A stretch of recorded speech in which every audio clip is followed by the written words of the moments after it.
past 5 years, we have witnessed the birth of countless excellent teams and players in all 5 major regions. They are still remembered by us to this day. At the same time, we also remember our fans who loved us from the very beginning.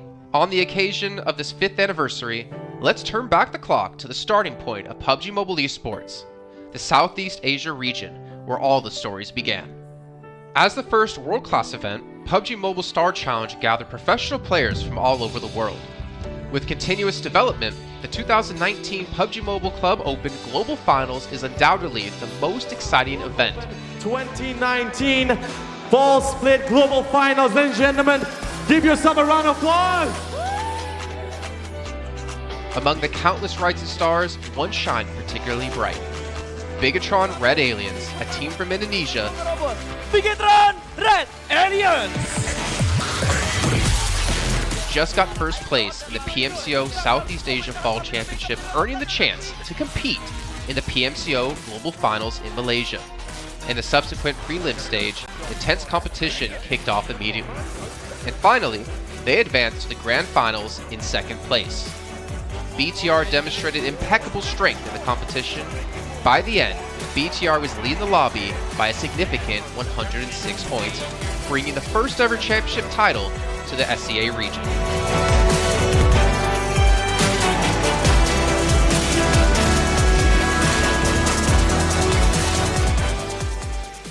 Di saat itu siapa yang gak kenal dengan nama Bigatron gitu? Tim yang punya segudang prestasi, mereka juara dunia di PMCO Global Finals tahun 2019. Mereka banyak banget melahirkan pemain-pemain berbakat. Zuxi, Luxi, Ryzen, Microboy. Terus habis itu Zuxi, Luxi juga saat mereka menjadi juara dunia, mereka berada di masa prime-nya mereka banget. PUBG Mobile esports always strives to develop and grow year after year. That's why we made sure to continue the support and build the SEA region. In 2020, the improvement of the competitive schedule introduced the World League, which later became the World Invitational. We also launched the PUBG Mobile Pro League, where even more outstanding teams joined the competitive stage. In the 2020 PMWL, BTR once again clinched the championship in the East. This had given Southeast Asia the title of the strongest region in the world. They hoped to continue their legacy at the PUBG Mobile Global Championship, the pinnacle of PUBG Mobile esports. However, BTR was not able to repeat the performance from the previous year. Top 2 teams is going to get those this round. Winner, chicken dinner, Nova XQL. With the rise of Team Nova, countless brilliant moments were had, but this also left many players with regret. After BTR Red Alien won at the Global Championship in Kuala Lumpur, we thought C region was the best. We thought nobody could beat C region except maybe RRQ Athena, maybe Illuminate the Murder, maybe Mega Conqueror, but C region was the best at the time. And we get to the league. We heard of a team called Nova. We thought maybe this team is not that good. On the contrary, they owned all the teams. They were very good. Let's move forward to the year 2021. With continuous efforts, more teams and players joined the Pro League. For example, Xavier, who placed 3rd in the 2020 PMWI East League, also secured 2nd place in the PMGC East League. FaZe Clan also made their debut on the world stage. Có thể nói 2021 là năm thành công nhất của Dingo Xavier trên đấu trường quốc tế, khẳng định vị thế và tên tuổi của Việt Nam vô cùng mạnh mẽ. Còn với FaZe Clan, đây là năm đầu tiên họ đặt chân đến với giải đấu cao cấp nhất của PUBG Mobile, nhưng lại khiến tất cả những đối thủ khác đều phải dè chừng và e ngại. Undoubtedly, the year 2022 has brought the greatest changes to the SEA region. Vampire Esports emerged, dominating 2022 PMWI, winning both the main and after-party tournaments, while also setting records for most chicken dinners, most eliminations, and more. They were not only facing competitors from the SEA region, but from all over the world. Everyone was talking about VPE and wondering if they can maintain their performance at the Global Championship or if it was just a stroke of good luck. On the last day of the 2022 PMGC Grand Finals, VPE won 3 chicken dinners alone, moving from the bottom of the table to 6th place, achieving the best result for the SEA region. They pulled off another miracle, but sadly, it was not enough to win it all. In 2023, VPE continued their impressive performance. They once again won everything at the 2023 PMWI. 2023 PUBG Mobile World Invitational Champions, Vampire Esports!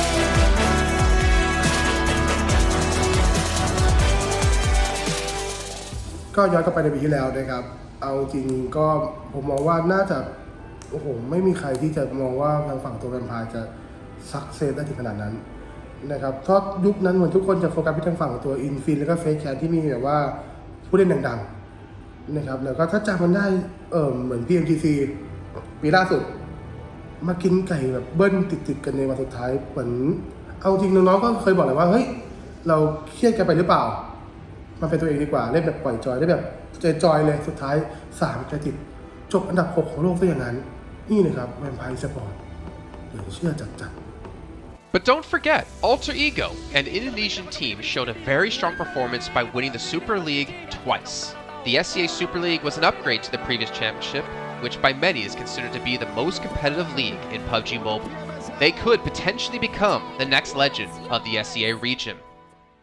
Untuk dibilang legend, gua rasa belum sih untuk Alter Ego.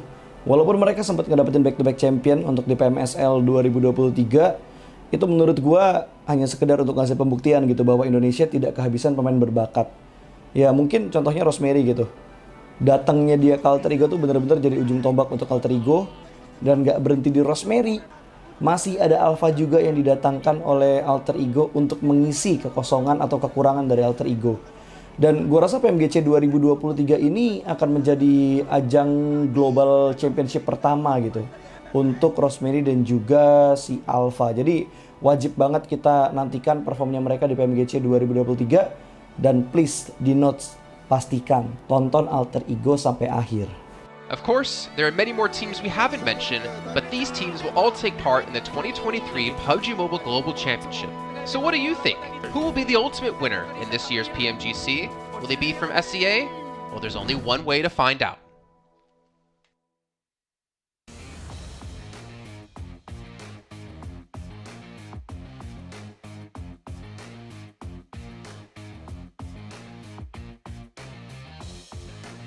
Today is now week 1, day number 4, the final day, do or die for Group Green. Tash Bunny here on ground over at the 2023 PMGC group stage. Now, if you guys didn't know, the top 3 teams will be directly invited all the way to Turkey for the Grand Finals. But on the other hand, 5 teams will be going home today from Group Green. And one of the teams currently in danger of facing elimination is Quest from Saudi Arabia. And with me, I have Al-Haji, who is here to share his thoughts about what is going on, the predicaments as faced by his team right now. So your team, Al-Haji, is currently in 14th place. So how are you guys feeling right now?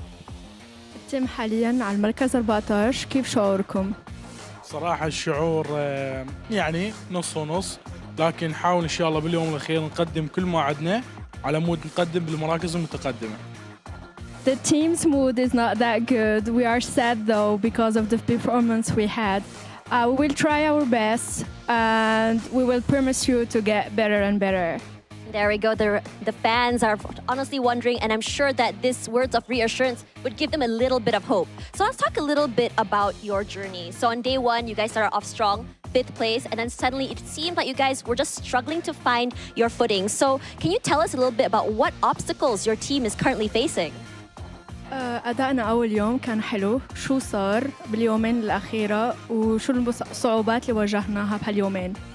بداية اليوم الأول كان حلو بالنسبة لنا، لكن بالأيام الثاني والثالث كانت في أغلاط بسيطة وما توفقنا ببعض الأحيان بسبب الزونات، لكن إن شاء الله اليوم الأخير راح نحاول نقدم كل ما عندنا والتوفيق من بيد رب إن شاء الله. We had some individual mistakes that we are trying to make it better for the 4th day. We had like hard zones as well, so we had everything settled down for these past 2 days, and we will try our best for the upcoming days. I mean, I'm gonna have to agree with you. Some of the circles were super hard shift as well, so that may have just played a factor for you guys as well. So let's talk a little bit about the stakes. The stakes incredibly high for you guys. So what is your game plan for today? What are you planning to do here to get going to the survival stage? شو راح تسوي اليوم as a strategy مشان نصير أحسن ونلعب أحسن في آخر 6 جيمات. اليوم الأخير راح نسوي خطط جديدة، راح نحاول نقدم كل ما عندنا باليوم الأخير وعلشان نتقدم بالمراكز المتقدمة، وإن شاء الله اليوم تشوفون شيء مختلف باليوم الأخير. We will change our strategies. We will try to make less individual mistakes. We will perform well. We will try to, and you will see us in better shape. And there you have it, guys. And I wouldn't be surprised if all the teams would be changing their mindsets today as well, because again, not only are stakes very high, but the risk of elimination just looms in the distance. But for now, I'm going to toss it back over to the panel to dig into the action for the day. We'll see you guys in a little while.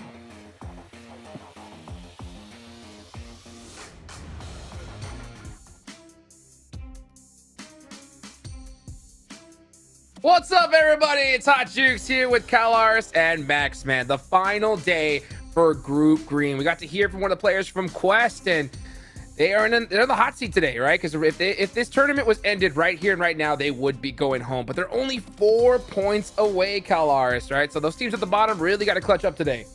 Yeah, there's still a good opportunity for Quest, Gladiators, BRA to be able to jump out of that bottom 5 here. If you are bottom 5, you're done for this tournament. Nobody wants to be in that position, especially, I will have to say it, a team like Gladiators who did here. There were doubts around how they were going to perform their championship play, and it's not looked spectacular thus far. So my eyes are definitely on them to try and, I suppose, prove that they mean more than a bottom 5 here in Group Green. 100%. So for anybody that's just tuning in here for the first time, remember, this is Group Green. 3 teams will be moving automatically to the Grand Finals. The bottom 5 are eliminated, done for, and everybody in between is going to be going to a survival stage. But, you know, teams definitely want to avoid that survival stage if they can here, Max, right? Yeah, of course, it's going to be a tough one. I mean, if you have to make in the survival stage or go home right now, I think I would go with the survival stage. You want to try and stay in the middle of the pack right now if you can. But it's going to be tough because if you make into the survival stage, guess what? You're going to have to go in the next stage of the tournament. You're going to have to relearn how the teams drop, how they rotate, do all of that research, pay attention for the next 2 weeks of how it's going to go down for Group Red and Group Yellow. And especially one thing you have to keep in mind, you're going to have those rotating lobbies, which makes it a little bit tougher to really find that consistency in the lobby that's going to have technically some way better caliber of play than initially you would have at the start of these groups. So it's going to be tough, but at least you still have of reaching the Grand Finals if you make it that far. Hopefully you can see that. Of course, before we get started, we're going to give a big thank you to our sponsor, the Infinix GT10 Pro smartphone here for PMGC. If you guys, of course, want to go ahead and wipe the lobby, go ahead and check out that GT10 Pro.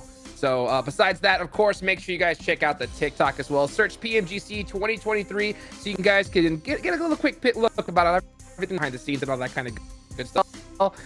And that, make sure you follow all the socials, guys. I mean, this thing is getting crazier by the second. I love to see how much PUBG Mobile Esports has just progressed over time here, Max, man. The skill cap now is just more intense than it's ever been before, and by a mile.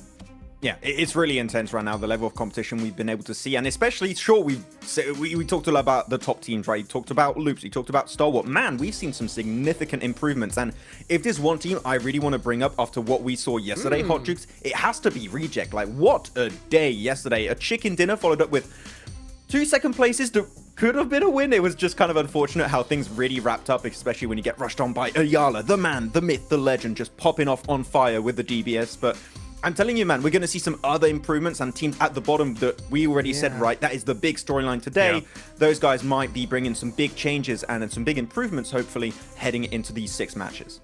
100%. Well, Kalars, I'm going to ask you this question, right? I know like it's hard to do because we haven't seen any matches here today, but I want to get into the... Okay.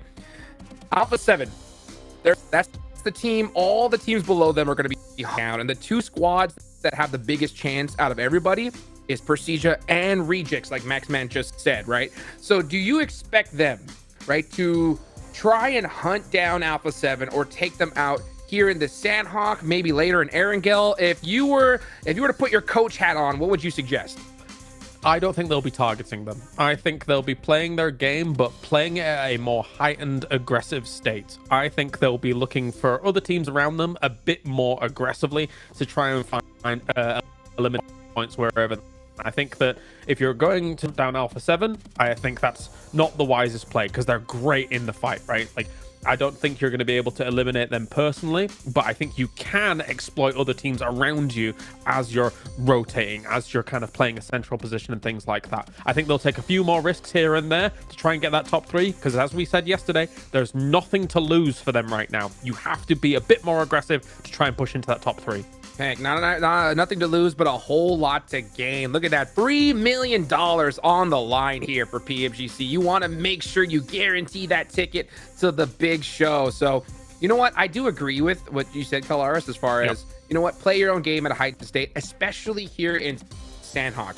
But, you know, Maxman, pop off in Sandhawk, and they get, 20 points, something like that.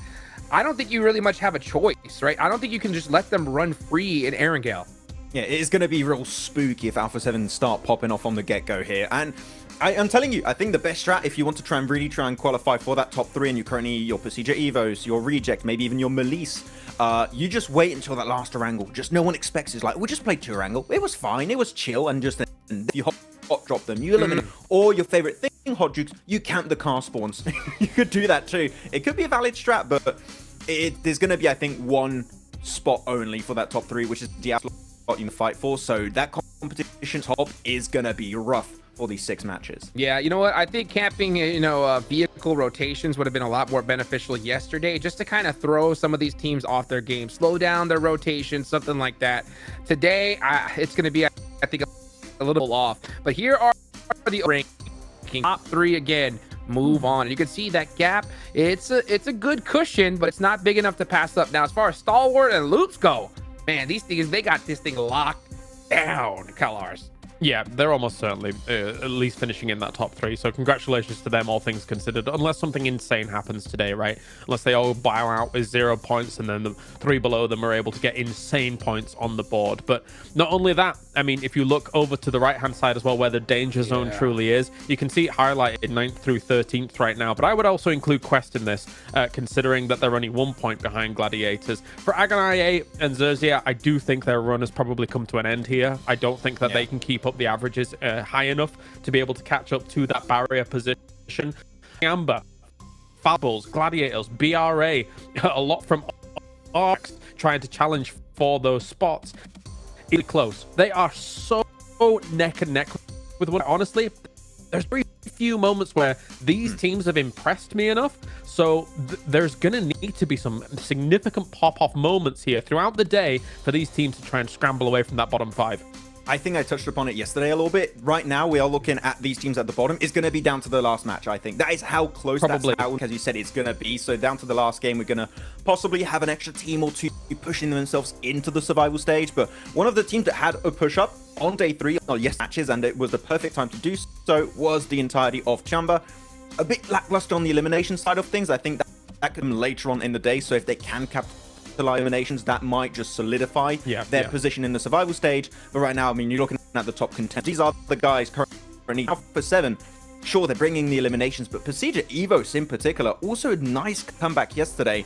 So right now, they're currently the team that's just looking to overtake Alpha 7. Maybe in this first game, Hot Jukes, like, it could be changing and being all over the place right out of the gates from game 1. Needs to happen, because this is going to be the final Sandhawk so far of Group Green. There's only one that's going to be played. It's going to be right off the rip. So I am going to be excited to see the different strategies. And this is the problem, right? When you kind of wait to the final day and you have to kind of clutch up points, there's so many different in here, because like, for example, Kalars, Aegon I8, they're completely out of the running. The only way that they can get into it is literally a chicken dinner off the, so they're going to have to employ, and not take out that team at the bottom.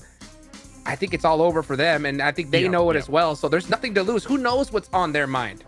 Yeah, I paint a more doom and gloom picture than you do when it comes to the Agon I8 situation. But let's be real, they have won a Sandhawk in the past, right? They won it with a 10 eliminations. They were able to leapfrog ahead of their competition on that Northwest Island, down into Trifecta, and control that area pretty well for the most part. So maybe this is a lifeline for Agon I8 here, sat in 15th place, kind of 20 points behind 14th place. But as you say, one chicken dinner could make up that difference, and Sandhawk could be the good bedrock for that to begin.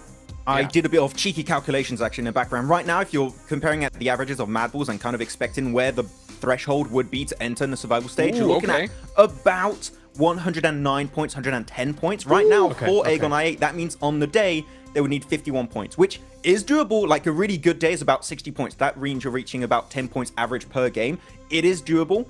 It's just, I think that right now, as you said, we were chicken dinner from the get-go on Sandhawk because they have got a win there would be really important. 51, from what we've seen so far, doesn't seem quite doable, but one win could put them in a position where they could reach a decent average to the survival stage. I would say they almost need like a Northwest Island or a Trifecta Circle for that to happen, right? I think they need something leaning their way to be able to try and convert against it, because the one bet all of that situation is the third. You've got the Gladiators and the Alter Ego situation where they're tied up against one another. It gives them so much room to move around in. But I mean, again, this is kind of wishful thinking. We'll see how it pans out. Yeah, I mean, it's a must, though. I think it is an absolute must for them here at this point, because going into Erangel, going into Miramar, there are so many teams that are going to be needing these elite points. They're going to be popping up. I mean, even first and second place, right? Loops and Stalwart, they're going to be fighting it out like crazy, trying to put that belt around them. You know what I'm saying? Get some of that extra cheddar in the bank, Max, man. So it is going to be an all-out war from the get-go, at least in my eyes. Yeah, it's going to be over the top right now. Stalwart and Loops, almost, they could be like, oh, you know what? We don't like for 7. How about we just point. Let's allow another team to come in, because they are relatively safe. I don't think they're safe enough, so have a good start to the day, and maybe if you want to try and have an impact on what the Grand Finals could look like, you could definitely try and do so. You could even try at the bottom to impact teams that are going to make in the survival stage. If you have teams that tend to drop close to you, have a similar rotation on your Wrangles, Miramar, etc., you could try and do that. It's really pushing it. It really rarely happens, but it's always something that's got to linger in the back of your head. Just maybe that is something that could come up, but I think a lot of the teams are just going to feel the pressure that, okay, we need to all qualify for the Grand Finals if you're in the big 3, or just avoid the bottom 5. That is going to be on everyone's mind today. I'll tell you something. Seeing Rejects here, as had a pop start to the day yesterday, right? Oh, if they have a similar pop-off to the start of this day, then Alpha 7's going to be feeling the pressure. I did not think we would be in a situation where Rejects would be challenging for top 3, but yesterday, after Sarah's interview and them coming out with a first, second, anything's possible here in PMGC, and Rejects is making magic happen to convert. You can see the top Sandhawk performers right here, and one of those names, right, we talked about a little bit earlier, is Agon. They need it. So I know that they had to have done their homework. They have to do the math as well and realize how important this first game is. But like you mentioned, you know, there's teams at the top that have such a good little cushion that they can decide to take out teams at the bottom, do whatever they want, but they're still in that first. I'm gonna ask you this, Max, man. Okay, for those teams that are on the in the extra hot seat, right? I'm gonna give you 4 team names. Okay. Falcons, Mad Bulls, Bra, and Gladiators. Which team out of those 4 do you think are going to be able to make it into the survival stage? Okay. I would say right now, Bra. I would be happy to see Bra, because they've been willing to make changes, and I feel like just them being willing to make changes like that, like giving up on the hot drop with Xavier in particular, is a good change, so I want to see that rewarded, and hopefully they can advance, because when it comes to taking fights, man, they can pop the hell off sometimes, especially he's on fire sometimes. So yeah, if I had to pick one, it's Bra, but that's, you can't ask me that question, Hot Juice, that's just mean. Well, you know what? Well, let me ask, I'm going to ask Kalaris, do you agree with that? You know what? I think Fate has an interesting and funny way of messing around with us. I think Gladiators is going to make it by the skin of their teeth. Because, let's be real, they made it here by the skin of their teeth, and I think we're going to see them move into the survival by the skin. They would need 30 points on the day if they want to qualify. Like, again, if you're expecting averages to happen, 30 points on the day for Gladiators, heavily doable today. So we'll see if they can try and reach that threshold today. It's crazy to even think that they're in this position in the first place, right? 30 points for them should be an automatic, like, yeah, of course they can do it. But with how they've played lately, not just here in Group Green, but in the last tournament they were in, there's definitely a lot of big, you know, a lot of big question marks for sure. They need to start good from the get-go on this Sanhok. Don't go for the hot drop against Alter Ego. If it happens, I'm going to be fuming, hot drops. Don't do it. Drop somewhere else. I don't care. Avoid it, right? Oh, let's see what the boys think as we take it on over to the casters. Will they be pulling any punches, or will they be straight back into the hot drops? It feels like they just can't avoid it, Blank. Even if they wanted to, Alter Ego will be chasing them down. They've started a feud, and I can't wait for it, mate. Last day of Group Green has been displayed over the past couple days, Blank. What more can we possibly ask for today? I mean, there's been so many nutty teams that have been able to pop off time and time again throughout all these days, and I think Loops has sort of stolen the show a little bit, honestly, towards that top side. But it has caused this like weird problem towards the bottom of the tables, right? With Stalwart and Loops both hitting their stride about 180 points at the end of yesterday. Now you've got this issue where pretty much everyone from roundabouts, I think it's 13th, 14th place, can make it in towards that top 11 to get towards that survival stage. It's scary stuff, man. And we had an interview at the start of the day from Quest. A little bit sad for the guy, and it kind of makes sense that he would be a bit upset that the team morale would be low, because they have had some hard rotates, they've had some hard circles. Sort of felt like one of the teams that has just had the luck not going in their favor, and I don't think they're a bad team by any means, but I do think they've let it get to their heads just a little bit. So hopefully they can reset coming into the day, because they've had some decent plays, right? They have had some decent plays. They've been fairly consistent. It's not a case where they've had one amazing day, and that's what's propelled them towards this position in 14th place. No, every single day has been putting up around like 20 points every single time, 30 points, and they're in 78 points in 14th place. So I do believe that they're a team that can make it in. Alongside with Bra, I'd agree with Maxman, 82 points. They've been willing to make adjustments. Yes, maybe Gladiators can make it in. Require a bit of a Gladiators last day to do it. And from those first 2 days, it just felt odd to me, this team. It really, really did.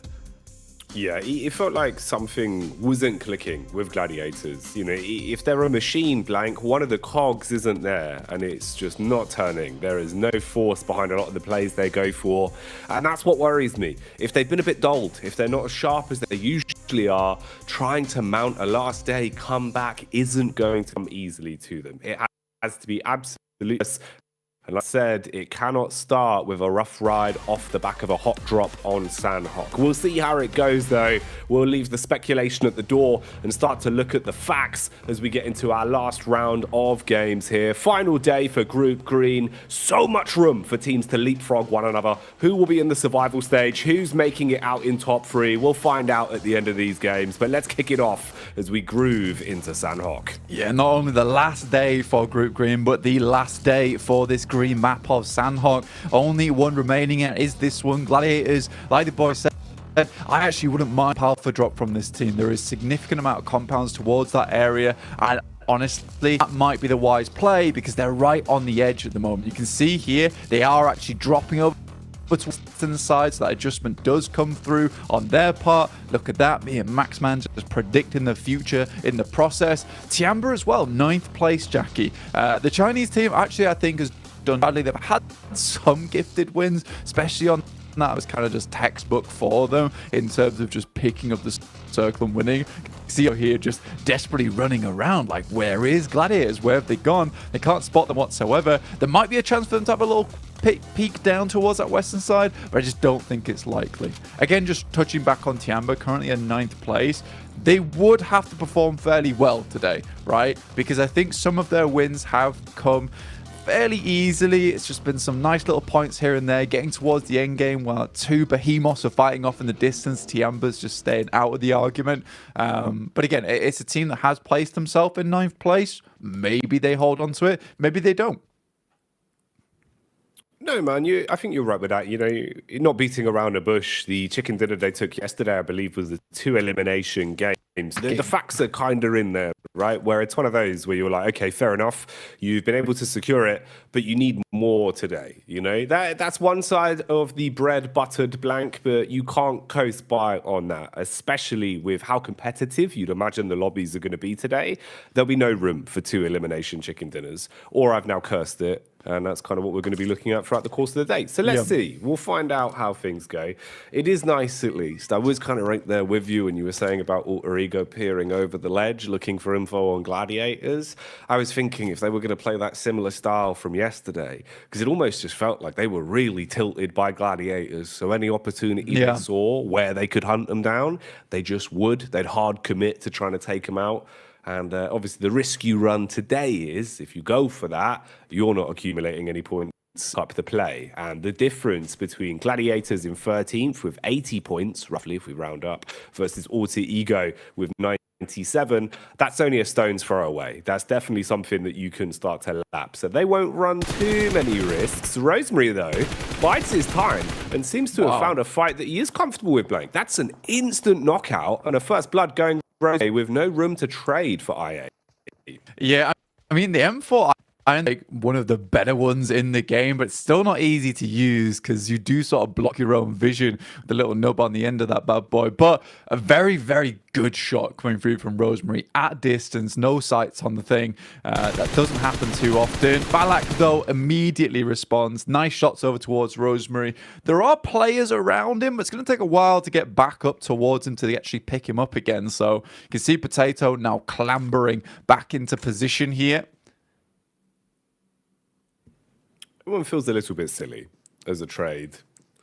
For Rosemary there, exposing himself a little bit towards the ridge side of the cliff. But, like you said, Potato going to be able to make his move back up, revive the teammate, and assess the situation for now. It's a bit of a 2-2 split. We've got the rotate from Bra.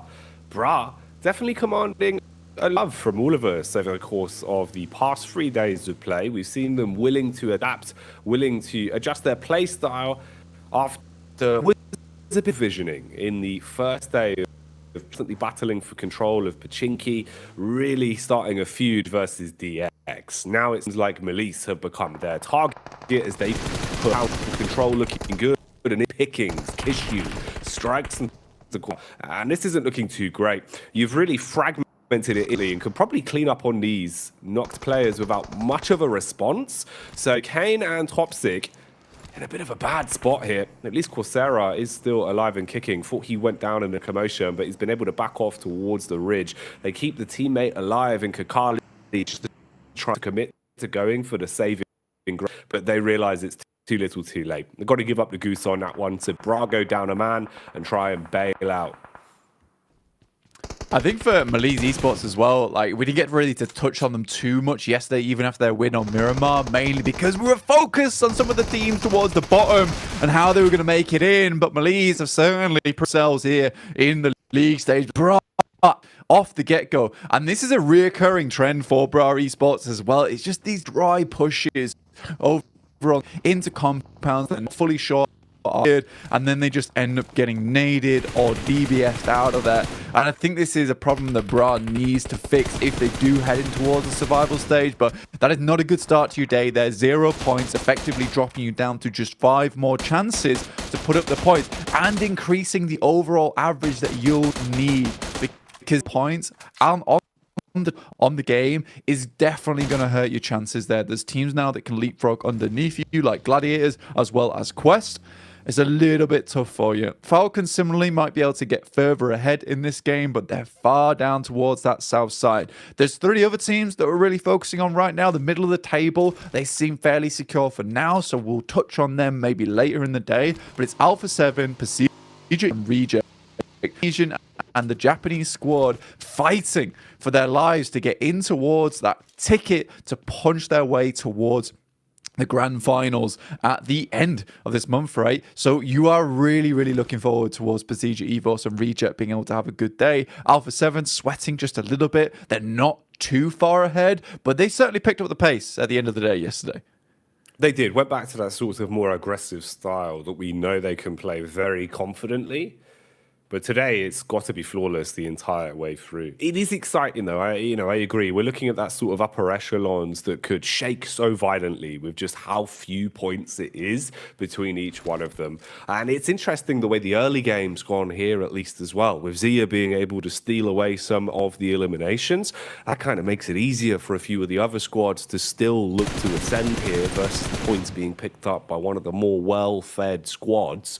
So could be a bit of a nightmare. Bra Esports definitely going to be upset with the way the early affair went on this one. Zone's going to start to encroach in as well. See how our squads are setting up.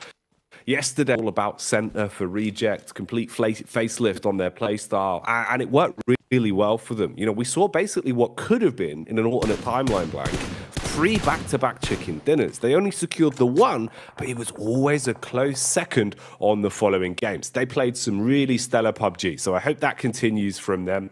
Alter Ego as well, seeming to find the opportunity to strike versus Quest in the background as one man was knocked. Meanwhile, we join the Mad Bulls, who are fighting versus Loops. Loops, the big dogs on the block at the minute. They are #1 when it comes to our standings, and they had a fantastic run over Group Green, always showing how confident they can be. But can they contend versus the Bulls that have seen red, spreading out and trying to take some space off them? Chief, pop in the stims and look into on contact. Yeah, this is the box, right? They're fighting for their lives in this tournament, but it's Reject actually from the side getting a side swipe on them. That's on the northern edge, so Mad Bulls might have to pull away from that. A lovely nade will take down one, but look at this off in the distance. Procedure Evos, they have cut off the rotate coming through from Alpha 7. They're direct competitors. They've already got 2 knocks on the side. There's one that's been thrown back over towards Zuxi so far, but more damage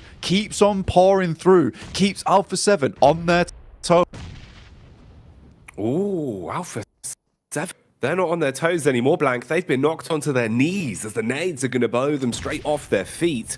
Redface shutting down one for good as well, still peeking in to look what more damage he can deal. And that is a hefty amount of chip damage. Connecting onto Alpha after shot, even though they respond in kind, it's going to take far longer for them to reset from this, and you've got a bit of a push developing as well. Evos have fragmented into 3 prongs. Redface drawing the attention, a 2-player duo squad pushing up on the right-hand side, and Luxy trusted as a solo to develop a flank, or if he gets in with the right timing, Blank, this could spell a nightmare for A7. Yeah, I mean, this is a risky play as well. Zuxi will finish off Senab, and this is the fight for 3rd place occurring on your screens. This is what might be needed to propel them even further. Luxy should have seen that back off coming through from Revo, but doesn't spot it so far. Understands that Mafio's off in the distance. In comes the vehicle. The tuk-tuk gets taken down in the distance, and Revo's out. Luxy, masterful on these off angles all the time.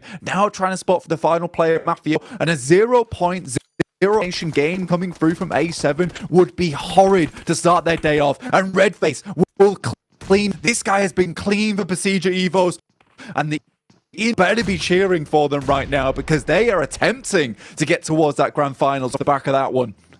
Love the way they played it as well. A lot of confidence in themselves. We'll have time to dissect it later because right now the Carnage news, it seems like Stalwart thrust into a fight versus Falcons. Utility being pulled out all over. Nice nade for close contact, but Six eats one as he's blown down onto his last legs, constantly swinging on one another here. A knock will trade beast and slow down the commotion from Stalwart, but the DS inside of the building cleaving its way through them and starting to block off these angles as Falcons scrap into this one to try and survive, but it's looking risky for them. The compound is chock-a-block with carnage right now.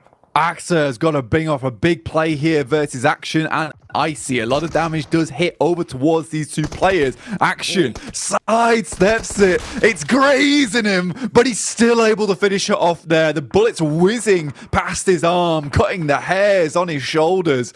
What a play from Action there. Really risky gameplay. But that's Falcons out. Another team that was desperately trying towards their spot on the bottom side of the rankings. In the meantime, able to to make a good swim across towards this position on the map. They also cleared out a couple of members from Quest, I believe it was. And this is not a bad spot to play from for the Gladiators. This is a team, again, that was looking for more points here. They needed them desperately. They're not even in the top 11 yet, and this might open it up for them.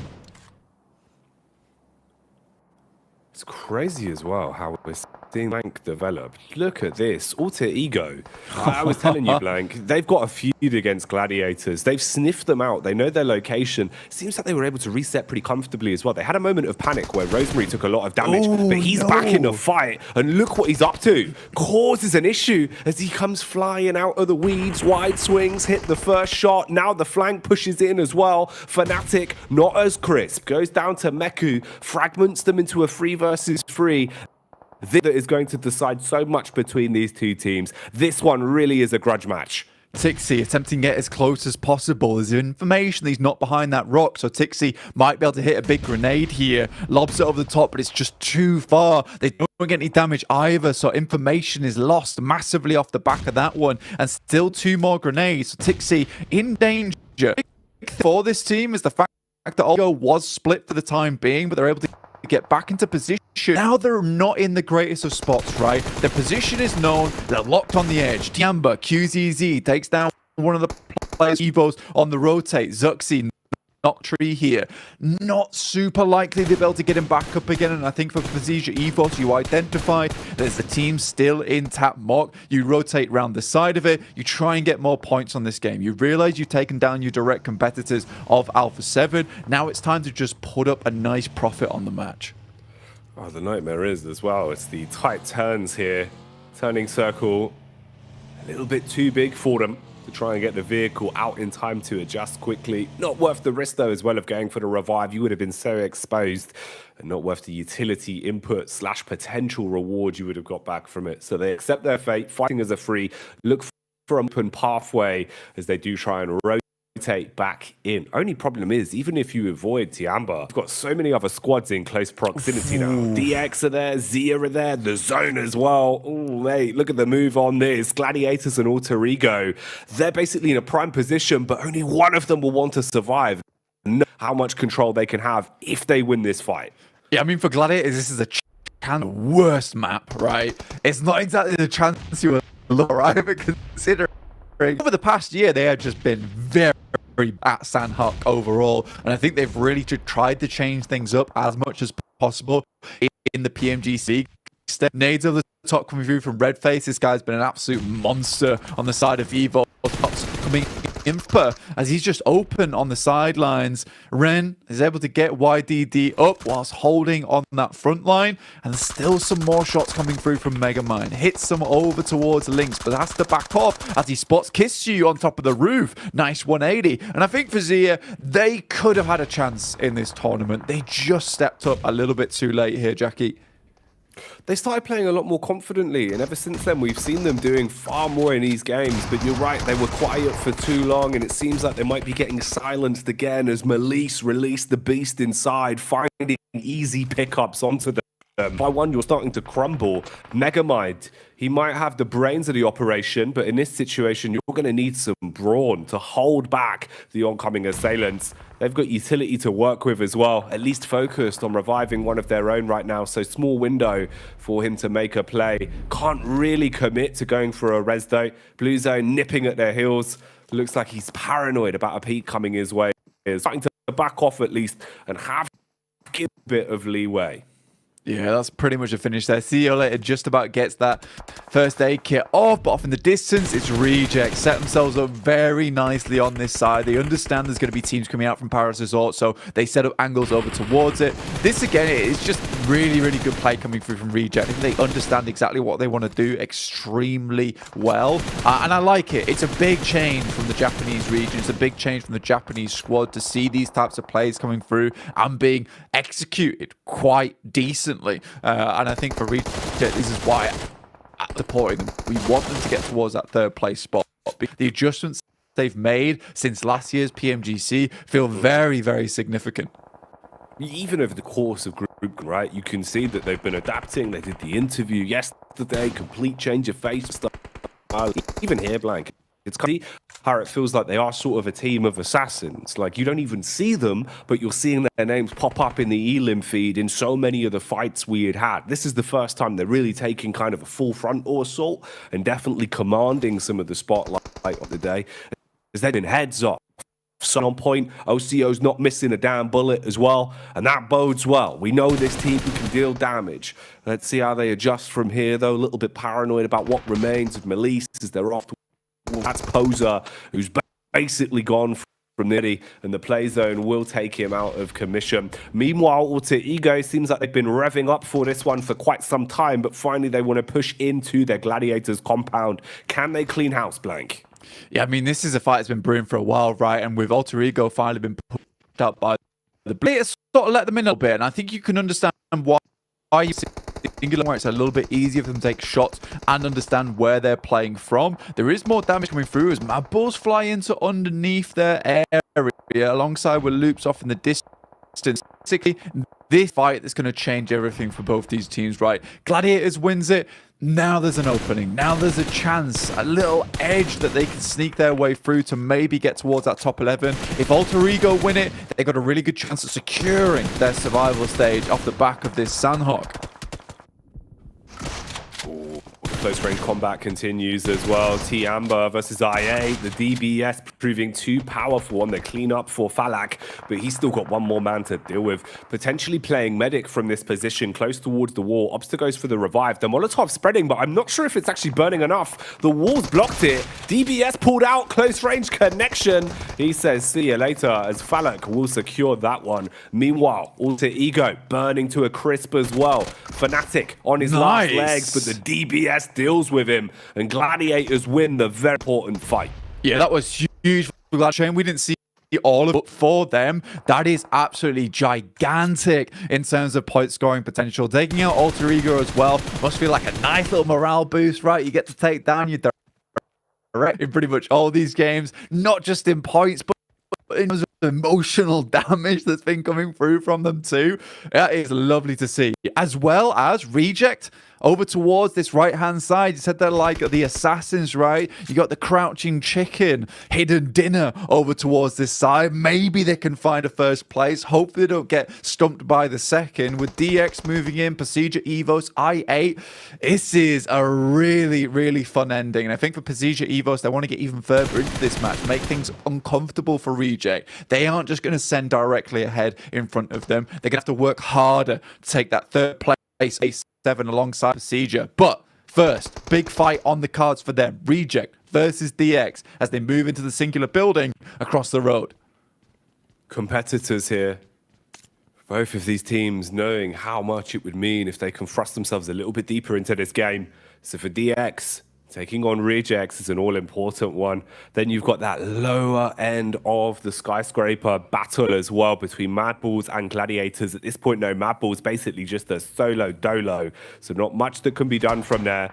We'll see how this develops, but an awful lot of storylines going into things here with Stage 6. We've done well with the teams that remain. It's up to them now to deliver. For Evos, it's a little bit unlikely to get much more out of this. Blue Zone nipping at their heels. Lynx just trying to play for the timing, constantly getting them in to survive for as long as possible. But that is location. For this raid to have so many barrels honed in onto you, so he'll probably expire eventually, and then we'll be looking to who else can thrust this one a bit further. He's going to go for the wide berth the whole way round. Might be a little bit of opportunity for him, but of course he's got to stop and start so many times, taking too much damage. The zone will dispatch him, and he's now gone. Funny because all the teams we talked about desk in the start of this game are in our final circle. You've got Gladiators here who have not had the greatest of tournaments, turned it up a little bit in these last couple of days to really increase that volume. You've got Reject, you've got Pasija Evos trying to take away that third place spot, DX who's constantly on the climb, and I8 who desperately needed a big game at the start of the day to start their journey to get wood on the pack are going down now. And I mean, it must not be enough here. 5th place won't cut it, but it's a decent start, right? But the averages need to be so much higher. Bump those numbers right now, though. It's Sarah that's starting to soar high as he strikes and does some nice damage on the DX. DX fragment. They go for a two-player push, trying to close the distance between them and Reject. They want to get in their face. Sarah quick switching between both his rifle and his DBS, looking to punish in close quarters combat. Power Jin will expire. He's gone for good now. Sarah still looking for the adjustments. Meanwhile, Chow beckoning Levi's to back up, but they won't let him go for the res. Nice swing from Sarah again as the biceps lay claim to another Elim. They bounces back, Chow! Oh, that's not what you want, Blank. Right on his noggin. Off his head. Streams to bits. That is depressing, but it's delayed them long enough, and Gladiators are just going to mow them down as they leave. But it's Mad Balls, actually, still alive in this situation underneath the coastal edge to get knocked for Gladiators. This is unideal. Falak's still going with a 7 eliminations on side. Technically a 1v1v1. This is insane. For I8, we all counted them out, but Falak, the big man on the side of I8, continues forward. Tulika trying to get in position. It's up to Tixie. The supremacy has to come through now. There has got to be a moment of teamwork between these two solos if they want to fight for it, but they know that a second place matters more. They clash amongst themselves. Tulika secures it, gets the guaranteed second place in the bag. Gladiators, they're smiling, chuffed to bits, thinking that they're on the last day, but maybe Tulika has other ideas. Yo! Enough. Kitsune with a DBS brings it home for Gladiators as they do the unfit. Gladiators, you couldn't even see them in the air there. Tixie saw wings upon high. And I mean, it's a good decision that he makes at the end of the game as well, which is a case of, yes, we've lost 2 players, but Mabel's underneath. There's a rogue member from IA over towards that right-hand side. I have to threaten the res now. Mabel's Tulika's going to get a little aggressive. He's going to try and move up, come into contact with, and then even that little bounce off the tree with the Molotov preventing him from pushing up an even playing field. That's the thing you want to see. Meku also providing the information across. It's all good. These guys look happy. Their worst map. They pick themselves up. A nice game. A much needed game too. Man, the script seems to be written for Gladiators to mount a comeback in the last. Will be hard though. There's no easy ones for them, Blank. They've got to do this consistently the entire way through. We'll see if they can maintain. But a chicken dinner is always a good start. At least they've guaranteed themselves a nice opening here on Sanhok to get things moving early. That was a crazy game though, Blank. It really does feel like we've kind of been given a bit of a scripted to that, Rob. Working at sort of the teams we had, it's mad how it worked out perfectly with what the analysts wanted to see, with what the storylines were building. I really, really enjoyed that one. Really, really big. And I think that pretty much every single team, as you said, we mentioned, made it towards that end game. And I mean, there's definitely Evos right now who are very, very good. And I'm super proud to see them up towards this top side of the lobby. I think the Indo squad has been on a comeback for a long, long time. Zuxi and Luxi kind of been in boot camp for the last year, right? You know, they've been sent off on their way. Zuxi playing in some collegiates. You know, it's been really, really nice to see. And I'm glad that these boys are back. Twins, but not only that, Misery as well as Redface having a nuts game here. So many players. There's so much to be said. So let's give it to the analysts so they can break it down. Let's get back over to Jukes and Co. on the desk.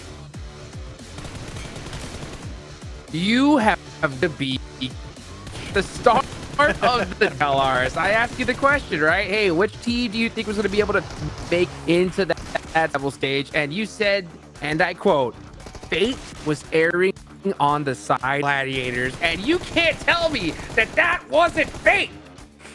It looks like it, doesn't it? I said by the skin of their teeth. I mean, maybe if they continue that, it won't be that at all. Maybe it'll just be absolutely blasting. I will say, God, there's so much to talk about actually here. Yes. Yeah. Let's just talk about genuinely like the bridge scenario and then being able to get this compound. The circle wanted them in these final moments of this game. 21 points go their way, but the compound that they blitzed across the bridge to try and get to was open. It was a little bit challenged by Alter Ego.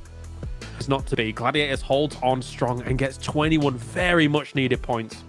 The fact that they can just zap themselves over the bridge, the best compound, is entire circle is just mental. They didn't even have to fight for it. Just in the cars, there was also a bit of hesitation. Kalaris, they were thinking, do we go for the rotate? Do we dip in the blue and go for trifecta? Do we cross the bridge?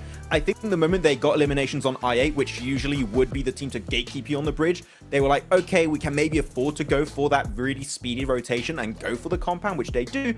It just got paid off really heavily because the circle just kept hard shifting to the western side. And man, they needed 3 points if they wanted to be out of the bottom 5, and they've got 21. This might have been the game that just secured their spot in the survival stage from the get-go. That is massive for today. Well, as you say, it looked like they were looking for a potential, but we've seen in our region, right, them rotate on a circle like this, kind of dip in north and try and go for that. But when I think about it a little bit more, I think that they were kind of second circle pop. Okay, like how are we gonna adapt from this and stuff like that? It still could have worked on that main north. However, I guess they really just wanted to hedge their bets and say, okay, we're hoping the circle goes a little bit more south in a coastal circle, and luckily for them, it did. I mean, it hard shifted straight to them. I mean, look, to be fair, these guys got lucky. You know, we saw them try to go for that bow tape. It looks like they were hesitating like crazy. They just kind of went with the best decision, and it worked out perfectly. So, heck, you got to take advantage of it, though, right? And they did. They got a chicken dinner there, so I'm so proud of them. But, you know, looking on up, we got to talk about PMGC Evos taking out Alpha 7, and look how close the leaderboards are now, Max. I mean, clearly helping out also Reject in the process. They're like, we eliminate Alpha 7, Reject and PMGC Evos. They're climbing. They're getting real close to a position in the top 3. So Alpha 7, they're in a hot seat hot streak right now. They cannot afford to go out early another game today. Otherwise, you know that Reject and PMGC Evos, they're knocking on that. They want a spot right into the Grand Finals, and it's going to happen. Alpha 7, they're going to be sweating right now. Honestly, for Alpha 7, it was a little bit of a greedier wide rotate than I was expecting them to go for, right? They know that PMGC Evos is up here in this area. I thought they were going to go far to the coast and try and make that dip down, but trying to shave off a few seconds to get towards that circle, trying to find that wider wrap, runs right into them, and PMGC dominated them as they were making that move. So yeah, as you say, super close up towards the top, close down towards the bottom. It's going to be a great day. Oh, it's going to be an insane day. And honestly, I think this was the best case scenario as far as for the top 3 situation, because you know that Alpha 7, they have to be thinking that, you know what, these two teams are going to be studying us like there's no tomorrow. They're going to try to take us out early. And the fact that they did in match number 1, I guarantee to have them hesitating throughout the rest of the day. Yeah. I mean, there's so many cool things that are going to be happening now for today, just based on this first match alone. I also want to take attention to the other European squad, right? It's Mad Balls. We can talk about them, but this was such a massive game for them. So important. And really, the MVP of the team there was Tulika, just overstepping his position in the circle and able to punish the off angle of Chief in particular. That was such an important play. Because of that, he could just survive on the cliff, making into a top 2 scenario, pick up there. Man, this was the European game, it seems, today. And I'm telling you that after that match, it seems like we will be having Mad Balls and Gators reaching the survival stage if they don't fall next 5 matches. Unreal. So Gladiators rocket launched themselves, what was it, from 13th place all the way to like 9th? Unbelievable. A great jump from them. And you know, Kalaris, we kind of hinted at it a little earlier. I do want to mention them, right? Igon I8, they really gave it their all here in the match. You know, they ended up with a 3rd place and some nice points on the board.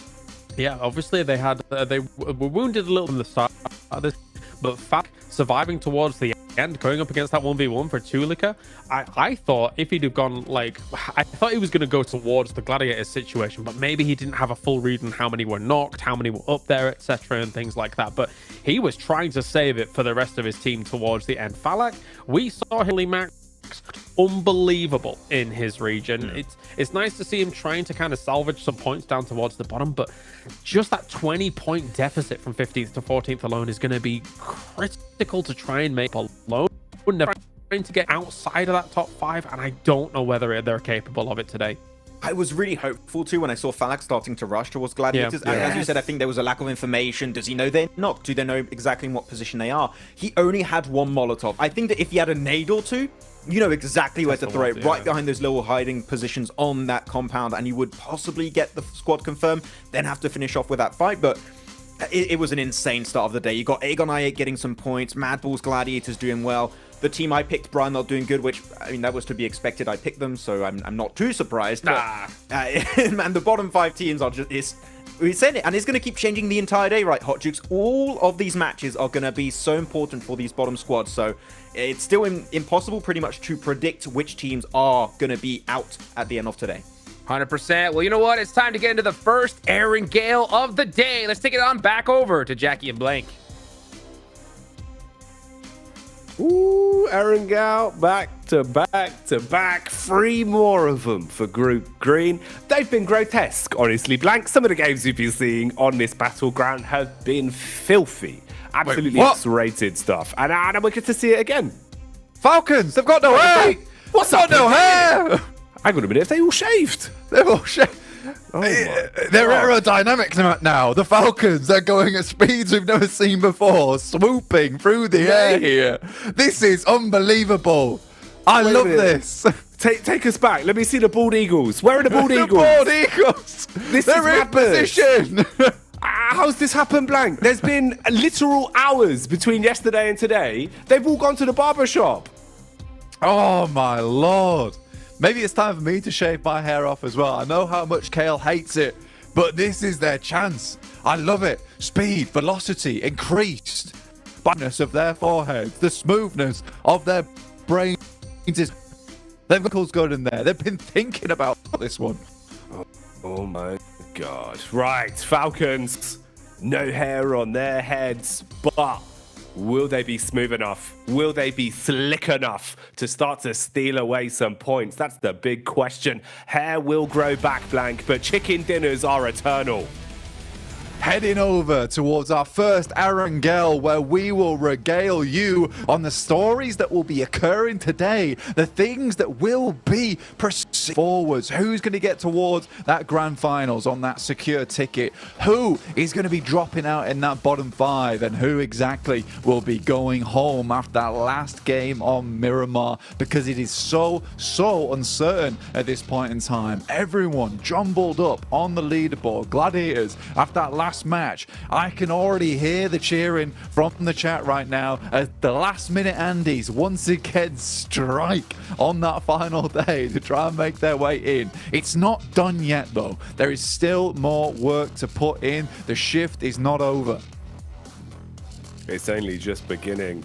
And if I'm honest, there'll probably be a little bit of overtime they'll have to do as well, Blank. You need to get some real big win to go. Didn't expect to see this though. Wait, what? Hello. Bra Esports in an early hot drop, but DX are nowhere to be seen. Instead, it's the Bald Eagles of Falcons knocking at the door. What's going on? They're pecking a little bit off the top, and Bra Esports weren't expecting Severity to be hot dropped too. What a horrible twist of fates here for Bra. They cannot stand the pressure. 6 is with the pump shotty. Still not quite done as of yet, but it's just Tospic alone by himself has to make this happen. The PPP zone, only 1 clip and a pistol in his hands. 39 bullets of pain, 1 in the clip, and the rest ready to try and attack from up close. He's spraying, he's begging, he's hoping he can hold on to his life here for Bra, but the unfortunate facts are you're about to be overwhelmed by a bunch of bald men that want to shut you down instantly and lay claim to these eliminations. Lay claim, Bra, and they're already first thing on your down teammates. This is a nightmare. Smooth heads, smooth plays coming through from the Falcons.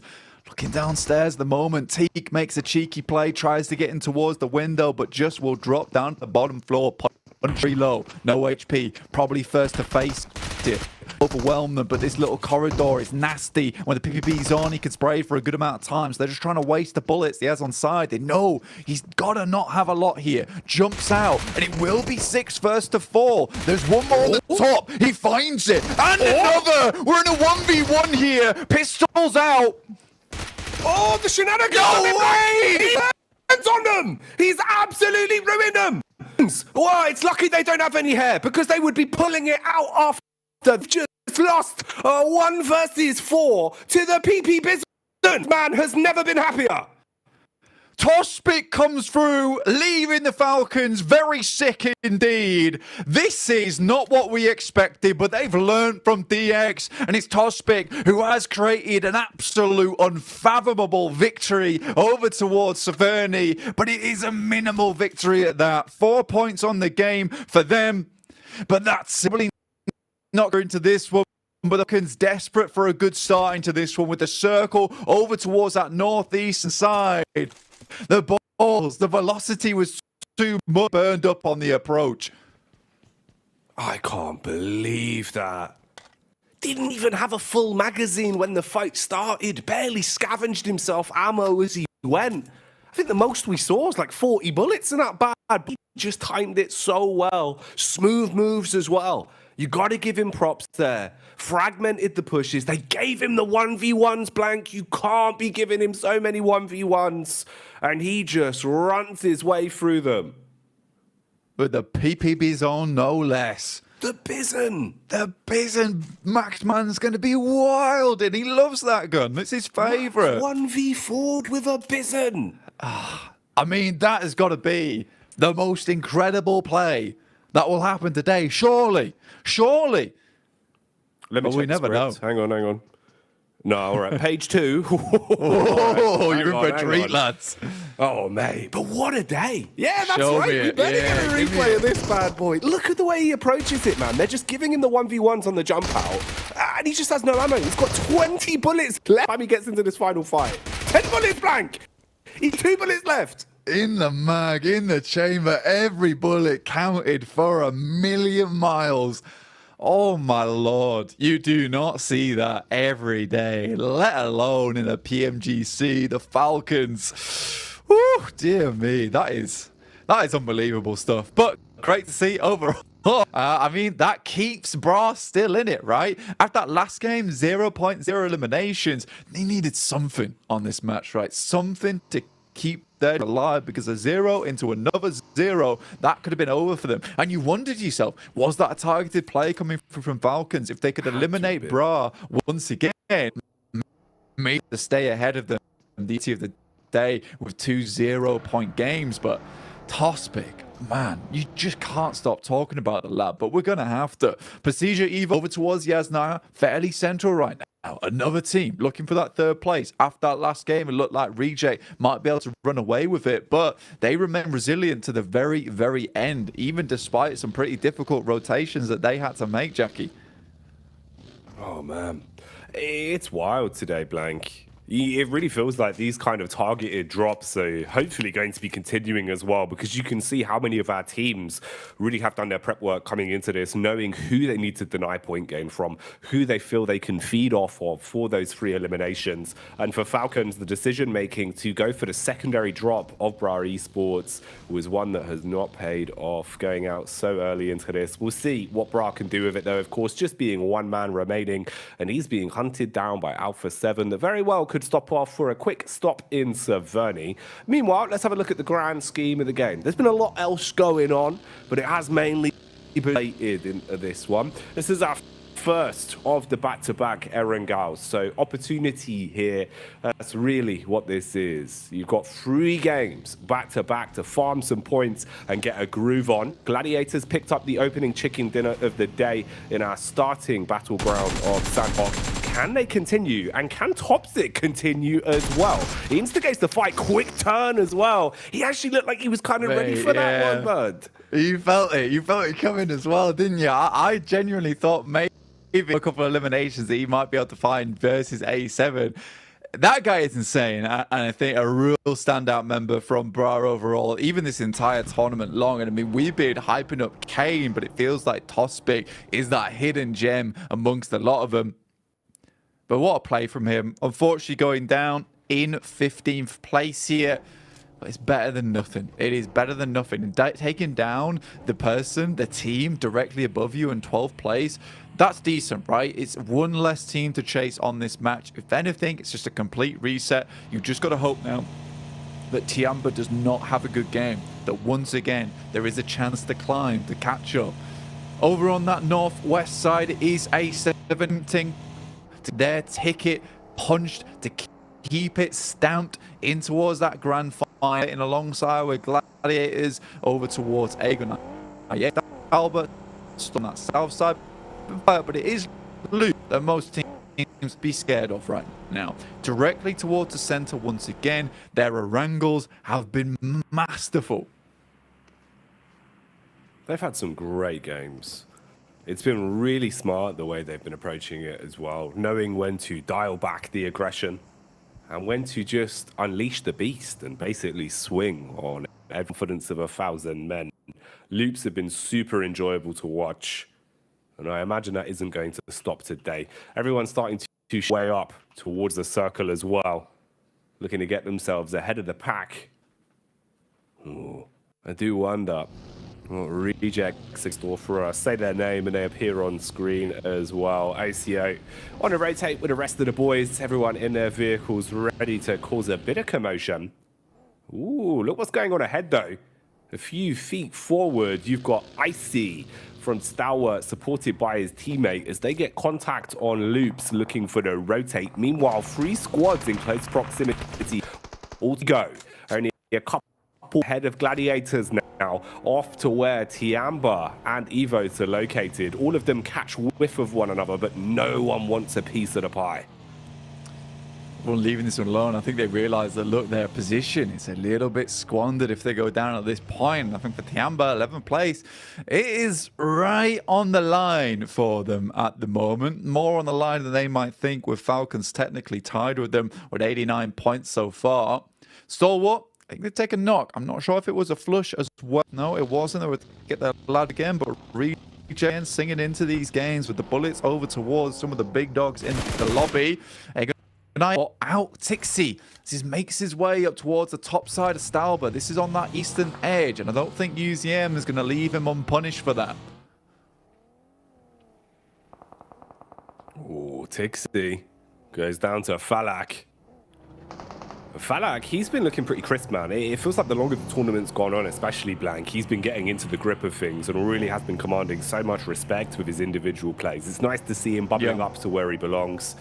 Falak looking pretty good today, once again. For Gladiators, it's a bit of a rough knock-on effect. You come into this one probably with the confidence actually at an all-time high for him. It's one of the few times outside of the first day, Blank, we've seen him smiling, kind of looking pretty happy in terms of the player cams, right? But already losing one of your big star fraggers, we'll see how they reset from that. You're forced into a trio pretty early on. I mean, for the first time in Yonks, they're safe, right? I think this is the first time in a long, long time we've seen them out of that bottom 5. So I think for them, this is an incredibly comfortable feeling to be in. Going down to 3 players, obviously not ideal, and I think they still need to push even further. They can't let it get to their heads now on this last day. Remember, every single game is ever important going forward. So as 3 players, there's definitely a big chance to survive for going after this point. Alter Ego ahead of them by 1 point on this one. They had a great start to the tournament, but things have definitely slowed down for this Indonesian squad. I do like Alter Ego as a whole because they came in and they have had massive improvements as the year has gone on. And it would be really, really nice to be able to see 2 Indonesian squads being repped over at the PMGC Grand Finals. If Persija Evos can make it in by direct invite and Alter Ego can survive that survival stage and even maybe in that last chance as well, we will see what happens here. I think Persija Evos, they've got a lot of fans cheering for them at the moment. Very good OG names on that side, the veterans returning to the PMGC scene, but the Japanese squad not one to linger behind either. They want to get further into this one, and at the moment it's 131 points to 133 with a 3-point boundary between them and Alpha 7 currently. 4 points if you count the elimination that they found in this game. So it's so close. Melise on the coastline. We'll see if they can survive their assailants in Tiamba. Meanwhile, Rejects have slowly but surely been mounting their push up the hill, getting closer towards the domain of Zia. Zia still dead last in the overall standings, but they've been flexing their muscles a little bit more. They've been getting into the grip of the games. Of course, for them, though, being able to get into a position of safety towards the survival stage, it looks very unlikely at this point. You'd have to have some unfathomable games going forward. And they're potentially one of the squads that teams are looking at as a bit of a free farm if you could take them down for those extra eliminations. Seems to be why Reject have set their attention on them early. Tiamba hitting the first shot across onto Poser. They've got complete compound control of the coastline here, and Melise are quite fragmented. So if they push up, you'd have to be absolutely sick with it or run the risk of being picked off with no room for revives. Yeah, Malise Esports constantly finding themselves pitted against Tiamba, and they just have such similar rotates, right? They've got a very, very similar game plan, which is these wide positions over on the edge of the map where they swing in over towards either the north side or the east-west side of the circle. I really do like it. I enjoy the gameplay. It's safe. It's the way we like to play it as a group over in our own games.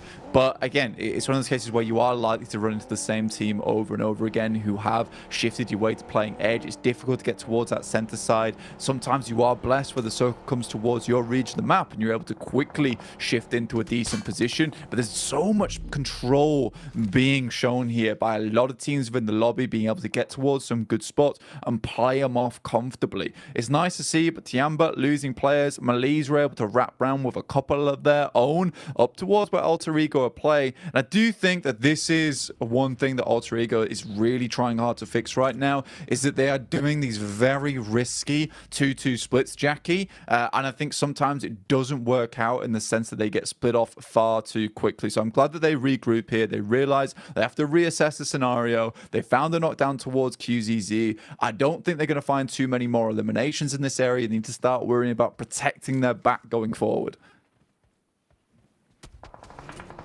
Like the Wu-Tang Clan once said, Blank, you got to protect your neck. That's the most important part. Right now, though, it's Mythic that comes in as he swings and is able to chop his way through the first. Zia crumbling under the pressure here. All of Loops kicking it into second gear as well, taking more map control away from them. Meanwhile, Rejects find an opportunity to potentially pull up to the party uninvited. Shots from all sides as another strike will come in. Cardozin traded upon. Mythic looking for where exactly Zia is set up at this point. Nice nade in towards the back, bit of chip damage onto Ayala. ACO repositions as well and strikes up close, finishing off what remains of Zia. Now your next target is Luke, but look who's pulled up. Mad Balls out of nowhere get thrust into the thick of it on this one, and they're finding the Elims being able to punish. Frozen downs most of Loops pretty quickly. What is going on?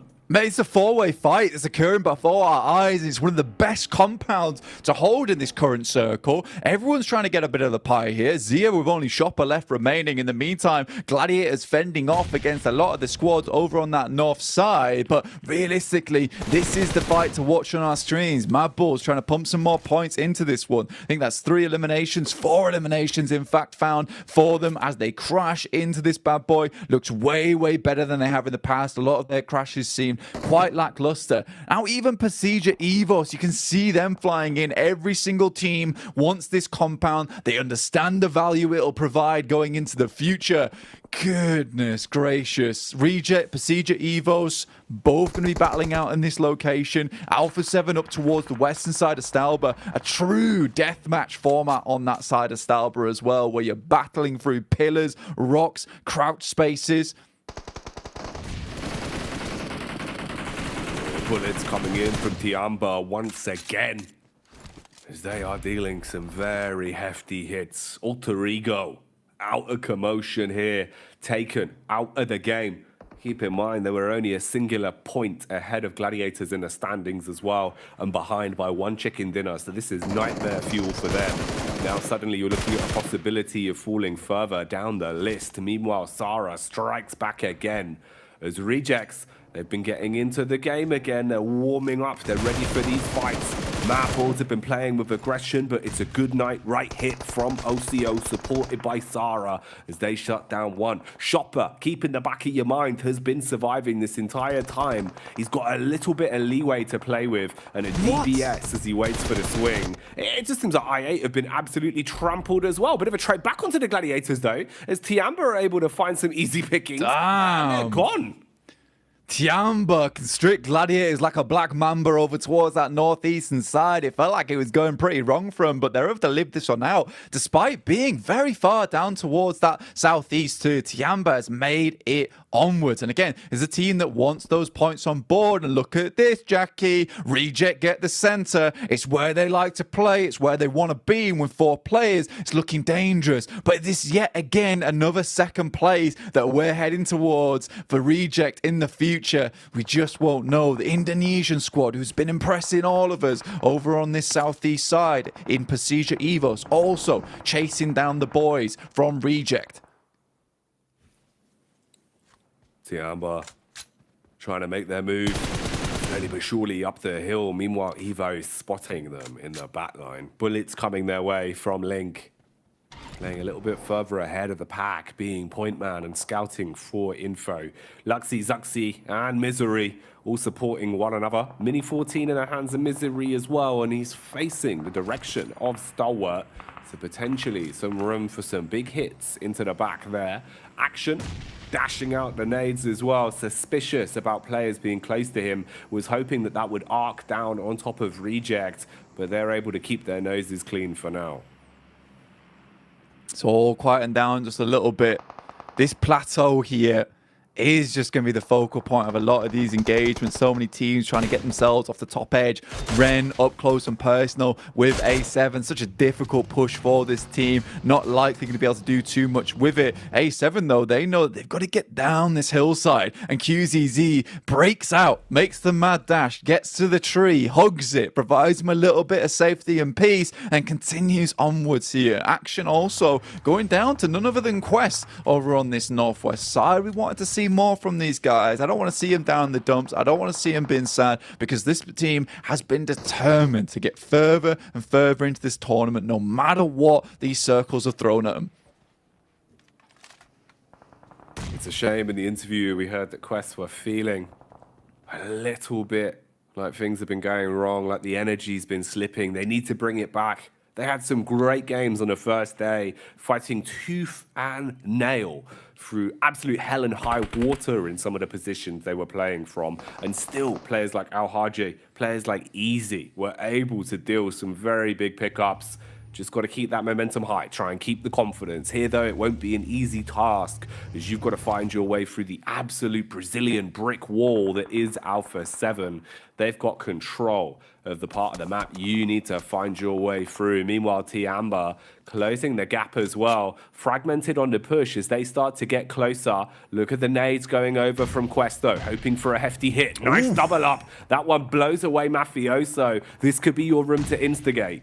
That's big from Fahidan. A really nice opening for them. And A7 know they've got to get closer and closer down. Nice on the side here. More mollies going through, trying to prevent the push from Alpha 7. But it's likely they'll be able to get on towards this res, which is what Quest do not want to let happen. You let Alpha 7 reset, you let them get close to you. That's where they start to tear into you like a Wolverine. So for Quest, they need to do a bit more here. Otherwise, they won't be able to complete this quest on this game. They won't be able to get the reward at the end of it either. It's difficult. It's a difficult scenario, but they just cannot be passive in this situation, Jackie. You've got to play with confidence. You've got to play with aggression. Letting the other squad set the pace of the game this late into it here on Erangel is not going to win you those points. It's not going to get you to that chicken dinner.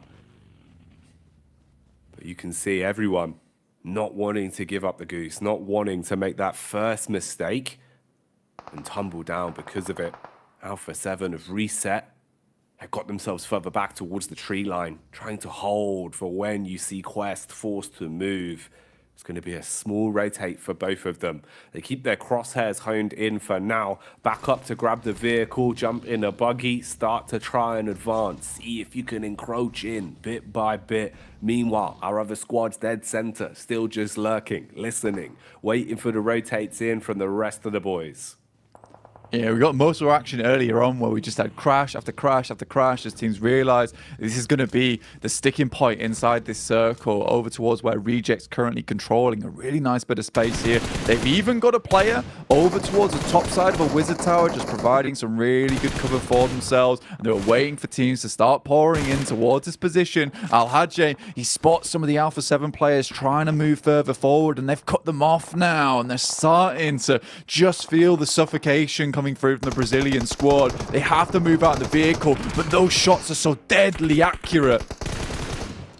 They're on point, not missing the mark, but everyone's starting to bark at one another. Lamborghini with the clash back. DX, third party, onto Quest. Quest going down quickly now as Alpha 7 have had enough of their shenanigans. They finish them off and take them out of the fight. DX probably forced to keep this one going though. Not much room to reset from it. Nades up, smoke walls detonating as well to at least give them some cover to play with, but it's marginal at best. Three-pronged attack on this one. You've got a 2-2 setup as well from Alpha 7 with the high ground in their favor, but Tops has slivered his way round, playing close with his belly down on the ground, just trying to stay out of this fight, knowing that he wants to play for the survival on this one.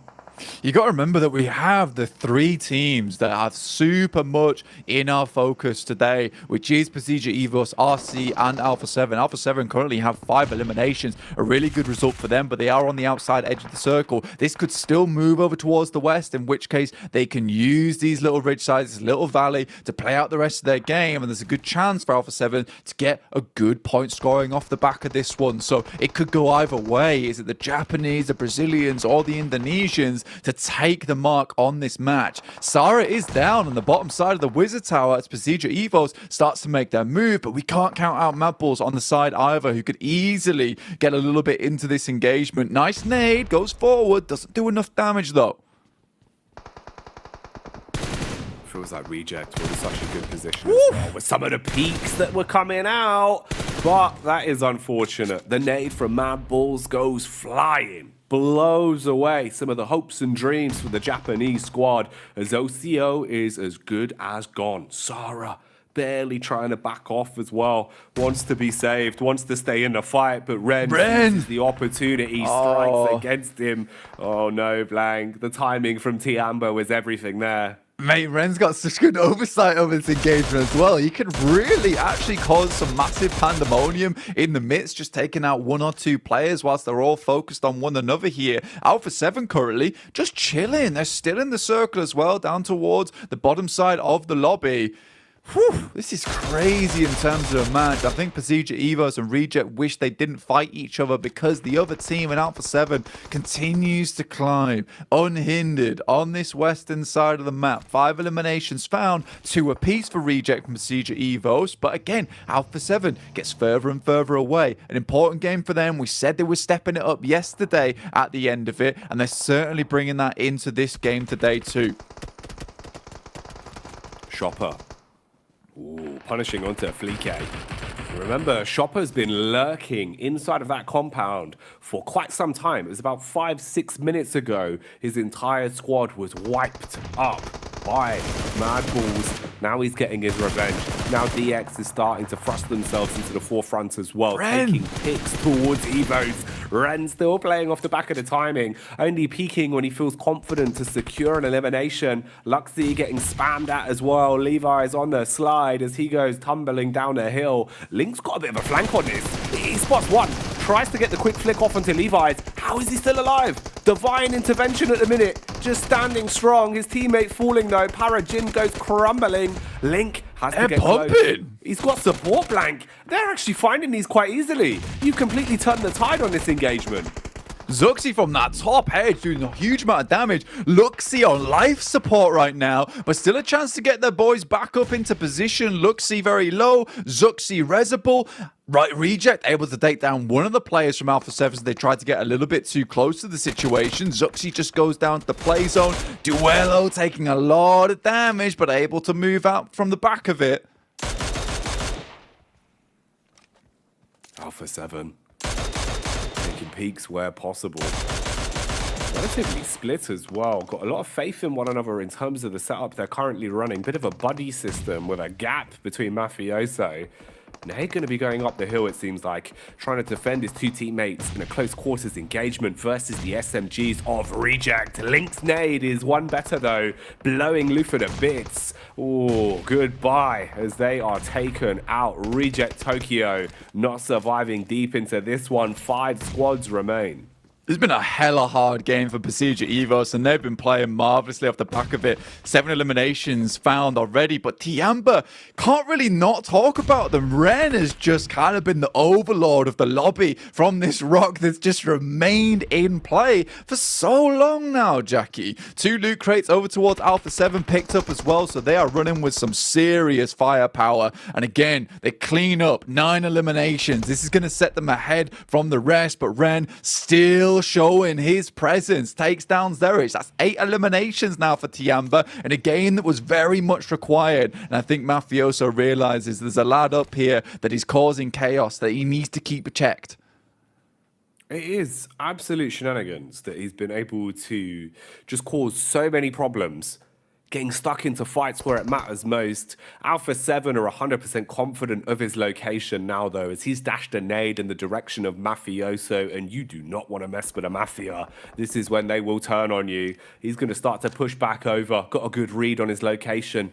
Knows that Ren's behind the rock, and Mafioso wants to come out like a piece of paper, engulf the man and silence him. First few shots whiz on by. Molotov to force him off the angle. Taking damage now. Ren becoming useless in this situation. If he peeks, he will fall. He has to go for it.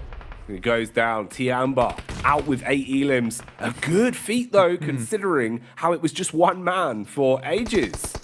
Respect to Shopper from Zia. Does finally go down to Frozen.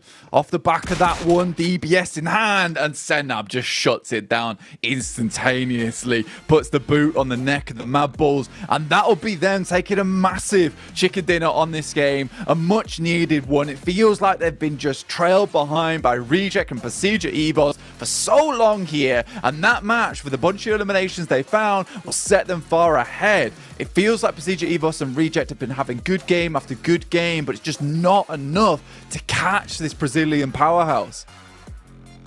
Alpha 7 up to their old tricks, feeling a lot more like that kind of killer instinct with trusting one another again, Blank, to fragment, to play 2-1 setups, to play 2-2 setups, and confidently regain map control, confidently hold back pushes from even full squads. It's looking really good from Alpha 7. A lot of damage across the board. Stat padding with some of the elims as well, which is what you want. You're not just taking a chicken dinner, you're doing it in a very confident manner.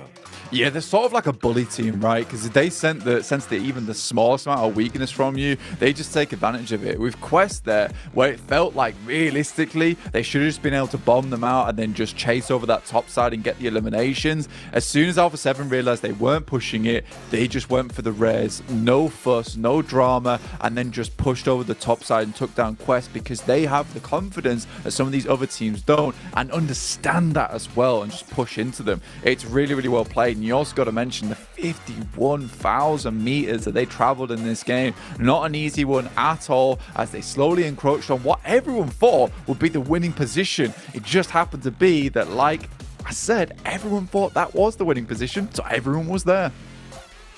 All fell into the same trap. But man, that is mad. I mean, it goes to show really just how much more they were roaming. They were adjusting consistently, always on the move. And that bodes well, because that was one of the big factors that I think was a bit of a backbone for them in the first couple of days of Play Blank, where you'd see their distance travel was always, a couple thousand higher than everyone else. They were very quick with their rotates, very quick to get into an advanced position and look for fights. Crazy game though, Blank. Erangel always delivering. 100%. It's just absolutely crazy what we saw at the start of the match here as well, with the 1v4 coming through, which will be forever replayed, forever posted on all the social medias. Feel bad for Falcons in that situation, but I feel good for you guys because we're sending you over to some very capable hands with Kale, Max, and Hot Juice. All business for Alpha 7, getting a huge chicken dinner here. I love to see the reaction on their faces. You can see obviously the happiness from being able to clutch up this dinner, but it's still all business for them, right? They know the job's not done yet. they definitely got to be feeling the pressure here, Colors. Yeah, they were able to carve out so much good room for themselves up on the north side of this circle. Usually I always lean towards Warehouse as one of the biggest potential strengths of a circle like this, and so did a lot of teams. But Alpha 7 clean out the north side. They don't crumble under slight pressure from Quest, who is able to get a knock. But you know what? Given the scenario in that fight, it's very easy for Alpha 7 to reset that, make sure that Quest's not pushing on them, and just force Quest to make some almost silly decisions and trying to send it into the middle of that circle, which carves out the rest of the west side of the circle for them as well. They're great about space control.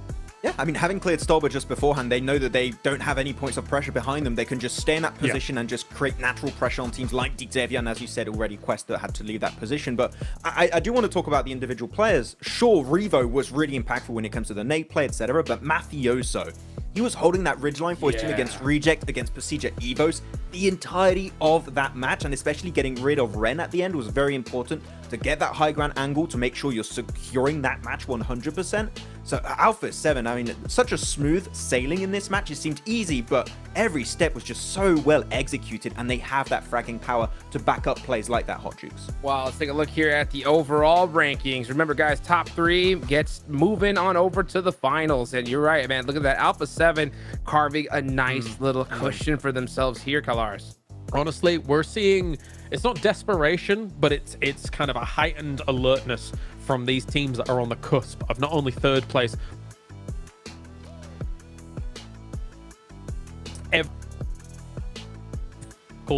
is one of those teams in a theater of conflict right now. We understand that there is more onus on these teams to perform at the highest level they possibly can. Either you get to the grand final or you just survive and stay in PMGC here for the year. So it's very, very important for these teams. And you can really feel that desperation for Zerja. Like, they've been playing their best PUBG Mobile so far, I would say, this league stage, Hot Jukes. They've been getting a ton of eliminations, actually, on Sanhok. On this game, too, they're not scared of taking fights, which you would expect to have that kind of mindset because you're so desperate to get those points. You need really big games if you want to make it into that, out of that bottom 5. So good from Zerja, but I8 in particular, I think that's a team we do.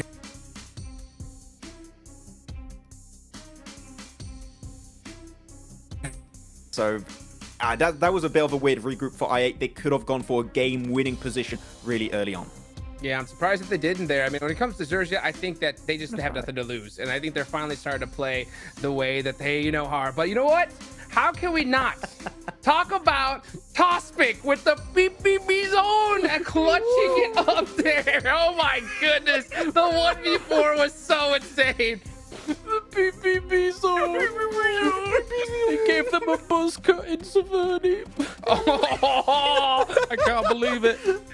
Oh my goodness gracious. I mean, what else can we say about that? Clutching it up, 1v4. That's how you get it done, guys. Speaking of get it done, I'm going to give a big shout out to the Infinix GT10 Pro, the official smartphone here for PMGC. It was created for esports players. And if you guys want to dominate the lobby, go ahead and check out that GT10 Pro. And while you're at it, of course, search the TikTok, guys. Get on there. Use that hashtag PMGC 2023. Who knows? Maybe we could see a behind the scenes on the Falcons getting their bald eagle look going on. That'd be nice to see.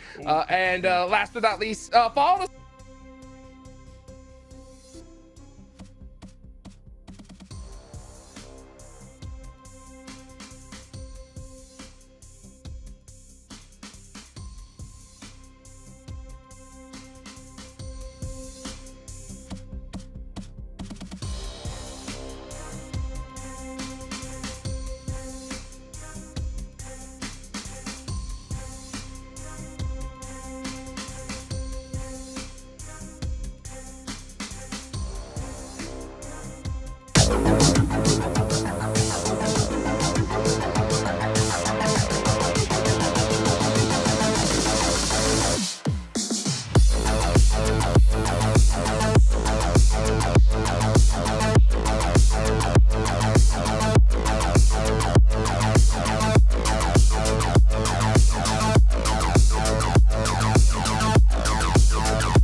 Tokyo have already lost one man, the only casualty actually. So everyone else pretty good. They wanted to save the action for us.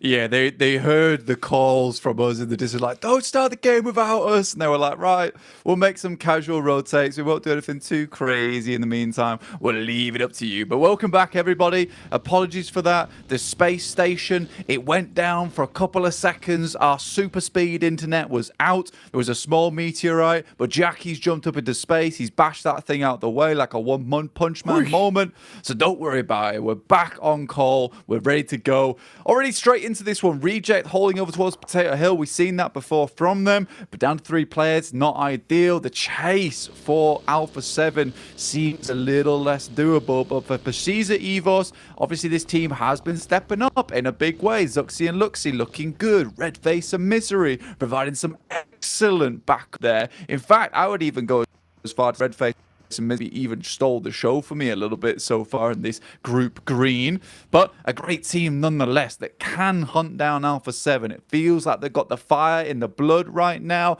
and they can hear the cheers and the screams coming through from the Indonesian crowd, and they just want to do them proud.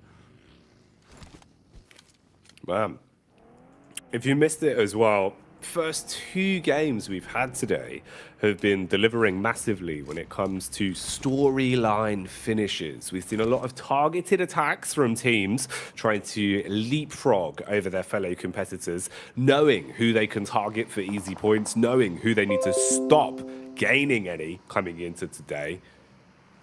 And how will those stories develop? What chapters will be written here on our second outing in Erangel? Only time will really tell. At the minute, though, it's nice we didn't lose any of our squads before the action came. So it still means there's possibilities for teams like Gladiators to maintain the safety zone they put themselves in towards making it to the survival stage. Right now, though, Alter Ego with connection across onto Falcons. It looks like in the distance. Now, Falcons might be the Bald Eagles blank, but they had a very unlucky first game on Erangel. Thought they would be slick with it and drop on Bra towards Saverni, but they got 1v4'd by the Bison and left with nothing, just 3 elimination points under their belt. They can't afford to have another sad state of affairs early into this one. Yeah, for Falcons, time is running out for them. The hourglass flipped and the sand is pouring through an alarming rate. Alpha 7, though, taking down Zia. Look at that. That's cruelty. Pushing him into the tree line there. Our Quest all the way. Takes shots. Kitsune gets a hit to the chest there. Goes very, very low in the process. But they are just zooming in towards the circle. But it's a scary prospect, I think. Mad pulls off in the distance. You've got Bra behind them. Lops Kitsune out the vehicle. Drops Gladiators down to 3. Not a safe position. This is the second time in a wrangle. They've down to be 3 players right off the get-go. However, they do get a central position inside the circle. How long can they hold it, though, with just the 3 players? Bra, trying to slow down things for now. You've got a vehicle for the getaway at least, 2 of them to be precise. Bit of defensive utility in the back pockets as well, with a fair few smokes they can utilize to at least slow down any further commotion. Falcons, they're going to be hunting, looking down a ridge side, seeing if they can find anything from here. Bit of space being created as well as Teak will take them on a mission. Going for the full flank behind, looking to get a better position here behind Tiamba so that you can take the scrap from all angles. Problem is, Puncher's been found. It's worth grabbing that second vehicle for the rotate, and they will try and make it back into the blue. Yeah, for Falcons just setting themselves on the edge, settling there for the time being. Reject did find a nasty little shot. It's actually an insane angle that was taken by Ragey up on high. Managed to just squeeze the bullet through the window, takes down 1 player, lets Tiamba know all about it. Don't mess with the Japanese on top of the Potato Hill over in this situation. Obviously, the circle moving up towards that northeast side supports Alpha 7, but it's Malese Esports still on a bit of a tear here. Probably one of our more consistent teams in the lobby. You got to love them for it. On the edge play as well, they're doing very, very decently. Taking down some of Stalwart's players, doing a bit of damage on that side. A Stalwart, once again, makes a textbook play for for Stalwart heading over towards the western edge of Potato Hill. Another circle swings its way through to us. It's non-stop train here over in the PMGC League stage. We are settling over towards apartments. Look at that, Alpha 7 already taking up position, looking to really cement in stone that third place position for themselves now. Bullets and nades stepping so close to Audio. Getting a grasp on things here. Reply back from Potato though. They don't know that this is his home turf and he tries to lay claim to it. The nade will dispatch him and finish them off. Supposer striking down there. Alter Ego, that's 2 games back-to-back on Erangel Blank where they haven't really been able to find anything. Both games, all they've had is 1 elimination in a pocket. So very minimal movement when it comes to the points. That's why Gladiators have been able to move even further ahead of them. Now sitting pretty in 9th place, just behind Mad Bulls with a difference of a handful of points. Shame for Alter Ego. Blank really feels like today has not been their day. Yeah, leaving the drafty door open as well for Tiamba and Falcons to feel the clean air breeze of that survival stage. Falcons obviously very far behind after their double bad games that they were able to accrue there. But 89 points, it's not unsurmountable at this point to get towards that. Tiamba as well might be able to overtake them, but Alter Ego right on the edge now. Only 3 matches for themselves left to play. We got DX heading over towards A7's home territory in the apartments, looking to evict them from these rooms as nades pouring in, but DX have settled themselves comfortably over towards that side of the compound, keeping themselves nice and safe away from the explosions, from the shrapnel, from the cacophony that is coming through from the 2 players on the apartment just across the way. Ooh, a couple of pot shots. You can see the lay of the land here with the way these fights are going on all around these squads. A lot of big names in close proximity to one another. Meku has to manhandle Bra. Meanwhile, DX are challenged by Alpha 7. It's a 1-for-1 trade game being played as either side is suffering casualties. Levi's on the quick move, trying to adjust back towards the top floor and support his squad. Chow's been revived. You're looking to defend the doorway now, but they've bypassed it. Sanab's in Blank, in a building with a shotty. If he gets up close and personal, things could change very quickly. Dives out the window with a strike onto Levi's, waving goodbye to DX as they're getting decimated. Defending towards the stairwell. Nades bouncing off the side, ricocheting down and looking to silence Alpha 7. This is such an awkward fight. Mafioso, though, hell of an arc on that one.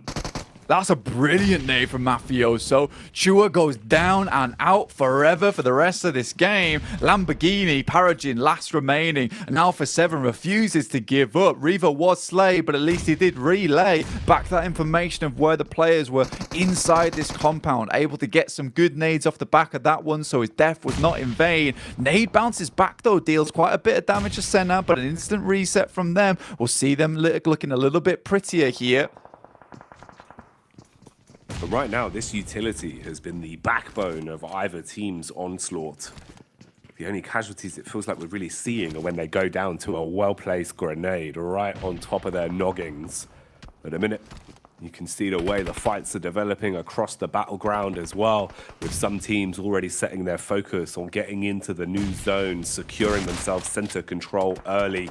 Evos, though, thrust into a fight once again. Misery and Co. lucky to remain alive as they're chunking a lot of damage from Falcons. It's a bit of a rotate, though. Teak and Puncher far back, and they're giving up the groove on this one. Leave their teammate. He's going to be left for good, and they breeze off, playing for the late game and realizing they have to trade out their mates. Yeah, I think they understand there's got to be not many people over towards apartments. The amount of fighting that's going over towards this eastern side, the least that they can do is pick up one of the many buildings that sit over towards this area. Malise Esports getting dumpstered on just a little bit by Stalwart right now. Stalwart is down to 3 players, and Malise can bring this back because it is an even split between the amount of players still kicking for both teams here. Tops, though, not one to be underestimated. However, past couple of days, Stalwart have been slowly slipping in terms of performance, still pumping out those numbers, but nowhere near as successful as those first couple of days we saw from them. Mali's looking to pick up their player once again, as he did get knocked, and now Stalwart, they look to put on the pressure a little bit here, Jackie. Thing is with Stalwart, it felt like it was a complete change of play style for them after day 2. They started playing an awful lot of edge, going for very slow rotates. Seems like they were happy to coast, knowing that they almost feel confident they'll have that guaranteed top 3, and just look to gain more experience in these lobbies, look to gain an understanding of how everyone else is playing for future reference. Wow. At the minute, though, they are just scrapping. It's them versus Malise with the assist of Rejects in the middle. Malise 1 by 1 will be mauled, going down to the bears of Stalwart as the claws have come out and cleaved their way through them. Reject have a good understanding of where exactly they are, though, Blank, and maybe the confidence is there for them. Closing the gap, playing behind the smoke walls, the vehicle will drag them closer and closer. Meanwhile, Gladiators swung upon. That nade could be filthy, but it's bounced. Another Molotov doesn't quite get inside the building, but hefty damage is still getting hit through. Tixi once again falls. This is one of the few locations that is safe for Gladiators, but nasty nades over the top side. It's a nice molly outside the window as well, prevents them from leaving whatsoever, and Gladiators go out in 12th place, 0 eliminations, so their spot once again becomes a little bit rickety here. Reject, in the meantime, dealing with the players coming through from Stalwart. This team just looks so good, Jackie, so far. Some really nice plays, some really nice movements coming out from them. It's lovely to see the Japanese squad still thriving today. We wondered whether they would be stopping anytime soon. It looks like that's not the case. No, if anything, it feels like they're starting to get back into more of that groove that we know they can use.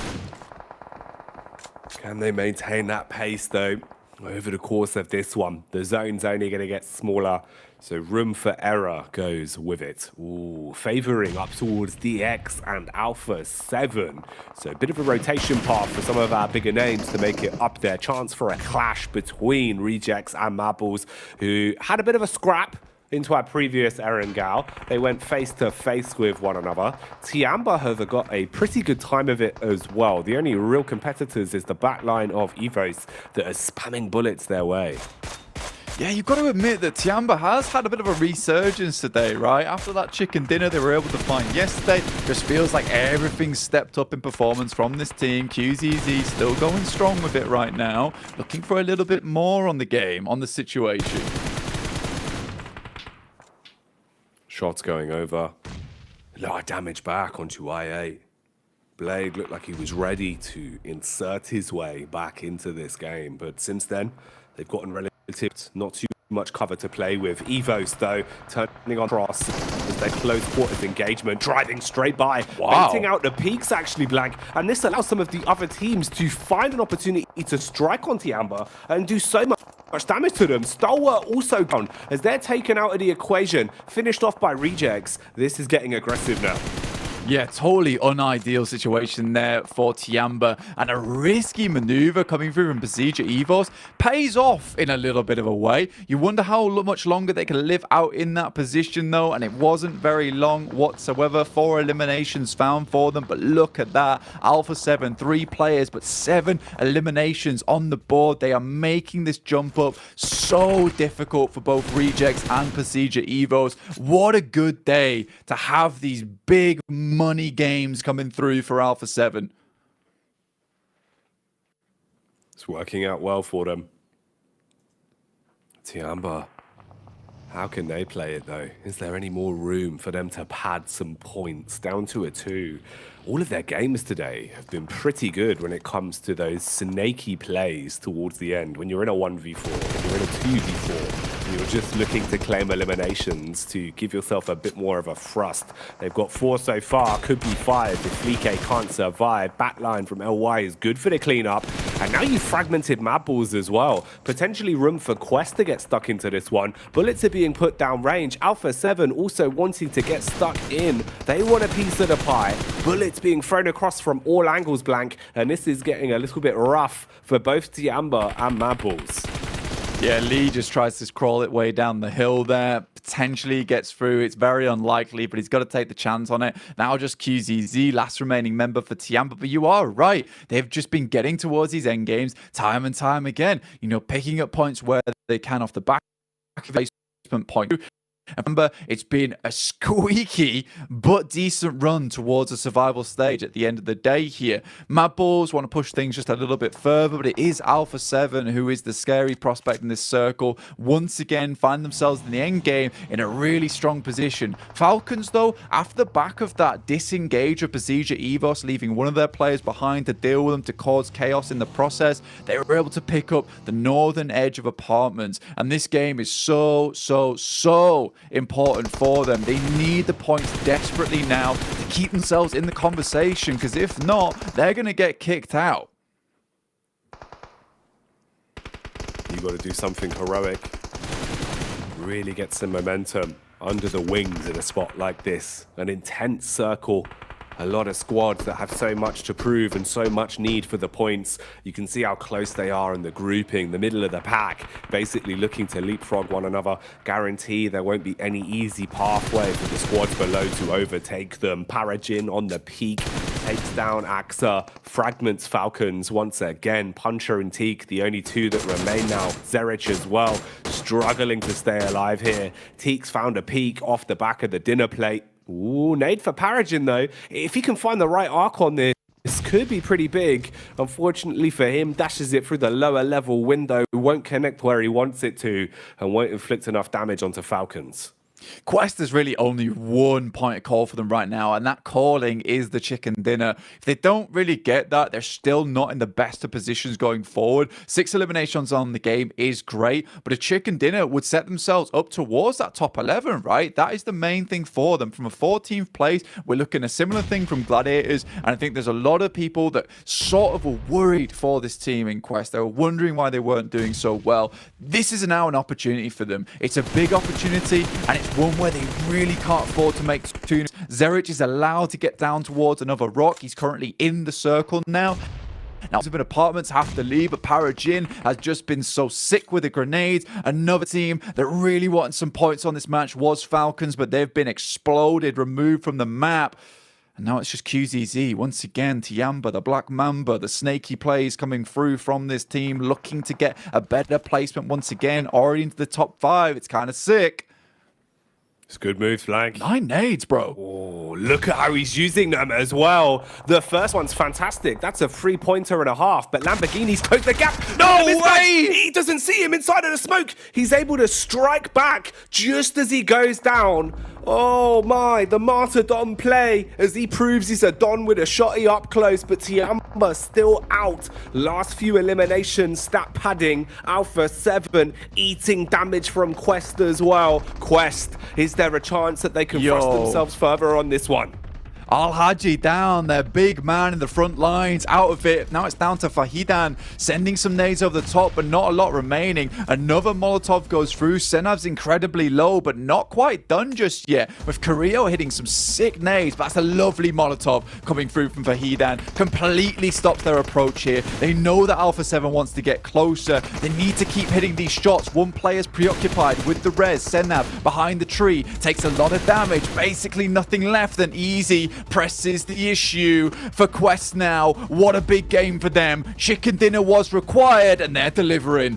Al-Haji, during the interview today, said that the side felt a bit down in the dumps, but this has surely got to give you more confidence. They just need to finish off Frozen, secure their chicken dinner, and Quest have surely got momentum back, Blank. They're celebrating for the first time today.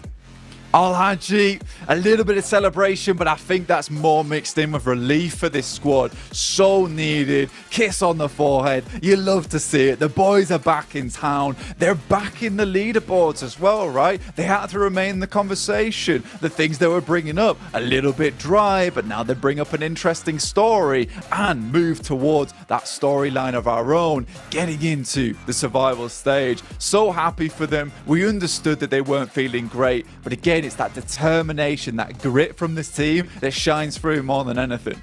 they've been playing on the back foot the entire tournament with some very unlucky circles, some very unlucky rotations, but it felt like their confidence was always in the right place. After the interview this morning, you're thinking, okay, it seems like they've established where things have been going wrong, and coming into this game, Blank, a chicken dinner that is supported by a nice bunch of eliminations as well. Much needed points here. This is going to be a great start for Quest, especially if they can maintain a bit more momentum throughout the rest of the day.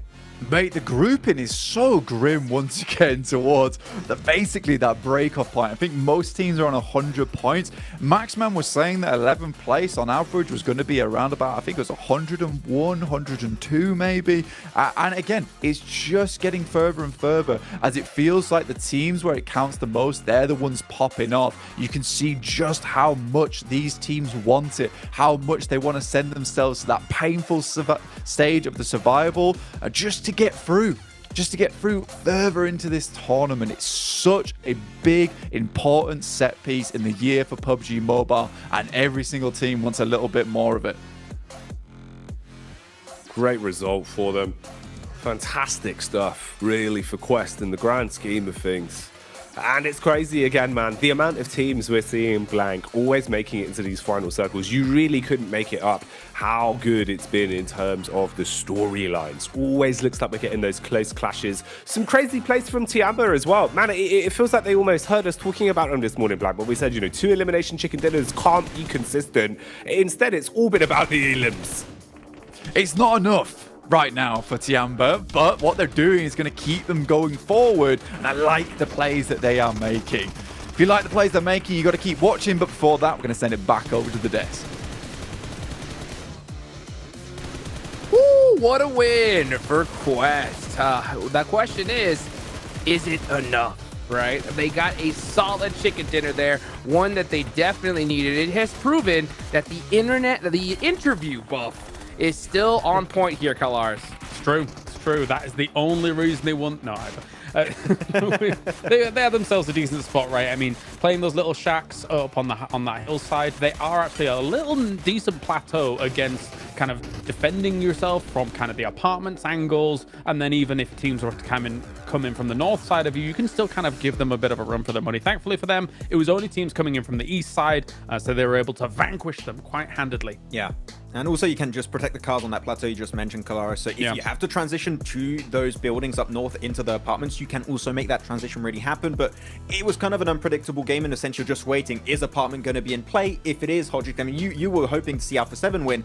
It was going to be based on do they have to leave the apartment or not? And the fact they had to leave, it was going to be very easy pickings for Quest. So 11 points, they needed about between 22 and 24 points if they wanted to try and get close to the barrier. That's a 21 pointer they just got. So an average decent game followed up after this, they could be out of that bottom 5 where they've been for like a few games now, actually. So Quest definitely want to try and push themselves out of that as a scary bottom position.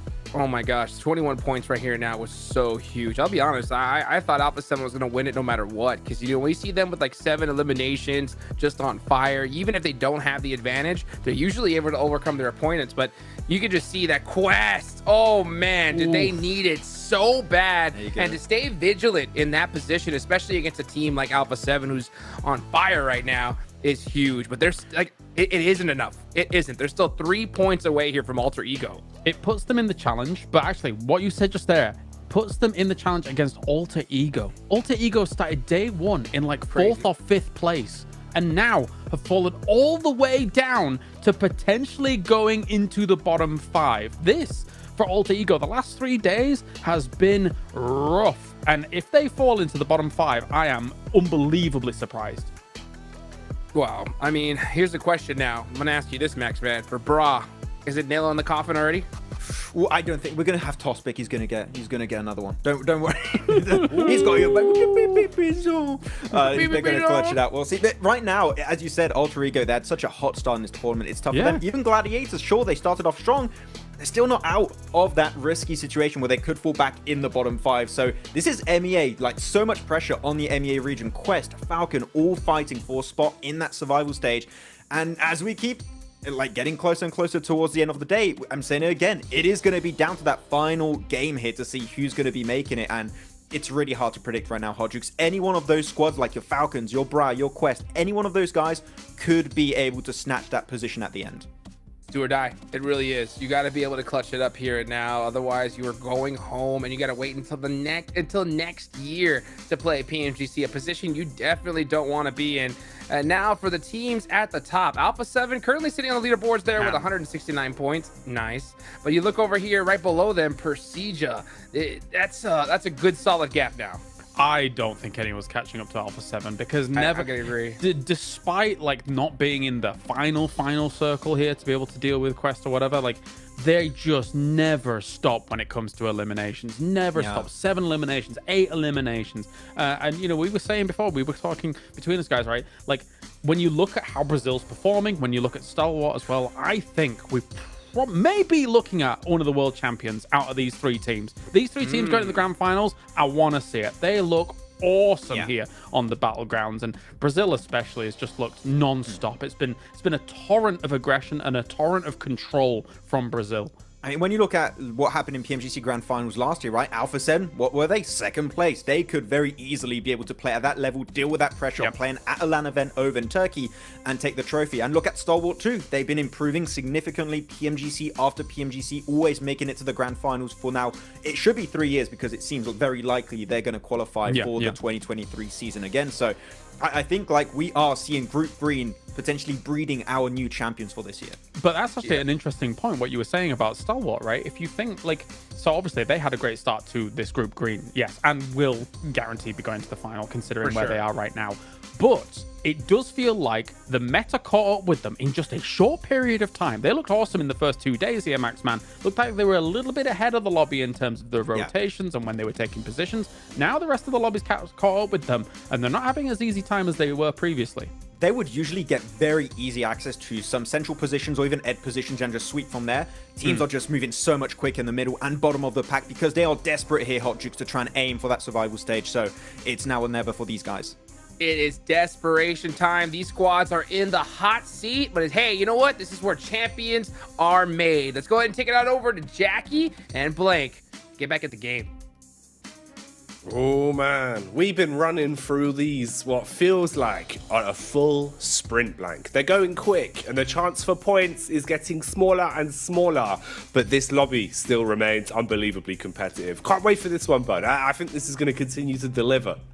I mean, Max is telling me in the background there it's 109 points, that break off, right? So, I mean, we're getting close to it right now. With Alter Ego 103, it's all these teams at the bottom are just pushing themselves harder than ever before. And Quest, you know what? Great news for them. I'm really, really happy they're able to step things up a little bit because I think, like you said, they have been pushed against the wall many, many times here. It's not been easy for them. Yet, despite all that, in this last day, 100 points now, only 3 points behind that 11th place. Let's go, Quest. Let's get it done. I think there's definitely an opportunity here for this team to break through towards that top 11 if Alter Ego just can't keep up here. Falcons, again, another team on the chase, 93 points, weren't able to get too much done from that north position in apartments, but it's not an easy spot to play in, and Paragon's nades were just unbelievable.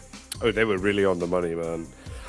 There's been some big nades the entire tournament. It's been so cool to see how much that utility has had a real big leg up for some of our squads that have good comms when it comes to timing with the double nades. It really has been a good affair to watch. Right then, setting ourselves up for the last Erringale, third and final one. After this, it's 2 games. That's all that remains for Group Green. 2 games of Miramar. There's been a trade of chicken dinners today, a trade of points, and a lot of squads starting to light a fire under them. Quest, can they continue? That's a big question mark. What more can they find? Alter Ego, have they slowed down too much, Blank? Have they put the handbrake on, or will they project themselves further here? Stalwart, where have they gone? A lot of question marks. Let's find out as we get into it. Exactly, Stalwart, where have you been? I need some games to finish off Group Green. I don't just want it to be a case of that day one magic. I want to finish off with a grand reveal here. But over towards our angle, our final one of the tournament here. Like you said, see if some of these teams can get some more points on the board. Alpha 7 has just worked so very hard so far today. And you got to give them props for it, right? You'd love to see Procedure Evos or Reject get that direct invite. In fact, I'd be so happy to see Procedure Evos get that direct invite. It'd be like times of old with Zuxi Luxi back in towards the PMGC Grand Finals. But the way A7, they're just not giving them any chance to catch up here. Some squads, man, have just been flying ahead. It's wild. These days have been very unpredictable. The lobby's only been getting more competitive the longer everyone's had a chance to feel out how teams are playing, make adaptations, and also find who they want to bully blank, because there's a couple of squads that have a big X on their back going into these games.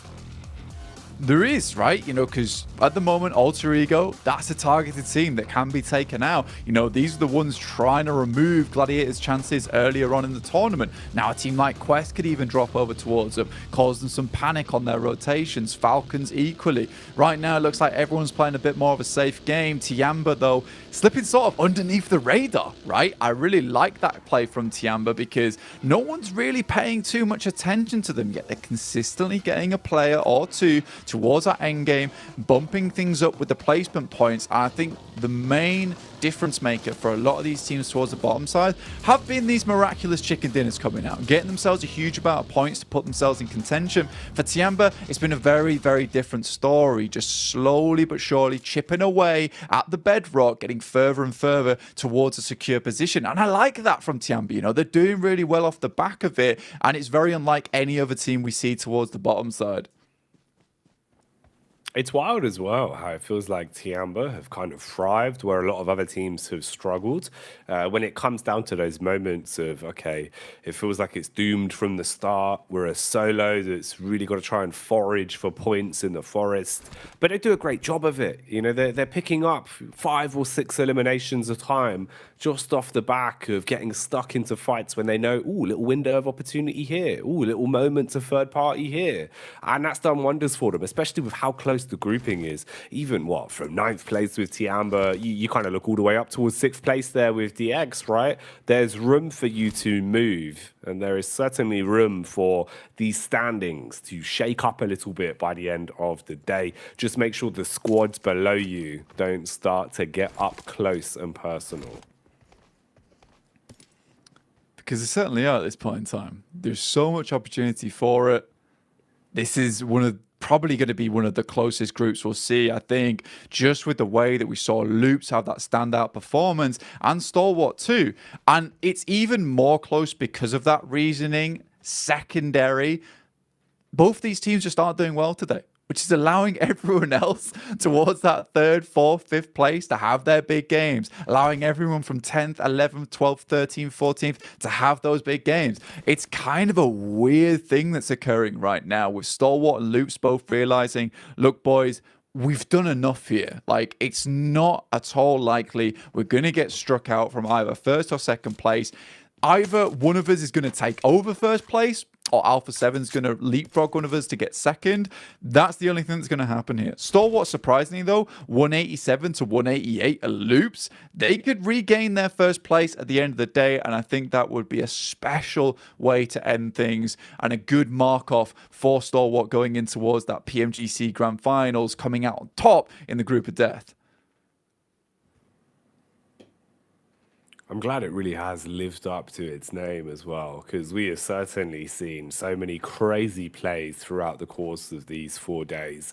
A lot of teams proving that it's not just about the prep work, it's not just about what you come into these tournaments with, it's about how you adapt, how you thrive in the carnage. We've seen so many small micro adjustments, so much of a unique meta developing over the course of the regional clash we've had here. And it has been very sick to watch. Brazil's been on top, the Mongolian madness. Day one was a sheer sight to behold. And I just can't wait to see what's in store for us here on these last few games. We have 3 in total, including the one that we've got live now. For the Mad Bulls, we get them back on our screens as well. It's looked a little bit quicker, Blank. I'd say, you know, some praise their way. It felt like it was almost too in their own heads. They were kind of giving a lot of respect to other squads, weren't really instigating fights, weren't really playing with that level of lethality we know players like Zerich, players like Frozen can have. They were a bit stagnant. Today already, we've seen them diving into some third parties, even getting stuck into fights where they're at a big disadvantage, but looking confident. And that makes the world of difference for me. I think if we see Mad Bulls maintain that confidence, they should be okay.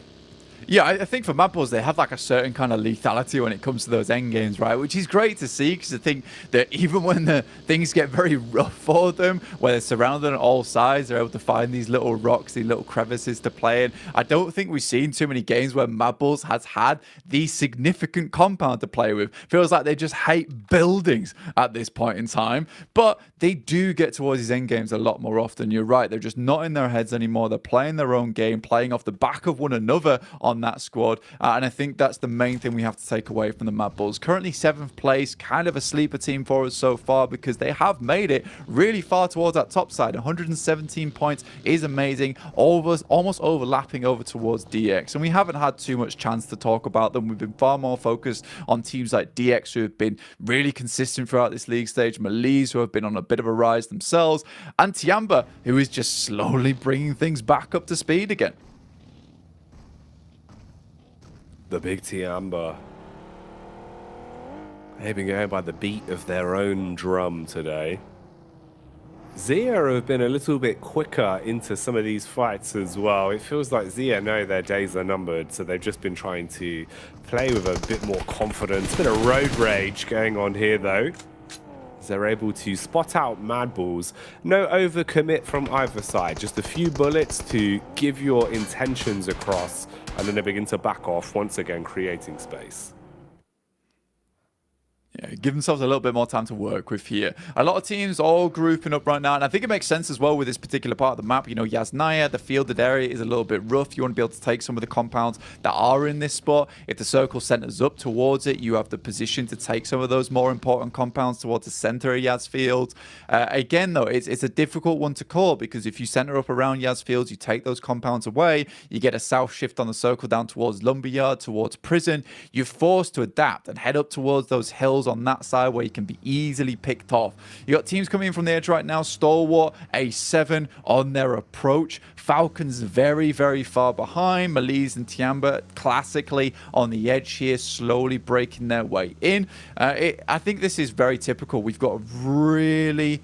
We've got this circle down now at this point in time, right? All these teams understand what rotations they can make. We're seeing a lot more teams make it towards that end game as well, because they know how to avoid each other, and they have to at this point. Every time they get further in towards the end game of that match, the better chances they have at picking up those all-important points to propel themselves further into these games. Bra Esport just have not had the day they were looking for so far. Currently moving over towards Yas Lake and trying to push through Gas Station to get further on towards Rozhok side. Stalwart taking a big hit. Stalwart, can they defend? What can they do from this? Don't want to have any more quiet games from them. I see replies back onto Shopper and Strikes first. A7 have caught whiff of Gladiators as well. They know where they are now. Oh, mate. Bit of a battle between Gladiators and A7. Could be a treat for the old eyeballs, but no one wants to run any risks right now. You know, going down as the first squad eliminated would be a sad state of affairs this late into Group Green. So you need to play reserved, play smart, and only fully commit to fights that you're 100% confident with. Play the percentage game this late into the day. Bra Esports very close towards Evos as well. That's another one that could be an interesting tidbit for Bra Esports. Chances of them making it into a safety net is getting harder the longer the day goes on. We've seen heroics from them, but it needs to be more consistent. Yeah, for Bro Esport, like, look, man, some of the plays have been phenomenal throughout this tournament, but it's just that point scoring hasn't quite been there for them. A lot of those dry pushes where your mouth just feels parched even watching it, where they're just sending into buildings and just getting completely ripped apart there. Lead from Tiamba does take a hit from Loops as they're currently controlling within the walled-off compound down on this side, leaving themselves pretty safe right now. Loops with fairly central position to work with going forward. Procedure Evo also looking to get a big match off the back of this one, and they're in a good spot to do it, fairly central. And I think that's why you did see A7 not fully take Gladiators to task there on that northwest side, because A7 understand that it really is just one game for either Reject and Procedure Evos, and suddenly we're in that situation where they are just behind you once again. One couple of steps and they will be ahead. And on Miramar, where a lot can happen, a lot can go wrong in terms of rotations, you know, A7 would much rather confirm themselves with a fairly steady game here with a good average, just put themselves so far ahead that it is going to be very, very difficult and almost uncomfortable for Reject and Procedure Evos to pick themselves up those big enough games in Miramar to get the win. You almost have to be lucky in that situation on the circle. Yeah, this is one of those where at this point in time, they're probably hoping, you know, with the fingers crossed, the toes crossed, they've got the lucky rabbit's foot blank, any sort of superstitious things that could give them a bit of a blessing when it comes to the circle, because you need an edge, you need a blessing this late into the group. Ooh, okay. Bit of a move here. Stalwart dead center for it. Everyone else realizing that their pathway is now open. Alter Ego and Tiamba towards the outside. Probably going to run into one another as it seems like QZ has caught whiff of where exactly Alter Ego are. I8 are on the full lurk around as well. And that's where you might run into the back of Gladiators. Kitsune has played point man ahead of the pack looking for the scouting info. Could be a room for a fight developing here as well. Looking for close quarters combat control of the three buildings we've got here. You've got the push in from Rejects that look to try and lay claim to this early. Meanwhile, Al-Haji from Quest, can he deal some damage? Oh, his back was exposed. Didn't realize the window had such a clear line of sight. They're going to run him down with the SMGs blank. This is really weird in terms of the amount of teams that are in this location. You've got Quest with Al-Haji, who burns out here. The Molotov's going to do a lot of after damage as well. You've got Reject on the sidelines looking over toward this one. This is dead central over towards apartments. And we see this part of the map so many times here in the group green stage. Tiamba equally trying to barrel their way through. Luckily, they head over towards Malise's position just as Poser hits the floor, giving them an opening, and they can unlock the door. Doors unlocked, but you still got to do something with the control that you take. See how far you can take this now. Lufa peeking back out towards the tree. Bullets down onto Ren. Ren, that has been so cheeky, so annoying. He's been able to pop up time and time again and find elims for Tiamba in situations where he should get absolutely nothing. The fight isn't going to end there, though, as the rest of his team gets collapsed upon. Melise with a level of lethality striking their way through them with ease. Tianyu hits the deck as the poison gets injected into the veins of Tiamba and they're slowly bleeding out. Another shot comes through, but that's from Alpha 7 along the way. They're able to get over the cross on Rozok Bridge into a sideswipe position, that spot that Mafioso currently has on the high ground along with the rest of his team, and they are actually being able to have a presence in this fight from an incredible distance, showing that Alpha 7 isn't just that close quarters combat team. They have a bit of that sniper in them, which is great to see. Alter Ego, a team that we have to be worried about out on that edge side, currently have to battle through the team of DX. Look at where they are on the standings, 11th place. Quest is just behind, 103 points. Going down here with nothing to show for it will leave Alter Ego in a really rough spot. They can't afford it. They really can't afford it to go that way. Alter Ego have to survive for longer, have to get some eliminations. Ooh, look at the rotate they're going on as well. Backline close towards Madball's potential to be sniffed out by DX on the POV of I8 here as well, as they're starting to clash down towards the location of Stalwart. And that is so much talent in such a small square, with Alpha 7 off to the left from Stalwart. I8 looking to scrap for it, and then the back line of Gladiators lurking, breathing down your neck, waiting to swoop in as well as they're trapped inside the water right now. Meanwhile, another fight developing here. This was Alter Ego. It looked like they were trying to go for the slow flank behind Marbles. Instead, they actually instigate a bit of an attack, dealing damage onto them, knocking one man down onto his last legs. Bullets being traded out from Potato as well into the distance. That's Evo struggling now as Zuxi's been knocked. Alter Ego, Blank, they want to come out swinging. Dear me, this is really not friendship between the Indonesian teams whatsoever. Zuxi down, and they just have to leave him behind at this point. The second time in a row that this has occurred. Misery makes his way through, half HP. Zerich might have just needed to pull the trigger there and could have popped him out the vehicle. In the meantime, Zuxi gets finished off there by Octa. Procedure Evos down to 3 players now in a really awkward spot of the circle where they've got to push through very open ground to even have a hope of getting in. They need to find a knockover towards Alter Ego, but these angles that they're able to take from this little ridge line that looks out towards them just makes it so tough. They're still giving it gas though, still giving it as good as they get as a player makes his way up towards the compound. They've got to respond, and now Potato looks to try and lurk his way in. Molotov dashed out through the window. More nades to play with as well as he's got a hand grenade primed and ready. Throws it out. Looks to punish. Splash damage not tagging. Vehicle set ablaze though. SMG in close range is what he hopes to pack a punch with. He eats a grenade. It rinses his HP. Potato forced to slow down the push whilst Link takes position outside. Hasn't seen him, but he knows exactly where his enemy is now. Wanted to go for the full flank. Instead, juking him, playing inside of the building. Runs through the fire and the flames though, Blank. But this only further turns up the heat as the SMG spits damage round the corner. And he will stop Evos there. On Procedure Evos, they catch the smoke off that guy. Really, really well played. Bra Esport looking to control Mad Bulls, who have set themselves in a fantastic position up towards this northeastern edge, able to look down towards all this carnage that's currently going on. Gladiators took a long rotate off towards that western side, yet there's so many teams confirming themselves over towards apartments now. You got Reject, Alpha 7, Falcons, Tiamba, even Malise in this area. Quest also trying to keep up with their position, but Alter Ego, they're not done yet. Looking over towards Bra Esports as their next victim. Good shots from Fnatic, but it's not quite enough just yet. Oh, they're damaging everyone though.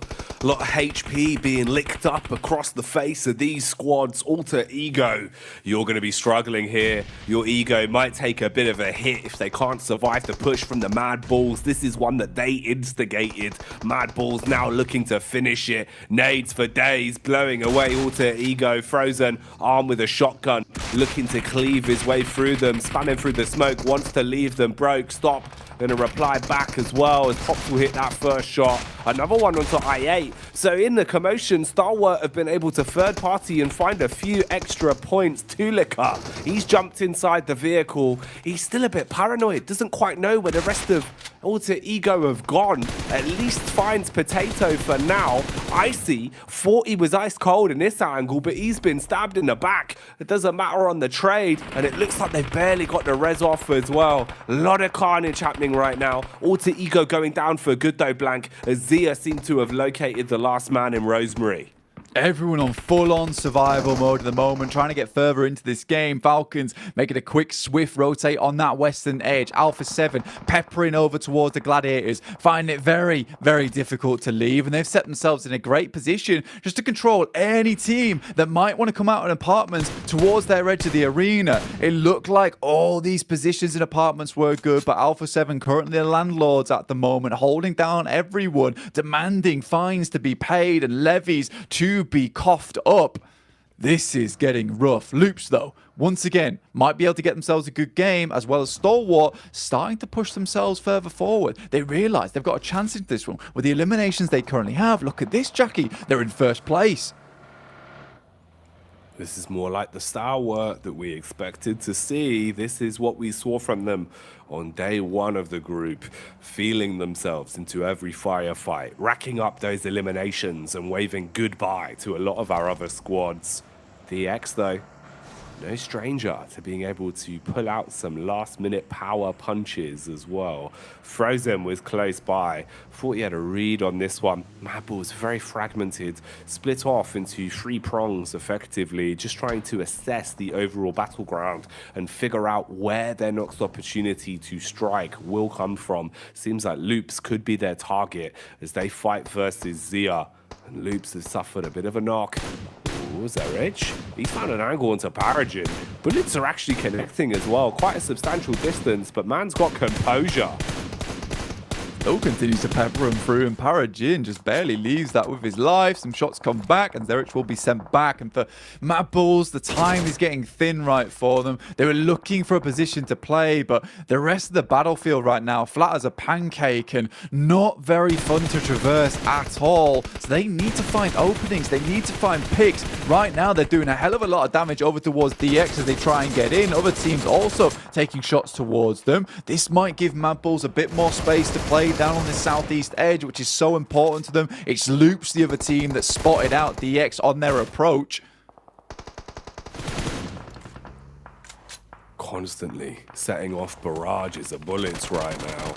Ooh, Cardozo in the back. He can see everyone's rears right now and just peppering bullets towards them. Should be able to actually farm up a nice chunk of damage onto DX here that are basically trapped in a position that you can't really rotate effectively from as well. That's the scary factor. There's so many players all around you. Frozen as well, going for the sheer shenanigans play as he parks up inside of the smoke. If you commit to this fight, the only issue is Loops. They've got good angles to work with the compound covering them as well. And if the circle moves in their direction, they're going to be licking their lips blank. This is prime time for Loops. You've got the rest of the teams now hustling and bustling as well as they realize this circle's just gotten smaller and everyone is on top of one another. Mad Bulls going in for the fight that they've been eyeing up versus DX for quite some time. They put the pedal to the metal and close the gap, but it's the metal of the bullets fighting back against them. They detonate the vehicle though as Loops get the shots in and DX are gone.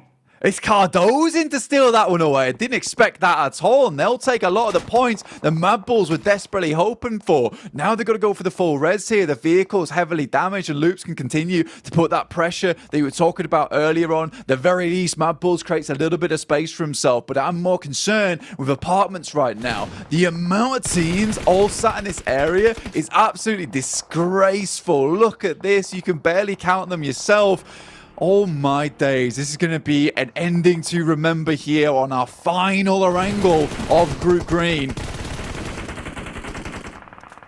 Oh man, it's only getting worse for Mad Bulls as well. They basically traded places with DX, and that meant they're fighting from the same positions. They're getting shot at by all the same angles DX once were, and they suffer the same fate, going up in a puff of smoke and being removed from the fight now.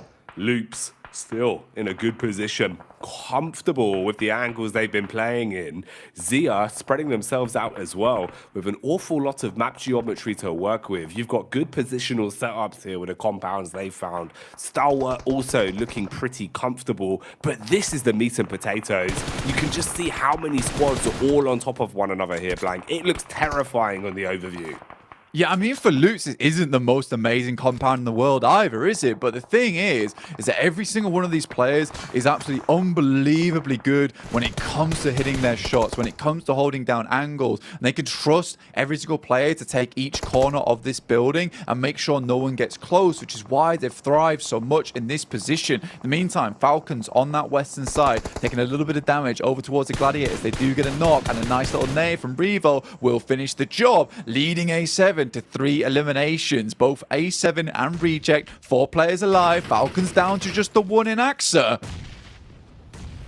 And will he be remaining alive for very long? Doesn't seem like it, Blank, because the nades do not stop coming. One after another, they're dashed in, bro. And Tixie, he's running in to end it. Had confidence in his teammates there. The nades soaring through the sky and the bullets shutting down the last man that was alive in AXA. So Falcons going down quick today. I think you realize for Gladiators, they know that honestly, at this point in time, with the amount of points they've been getting over the past couple of matches, the very least, they need a full squad wipe here. They don't know how much longer they're going to make it into this match. With them being right on the barest edge of that western side, I like the maneuver they make. They get 4 eliminations, they get 4 points, but that's about it. There is other teams that can still overtake them. Quest are in this game as well, remember, and they have that position on the backside building. They might be able to catch people off guard as they attempt to leave, but it's Alpha 7 with all the control right now. They're the ones holding the button, and when these teams have to leave, they're going to be ready to accelerate this game to new heights. Stalwart, controlling a shed. Just trying to stay alive and keep those fires moving, crouching up and down. Loops looking for early commotion again as well. Loops done a good job of finding their way through a lot of these fights, at least to keep the full squad alive, gunning to get themselves a bit more on a day-to-day. The top 3 squads are all still in the runnings, and Reject Tokyo, no less, alive and kicking as well. For Reject Tokyo, they're looking to potentially thrust their way past Evos if they can accrue a couple more points. Need to get themselves some elims and look for the late game. Ooh, bullets going across on towards the up. Ayala, he'll get one on the backline blank and take down the first man. Yeah, Loops just stealing away these eliminations feels really rough for Alpha 7, honestly, because the more points they can score on this map, the harder it is for Reject to catch up, because as long as Alpha 7 stays in this game, Reject's push towards that top side just feels almost like a futility, Jackie. Stalwart attempt to make their way across with a long old smoke train, but it's looking like this train is getting derailed on that northern side as there's just bullets pouring in left, right and center towards them. Lufa, Reject, all trying to take those points for their own, but every single team sees these as potential ways to climb the leaderboard. Fair play to Quest as well, actually being able to snatch some of those points blank, realizing the commotion in the distance were freebies. And Kante hits the mark, so Quest get a little bit more out of this. 4 elims under the belt. Remember, they lost one of their star players as well in Hao Haji quite early into this one, but they've done a good job of at least keeping their chin up and playing together. How far can Quest take it? Where are they going to end up in this one? Can they use the confidence they found off the back of the previous game to take them a little bit deeper? Loops, your life is getting harder and harder. They waited far too long to advance further forward, got left in a bad spot. One that's going from bad to worse now as everyone's located them, consistently unleashing a hailstorm of bullets towards them. Cardozin's the last one trapped inside of the compound. Eventually, he's got to move, and there's so many squads that know about that location. Their days are limited. Reject is doing a great job to steal away a lot of these eliminations. Alpha 7, though, they find Kiss You over towards that backside. Carrillo takes a little bit of damage. Reject certainly not letting them just peek whenever they want, but it is Fahiden, the guy I was talking about earlier, who's really done a good amount of work for them. Again, another one goes down, but similarly, Carrillo able to pick up another 6-5 for Reject and Alpha 7, both looking to gun it further into this match, but Reject's closer towards the center here. Despite that, it's just going to feel not so awesome when A7 continues to climb these rankings, but at least Reject is still placed themselves in a position where it's possible. Gladiators, further into the match, I didn't think they'd make it towards top 6. I thought they'd be out so much sooner. Nice little Molotov, but the peak will be there, and he directly runs into it, and that should be him done.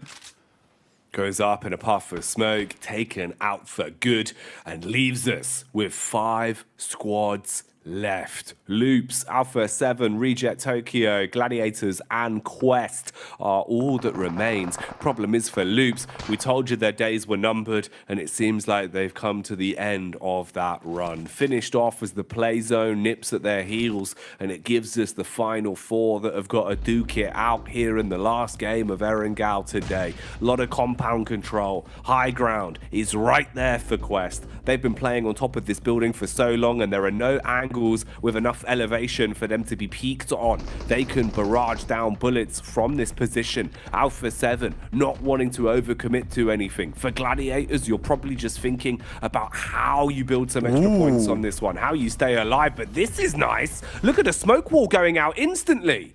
I like this from Alpha 7 actually, because they know that Reject isn't technically direct center right now. If they can get players out towards the edge here, towards the center of the circle, as we are closing up, we are finishing the game in approximately 2 minutes here, stage 9. Reject currently beset upon on all sides. They see all of these smokes. They know they need to have to respond somehow, but with the amount that's been placed down, with the absolute boatload that Alpha 7's been able to maintain on, it's hard to predict where they're going to be, Jackie. This is really interesting, Blank. Look at the positions the Gladiators have taken as well. Basically being the doorman, denying the exit from Reject. Okay, Quest. I talked about the height advantage they had, and they're using it, swinging sky high as the bullets start to strike down and leave Alpha 7 in a rough spot. It can go very wrong quickly for the Brazilian team. Meanwhile, OCO playing with confidence as the Japanese squad come through like a katana, chopping their way through Gladiators, slicing them down in the arena, Blank. The shotty from Tixi, quick for the trade, but they're also getting third-partied. Alpha 7, they give up the circle, they play for the fight, pushing back in as they strike down versus Reject.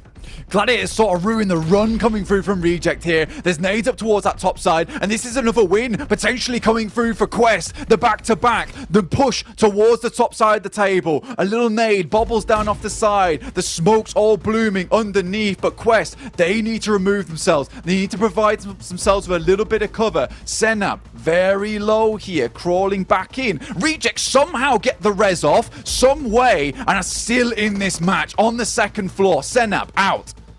Senab's gone down to just the 3 versus 3 at this point, as you're going to drop straight into the commotion. There's the first as Quest ascend from the heavens. The punishment, though, is being distributed by Reject as the Japanese side seem to be trying to steal this one away. They want a chicken dinner today, and that seems like what we're going to be getting out of it, Blank. As the final frags come in, Reject have done it again. This is so good for them. It's exactly what they needed, and not something I expected either. You got the perfect jackets on the back as well, and that really was a perfect bit of gameplay towards the end. The fact that they held on versus the Gladiators as well, when they came in with such a significant push towards their position. Serious relief from them. The ref won't even give them a high five. Come on, man. They played a serious game here. Man, they were giving it, Blank. And that's one where really it felt like they kind of got targeted towards the end there. You know, Alpha 7 get a few hefty hits off onto them. They knew they had Quest living upstairs rent-free. They were frustrated by it but couldn't do anything. And then Gladiators just walking in through the door. You know, at one point we saw them basically go down to just the solo man, Blank, but they take it in the end. That's fantastic for them. This is a side that, you know, have given us an awful lot in terms of the personalities on camera, the way that they've kept their mentality so high, the adaptations, and now a clutch that they needed to steal a chicken dinner. Great plays today. Yeah, you gotta love this team so far. They've been forever cursed by this second place. And you know what? I was really feeling it there as well. Not even a second, maybe even a third. But what a way to play that out. Sarah from the second floor window as well, really battering down on both Alpha 7 and Quest. But Quest taking themselves a second place, I believe it was, and Reject taking a first, leaves Alpha 7 only getting a few placement points off the back of that third place. Yes, they had a ton of eliminations, but similarly, so did Reject. They get closer to that boundary. That is third place, Jackie. Man, every time I see Reject play, I become more and more of a fan of this team. So fun to watch, but there's plenty more action to come. For now, let's get back over to the Desto and dissect this one. Reject clutch up a win in the most important time for them. That was close, man. For a second, I thought we were going to see another team be able to jump on down and clutch it up, Max, man. But Reject, just in the CQC, just too good. Not too good. The apartment finish, I had no idea who was going to win, by the way. It was Alpha 7 Reject, where you just don't know. You got the smokes all over the place. You got no information on where anyone is. So it's just down to the wire. And Reject, such a good play, especially being able to clear Gladiators. Oh, I didn't even see that nade again. Whoa, Gladiators just came sweeping the western side of apartment, but 22 points. Sure, Alpha 7 Hot Jukes, good game for them, able to get, again, eliminations, but Reject, they are running to overtake a spot in top 3. They could make it happen with results like this. Again, the severity of the situation for all of these teams on the cusp of either top 3 or down towards that bottom 5. We're seeing so much urgency about the play coming in. And one thing about this game, it being so similar to the last one, we get that awesome moment where everybody's kind of taking the learnings from the previous game. How are we going to approach this a little bit differently? So many teams in the apartments trying to jostle for it in a very early state in this game, and you can see how it ends. It's ridiculous. I want to paint a picture real quick. This is a very worst case scenario thing. We are seeing Loops still getting a few points here and there. We're seeing really good improvements from Alpha 7. We could, in a worst case scenario, see Stalwart falling down and Reject overtaking that spot, because Stalwart have been struggling these last 2 days. No way. Oh no my. way we see Stalwart get knocked out of top 3 here. There's a chance. Well, there's a chance, but what, again, I have to kind of show is the fact that Alter Ego is now in bottom 5. Oh, wow. That's ridiculous. That's gotta hurt. After the first day, you would never imagine that, right? Never. Whoa. I wouldn't imagine it. No. Wow, gotta give it up to Quest, right? To be able to get a nice, good finish there. I thought they were gonna win it. I love to see them. We missed it, but we got to see them do a little bit of a double jump. They had to jump off of that one building and then hit the ledge and get onto the other one, and all of them made it. And unfortunately, not able to clutch up a win there. But at the end of the day, that's it for Aaron Gale for Group Green. It's going to be all about Miramar now, Max, man. And you can see who are the top Miramar performers right here. Yeah, Loops are right there too. I do want to bring it back to Loops on that previous game, though.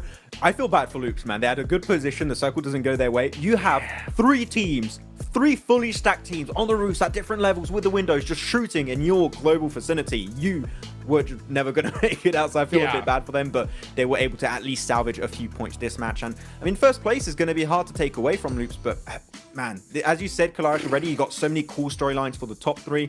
The bottom team is still fluctuating game in, game out. It's really hard to predict what the rankings are going to look like after these next few matches. Miramar is going to be the deciding factor for this group. Sorry, I'm still a little bit flabbergasted that we're finding Alter Ego down there. Like, I was adding up their points and kind of tallying things up. In day 2 was more impactful than I thought it was, because obviously they had a great day 1, but day 2 they got 15 points across 6 games, which really kind of hamstrung them going into the latter half of this tournament. And I mean, even the the third day, yeah, they got, you know, a second place with 8 limbs and stuff like that, and another 8 limb game. But when you're wanting to keep your averages up, it's not enough. There's so many like 1 or 0 point games coming out from Alter Ego that they need to remedy fast. Yeah, they need to do it so fast. It's unbelievable. There's only 2 matches left, 2, and then we're done. 5 teams are going home after this, and Alter Ego are now in that hot seat like you wouldn't imagine. And speaking of hot, of course, we got to give a big shout out to the official smartphone here for PMGC, the Infinix GT10 phone, a phone designed for esports players. You guys want to go ahead and dominate the lobby, you got to check out that Infinix GT10 Pro. And oh my goodness, we're going to see some monsters on that GT10 as we get into the final 2 matches of the day. Alter Ego on the hot seat, the Bald Eagles, the Falcons, right there next to them. Bro, I can't believe that we didn't see them get out of this, especially after seeing a clutch 1v4, Max. Yeah, people would say it's my fault. Yeah, I talked about it. Classic me. But yeah, it's been a tough time. It's still very hard to predict. I have no idea how things are going to be really looking like. One team that still has been a little bit silent, they should still make it in. Actually, no, they might not even make it in. I'm looking at Xavier. The bottom teams have been doing so well that even a team like Xavier, if they're not performing at all, these next 2 games could also fall off. So in theory, I don't know what's going to go on. Yeah. All the way from 8th place. That's absolutely insane. Guys, don't go anywhere. We're going to take a quick break. We'll be right back.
the desert. And let me just say this. Alpha 7 have been doing so well today. Can you imagine if they get a good performance on this next game? They could be the champions here of Group Green. Can you believe that, Max? Yeah, I mean, Alpha 7, the thing is, even in games where they don't get maybe that many placement points, they are still getting those eliminations. And that is just so scary. The fact that a team is able to be so consistent on how many elims they get per game is mental. And they just now, not on top of that, they also reach in the late games apparently too, which is just double threat for these guys. So I'm telling you, Stalwart, they're not quite as safe as we initially thought. There could be a big change in the big three here if some teams like Reject and Procedure Evos keep getting points on board. So it's could be a big change up there. Now here's the question for you, CalRs, right? We saw Procedure take out Alpha 7 in Sandhawk. If Procedure wants to stand a chance, I know the gap is so big, right? If they want to stand a chance, they have to take them out here and now. So do you think that's something they could actually consider?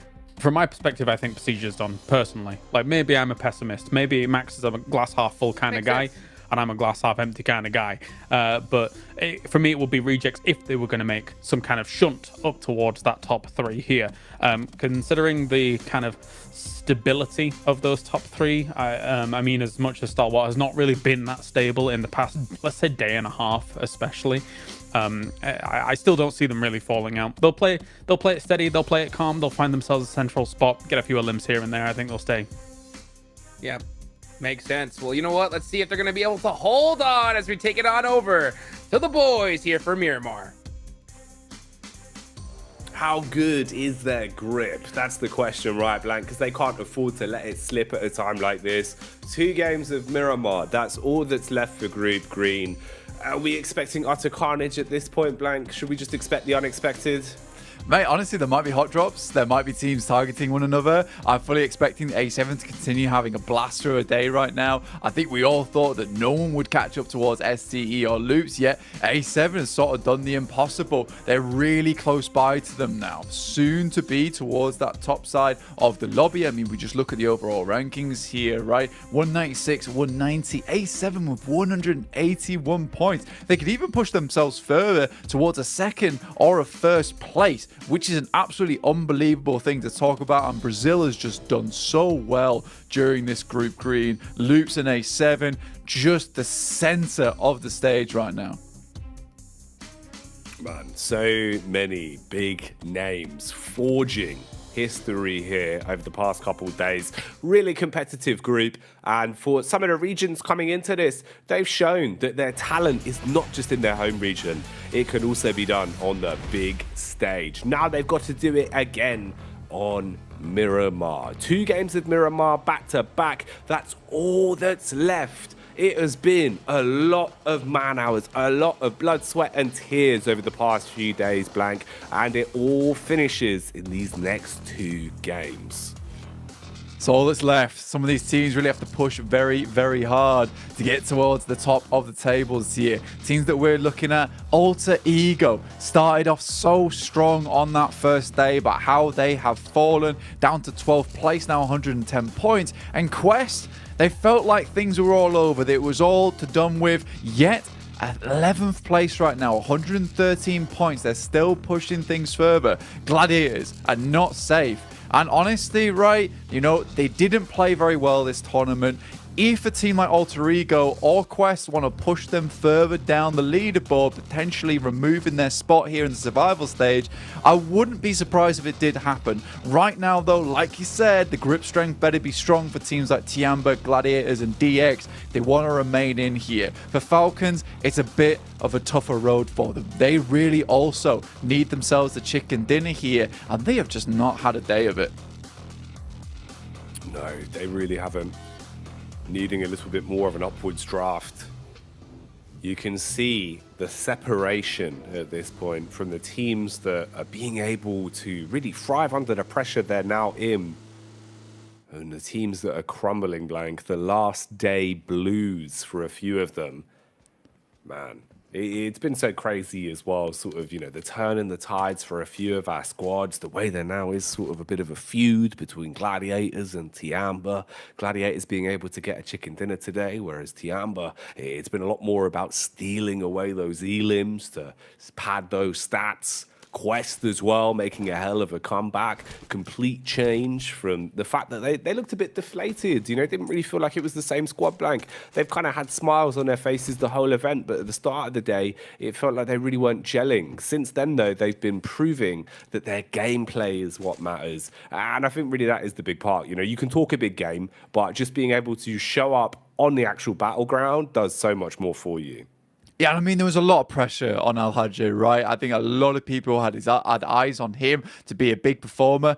And let's be honest, he has performed very well, keeping his team in these fights where it mattered most.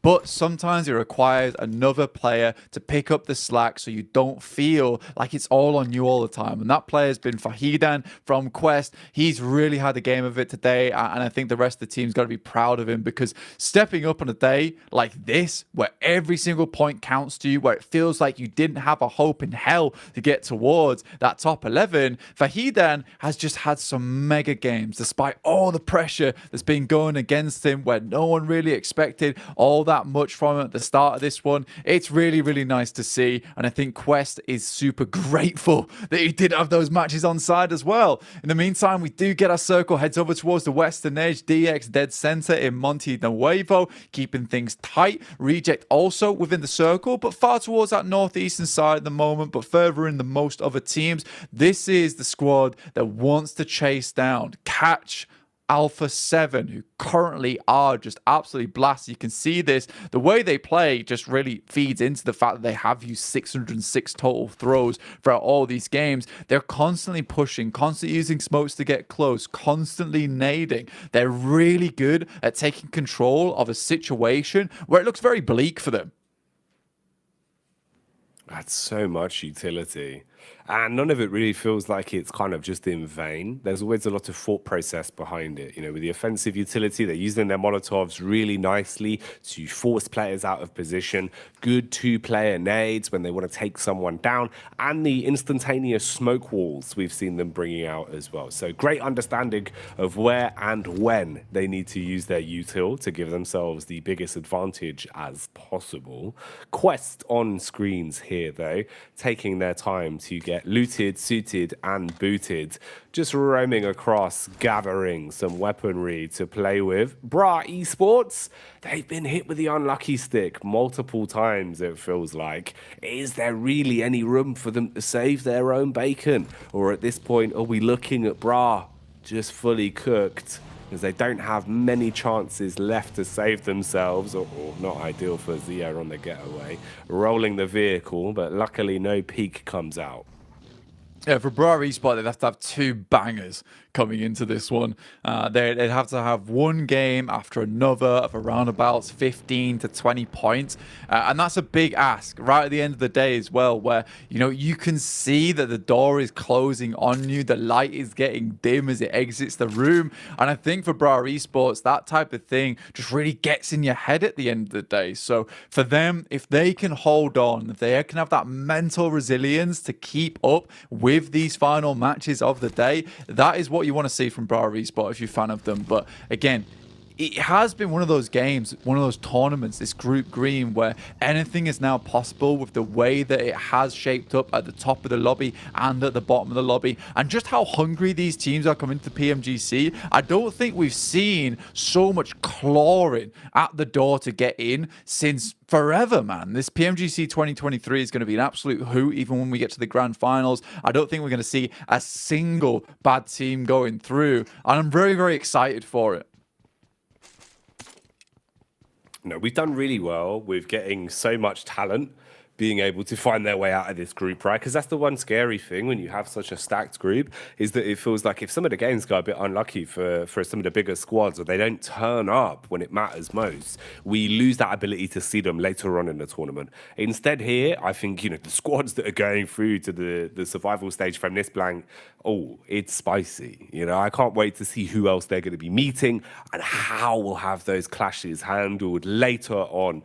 Man, it really is interesting what we've been given here. Group Green has delivered on so many fronts, and it's been a treat to behold, right? The way there's been constantly a power struggle as well in the upper echelons, which I think, towards day 2, we kind of thought it was all said and done already, where you're looking at it and thinking, well, there isn't much room for a lot of these other teams to contend towards that top spot. Suddenly, Loops just start playing some of the best PUBG Mobile we could ask from them, right? Some really aggressive but smart games. You get Alpha 7 actually finally getting some victories alongside finding so many elims. And what a beautiful storyline it's been for Reject, right? Like, that's super sick to see the way they've ascended. They've had such cool mentality the entire tournament, Blank. One of the few squads that, even when they've had bad games, have kind of just been laughing it off and keeping that mentality strong. But then they're playing some quality games. Real smart setup in the circle, good aggression as well. Star has been hitting some blinders. OCO's been on point. It's just really cool, man.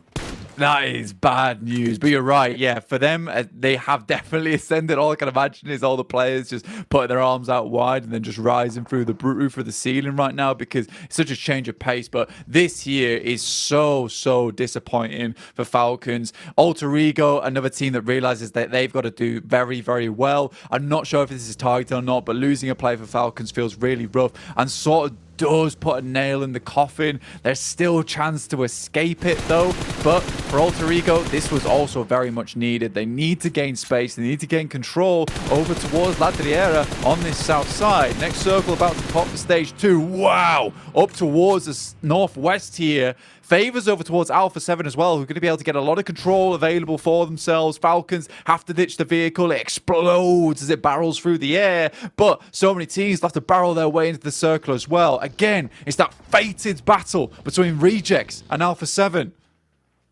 Oh, mate. A classic fight at this point that will decide so much.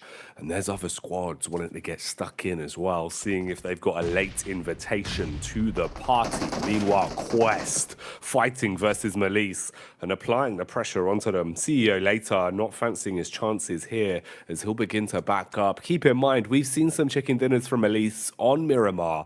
It feels like they do spread their wings a bit more on this map, a little bit more confidence when it comes to this as a battleground. How's that going to work out from today, though? It's a whole different ballpark. Al Haji keeping his eyes peeled in case they re-peak, but no aggression displayed. Meanwhile, on screen, you've got Gladiators starting their rotation and looking to get into an advanced position early. Kitsune barraging off shots with a Mini 14. Yeah, Gladiators able to squeeze out some secret points at the end of that last angle. I didn't think they'd get too far into that one, but that just shows how much they want it. Still in 9th place, 115 points, tied with Tiamba at the moment. Quest not far behind, but with them being currently held out by Melise Esports, who are just a significantly good edge team. Easy goes down, Fahidan low, out in the blue as well on stage 2. It's not going to hurt too much, but there is a time bomb ticking over here for Quest. They'll have to leave at some point. Al Haji begging Poser to peek there, but he just refuses, remains in place. Just that ever-looming threat coming through from Melise. And that sums them up pretty well, man. It feels like Melise kind of always are, the big dog just barking away at you. Anytime that you think you've got a competitive edge, they sort of turn up and really try and deliver some fear into you. Oh, man. Hey, this is going to be a spooky one, Blank. It feels like at this point in the group, it really is just so hard to call. Even fights where you feel like players should be individually confident have a bit of a blessing in a hand-to-hand combat. And it's just going whichever way, but you predict. It really is crazy how we've found ourselves in this point where it feels like anyone could take a fight. And that fight could decide a lot in terms of the leaderboard, in terms of where people are going to end up. Circle approaching us ever closer as time goes on. We got Zia currently taking task to hand versus SDE. This team has really stepped up, and I think that they can leave this tournament with their heads held up high. It's unlikely that Zia is going to have any chance at all to get into that top 11. But for this team, the start of the tournament really felt like they had nothing much to offer to us, but they've learned so much as this tournament's gone on, and it's very valuable knowledge that they'll come away from. Even if they do go home, they won't be getting through to PMGC, but it's going to set themselves up for success in their region over towards next year. Quest tries to force the issue, but they're getting taken out. See you later, in the same vein, gets his head taken off, and they're making it through on a very difficult rotation here. Malise struck by surprise. Kante finds one, and they're all currently still alive, albeit easy, gets back up on his feet. Oh, here comes the boys in alter ego, though, not wanting to be ratioed on this one as they want to punish what remains of Bra. First few bullets land on target. Toxic, though, we know he's a bit of a clutcher. No PP Bizen in sight, though. Just the rifle to contend with. Meanwhile, Meku gets manhandled as he'll go down. Zuxi taken out as the play zone nips at his heels, and Redface leaves Tixie feeling ill as he clashes back against the Gladiators. Their chainmail buckling under the constant barrage of bullets the Evos are putting out blank, keeping the pressure on them now. Gladiators, they just need to send players forward at this point in time, not like they've get them back up again. They just need to go for a salvage mission. It's something they're very well known for. Taking shots, though, doing a lot of damage. They keep them at bay and keep them in the blue. They wonder how much more meds they have left. Actually, Kitsune's clapping back, and Matic, reinvigorated by Kitsune, Stan comes back into the fold. Kitsune, after taking the pot shots, jumps back in the vehicle, knows that he's got to roam further forward, trying to play off his teammates' contact. The rest of Gladiators gone for good as well, so it is just a duo. But Bra Esports, they're finished off blank, and this very well might be where their story ends. No chance to get points anymore, and that danger zone is still where their tournament lives is left. And with Quest up to 113 points, with the way they just played out that angle, it just feels so unlikely now that Bra Esport will ever be able to catch up from going forward. It is unfortunate, but it's the thing. It's just how things go down at the end of the day. Kitsune out. Matic has to send forward. He's in front of the guys from Procedure Evos. Falcom's up the hill, and Matic has a tall task ahead of him. As Redface gets ever closer and closer, he sort of needs to win this 1v2. Finds the first, and Misery off in the distance. Can he hit his shots? Bullets going down consistently, but Matic unable to find the connection onto Misery that would spell his demise. Now he's getting back into the zone, puts the pedal to the metal, has the ridge to protect him, at least from the elevated peak from Falcons. DX are just ahead. I8 and Tiamba are scrapping up close as well. A barrage of bullets going back over. Quick trade is found. Play zone biting at the heels as well as people are getting clowned all around. Here's the peek back out onto Tiamba once again. Uli, what can he really do? I mean, he's taking a fight peak after peak, but the Mini 14 really starting to strip that confidence away from them. I8 want to keep going. Gladiators, surprisingly, still have that player in the mix. Tiamba comes in all the way from the south side, but his blade just cutting them to pieces right now. Tiamba might be leaving the game in ribbons, and they would have liked to get a couple more points on the board, and sometimes it's just those singular points that can be the difference maker. Up to 6 eliminations now. I8 looking for the climb. It's going to be hard, and Puncher finds Ghost, sends some shots over towards him. Some of them pass through the ethereal object, though, send straight in towards the sand, and Ghost might just get away with this. A battle of fine margins. So many of our squads right now being able to consistently delve out chip damage that's making everyone feel uncomfortable. Confidence knocked all across the shop. Puncher going for a risky reset on the vehicle, spelunking his way downhill. Six will come in to grab his man and get him into a safe space. Pops the stims on the getaway. But he's going over into the direction of I8. And if they've got their wits about them, they might be able to find some output here. Bit of damage on the getaway. They go for the fast adjustment. Bullets barraged again down towards their direction. Gets himself a bit of cover to work with. At least you found something to play off of. Yeah, Compound that will set themselves up to holding out this south side of the arena. It's decent for Falcons, but with 94 points and only 1 elimination on the map, they really do need to get a little bit more here. And with the 2 players alive, with Alter Ego in a very central position and Quest holding up towards their northeast edge, it just feels unlikely that they're going to be able to profit over either of these teams. So with Bra Esport out, Falcons out, soon to be at least from this spot, and Alter Ego and Quest just going to get further and further into this match. Almost certainly feels like we're getting into a scenario now where Alter Ego, Quest, Tiamba, Gladiators all battling out to see who's going to be in that 12th place at the end of the day, and only one more match after this one to fully decide it. Matic all on his lonesome over towards the western side, doesn't have too much of a chance to get further into this match, so he's got a tall task ahead of him. With DX all around, breathing down his neck from up on high, he's scared, man. He's basically locked in a room.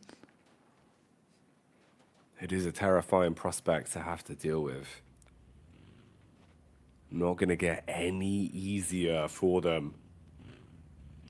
So many of our squads taking some hefty hits, bringing their numbers down to duos, trios, and even solos in the case of Gladiators.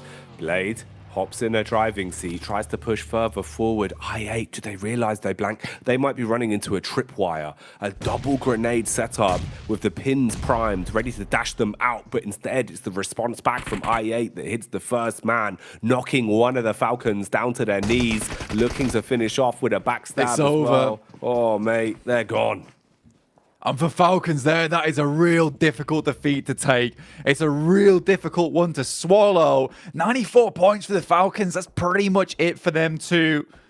Next game would have to be an absolute killer of a match. Teams would have to go down early. Alter Ego would have to go out right now if they want to have a chance. DX challenging off versus Matic. The UMP does a good amount of damage. There's still more going through, and Matic is dodging, ducking all around. Wants to get this elimination point. Finds another, in fact. And Levi is considering jumping off the top edge, but can't quite find the angle. These two eliminations could mean so much to Matic here, but can't quite confirm them without revealing his position. Shots off to the side. They look so close and on target. And yes, they are. Lamborghini is bleeding out right now. Let's see if the players can get towards him and get DX back to a full four-man squad. Oh, struggling to get up the hill off the back of the commotion that's caused. Lamborghini's gone, man. Matic's dying wish as he takes him down in the end there. Oh, mate, that was absolutely rough for him as well. You could see how he was trying to figure out the peak, wanting to get a nice wide swing on to take the fight towards Gladiators. But in the end, Gladiators have been stopped. They're only going to be able to find those two eliminations in the space of this game here on Miramar. Room for Quest. Room for Alter Ego to try and get some additional points. Talking of which, though, taking the fight straight to Quest. It's Reject back into the drive-in seat, looking to deal some very heavy hits, and they've cleaned the entire squad up in a matter of seconds. And Alter Ego, now it opens up to them. The gate fully swings wide. They're in 12th place. They can leapfrog over the top of Quest at the moment. Like we said before, they got a strong position towards the center of the map. A gifted position to them after a very strong rotate. Let's see how far they can take this one, because this could mean everything to them, setting themselves up for a great game to push themselves further upwards and take their spot in that survival stage that they've held on to for the majority of Group Green, only now in the last day slipping out, and they realize that there is some serious work that needs to be done in this Miramar going forward. I8 taking damage, Chua from DX looking to light them up. He really is. They're looking more and more like a Christmas tree right now, Blank, as every bullet is on target and they are being lit up. Aggression with the Molotov as well, dashing it towards the smoke and hoping that he can start to force them out. The HE for good measure off the back of the contact as well. Should detonate right in the middle. A little bit off center though, but the bullet spam is still doing the job. This man is not missing. He's got thermal vision on his eyes. Pump some more bullets through, trying to find a little bit of those damage numbers here and there. Chua backs off as the bullets whiz across the back of his head. Leaves himself vulnerable and open, but realizes that DX has got bigger problems on their hands. They need to get further into this circle, further towards that western side. You got Loops holding over towards the northeast edge. Reject right on the side of the action. Alpha 7 once again pumping even harder into this game. This team has done so much work to maintain presence towards that top side of the lobby, and Reject just cannot catch up no matter how hard they try. They've had a real respectable run of them have reject, but that ticket is just looking like it's swinging away in the wind and sort of unreachable no matter how far they grasp their hands out at it. There's no easy ones now. There's no freebies this late into Group Green. You've got to fight for everything you want, and everything has to be picture perfect. So many of our squads that have been given blessings have grabbed them with both hands. But you've still got to do all you can here. No one wanted to make another mistake, give an opportunity for a squad to swoop in on them. For DX though, their days might be numbered, backing off to try and create a little bit of space between them and Mad Balls. Mad Balls do lose the first man on the fight. Rejects on the getaway though, they've been hit with a good night uppercut. They split into two different vehicles, hoping that that'll be enough to bypass the bullets from Luke, but Luke's unrelenting. Bullet after bullet blank, stripping the HP off Rejects and starting to end their story. A little bit of help for their guys over towards Brazil on 8-7, and Reject will go out with just 3 points in tow. In the meantime, it's the Mad Bulls and DX going toe-to-toe on this side of things, and they feel like they stubbed their feet on one another here because DX is giving it just as bad as it takes. Nade over the top, explodes in his face, but it's Zerich from long range to take him out and whiz a bullet directly through the head of DX. 7 eliminations, great stuff, leads them up towards a very strong position at the top side of the lobby in 6th place. But it is Mad Bulls to go a little bit further. Ghost tries to remain in the game, but it's just haunting teams at this point in time. Not much of anything to do yet, and Loops is looking for the exorcism. Seems like he's on the mark. The holy water going down in the form of the bullets that he is spraying towards them, splashing all around him. And making it far harder for much of a move for I8 in this one if it's all about the solo points securing for him. Alpha 7 moving their eyes onto their Brazilian brethren as well up on top of the hill. They made their lives easier by taking down Rejects, but will A7 be as kind to not target Loops here? As they go toe-to-toe, you're looking at 3 alive for A7, a full squad for Loops. It's only them and Alter Ego that have actually got the entire squad alive and kicking at this point. The last man for Melise is Lewis, and he's lurking onto Stalwart. Do they know? The zone slowly pushing him further forward. First contact found with a nade, hefty damage. That's a chunky one, and Tops so quick with the reactions. Takes him out of there. Stalwart and Lutz, the two prodigal teams towards the top side of the lobby, going head to head. But Lutz with 11 eliminations on this map have been absolutely disgraceful in the amount of damage they've been able to do towards any of these other squads. Mad Bulls again make it towards another end game. It's good news for them as they are really securing their position towards that survival stage. But it is truly Alter Ego everyone has eyes on right now. Can they make their way through to the survival stage? They make it towards a central position. Alpha 7 has to push out to them. So do Loops, so do Stalwart. And this is a massive chance now for them to push through from 12th place into 11th, taking away that hard-earned position of Quest despite them going down so early on in this game. Thing is, it doesn't matter if you think you've earned your placement at this point. It matters what you do every single second of this game of Miramar. There is no room for overconfidence. Peak after peak though, Alpha 7 trying their luck, sniping down, hoping the bullets will connect and that they'll be able to strike versus Loops. Cardozin takes a bit of damage, but he's okay. Geometry will provide him cover. He can tuck in and keep himself safe. Meanwhile, a lot of their focus is over towards the ridge, down by Alter Ego. That's another squad you want to prioritize. You know they're a full 4. If you can start to strip them back a little bit, it will make your lives easier. But they're playing together, Blank, in unison. They attack versus Stalwart and begin to thin the numbers. Meanwhile, Loops struggling now. It's all going wrong for them. Even Zerich taking pot shots from along the way, looks to bump up the elimination points on their side. Mafioso has been a serious standout coming through from Alpha 7. Takes down Ayala on the drop. Great tracking coming through from them. Alter Ego have held a really aggressive and greedy split on this compound, but no one's been able to get close, and they've been holding it down fairly decently so far. Loops as well as Stalwart not able to get anywhere close, and even more shots been sent through as Cardozin has the last laugh. Eliminates Stalwart from the game. It's Tulika though with a decent spray, but fluffs it just at the end there. Felt like maybe he could have picked up Rosemary. Oh mate, there can certainly be a few more pickups coming in quick, but I think it's more going to be bullets being picked up by a lot of these teams in risky positions now. For Loops, you've got to feel for them.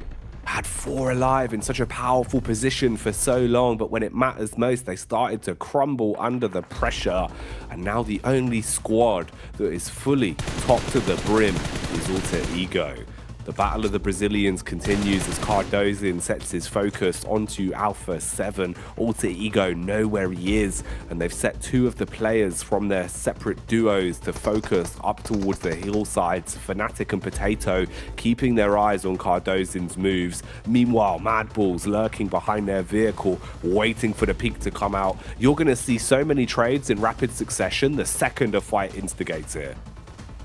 Yeah, we move a little bit further towards that western edge, and I think that's the all-important thing here for this game. Alter Ego, and the circle starts to enclose as we head over towards stage 9 very, very shortly. They're going to be forced out of these buildings, and Alpha 7 wants to wait as long as possible to pick up these shots as they leave the compound of their own, but they'll be able to head towards the ditches. Madballs have set themselves up a little bit of a compound of their own, mainly just supported by the vehicles that they've positioned in this area.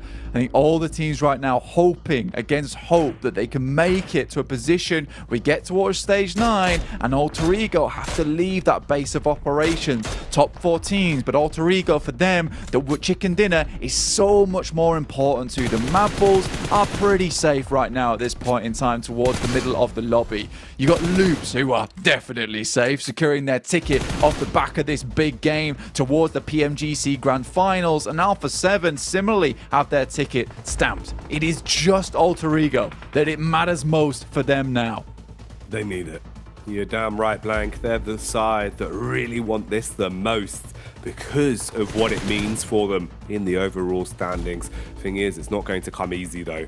Even with the advantage you've got, having all 4 players alive, having extra utility in the backpacks, you still got to play smart. You can't afford to run any risky business. Grenades being thrown over onto the Madballs. Alpha 7 pushing up, Fnatic attacking and dealing a few big blows. Chip damage out onto the Brazilian team that remains in the runnings here. Meanwhile, Madballs starting to group up, looking to try and play together. Could that be a bit of a curse for them though? There's so many nades to work with for Alter Ego that if Madballs close the gap between them both, they could be putting themselves in a position to be blown away by the nades. They strike back onto Alpha 7 though. A lot of damage established. Fast flick from Rosemary as he runs rampant, shutting down Zerich, continuing on their warpath now.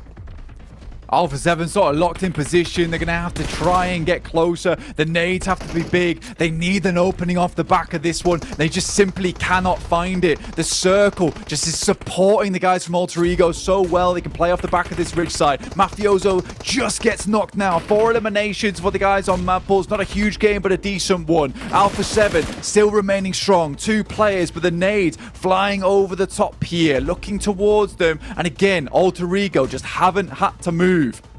They haven't, apart from one man, and that's Rosemary, that's been developing a flank for quite some time. Huge. Won't even need to pull it off though, Blank, as they pop off. Fnatic furiously frags his way through them, and Alter Ego, when they needed a chicken dinner, when they had to grab one, they pull it away.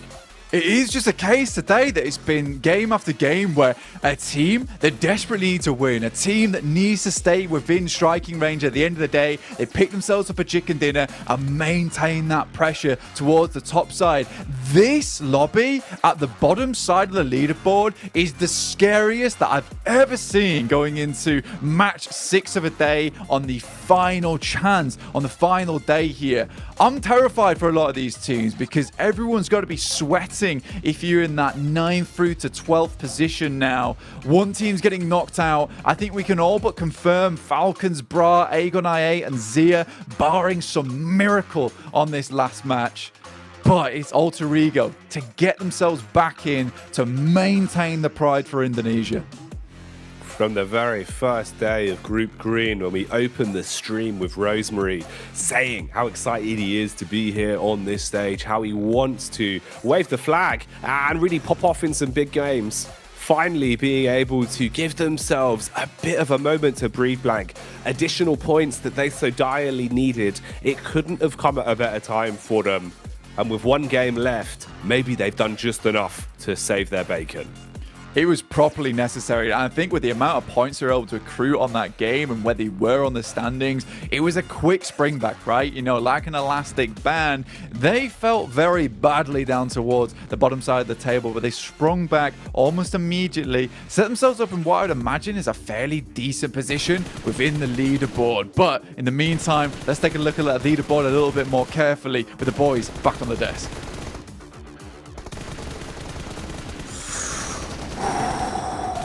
What a sigh of relief for Alter Ego to get, I will say, gifted a chicken dinner at the most clutch time possible.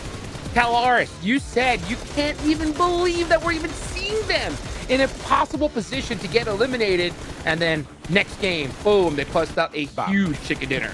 A gift from the PUBG Mobile gods for Alter Ego. They have been flagging in the last couple of days, but this is exactly what they needed to avoid that bottom 5 position. I hope for them that this qualifies them into survival, but I hope when we get to survival, they are looking a bit more on point like they do in their region when they get to also those clashes for the internationals, because they look great there. This time around though, yeah, great chicken dinner on the board, but this was going their way from Circle 3, so they had to get big points in this game. Yeah, and what I think is one of the last times we're going to be able to touch upon this storyline at the top 3 is that Reject were in a position where they could have contested with Alpha 7, but they just keep getting eliminations. And Loops too, look at that 13. Yeah. What do you want? Brazil are just so insanely consistent on the elimination front of things. They're just untouchable in that kind of aspect of the game, but Reject did have a little bit of an early end, only getting 3 eliminations this match, but now it's just the focal line on this game. Hot Jukes is coming up just after this one. It is going to be the bottom 5. The number of teams still competing for that 1 or 2 extra positions in the survival stage, it's going to be rough, man. It's going to be down to the wire for that last match. 100%. Just to punch it home one more time, got to give a huge congratulations to Loop, Stalwart, and Alpha 7. It looks like they are going to be going to the finals, bar a miracle at this point. But you know what? There's also a question of who's going to still win this thing. Loop's getting 17 points. Rocket launches them all the way to the top. So they may be your Group Green champs. At the end of the day, though, you said it. It's about that bottom 5. Who is going home? And look how close it is. I think unless Falcons gets a massive win in this next game, I think the fight is between Gladiators, Tiamba, and Quest. Look how close they are to one another. Unless all 3 of these teams pop off and Malise is the one to be challenged for that, which is unlikely, right? It's in the realms of possibility, but it's a low chance that that would occur. But Gladiators, Tiamba, and Quest, the fight for me will be between those. The Falcons down, again, bar a miracle for Falcons. I think they are done this tournament. I fully agree. And the thing is, if it goes down to a tiebreaker, there's only a 1-point difference between Tiamba and Quest right now, so it could be down to a tiebreaker.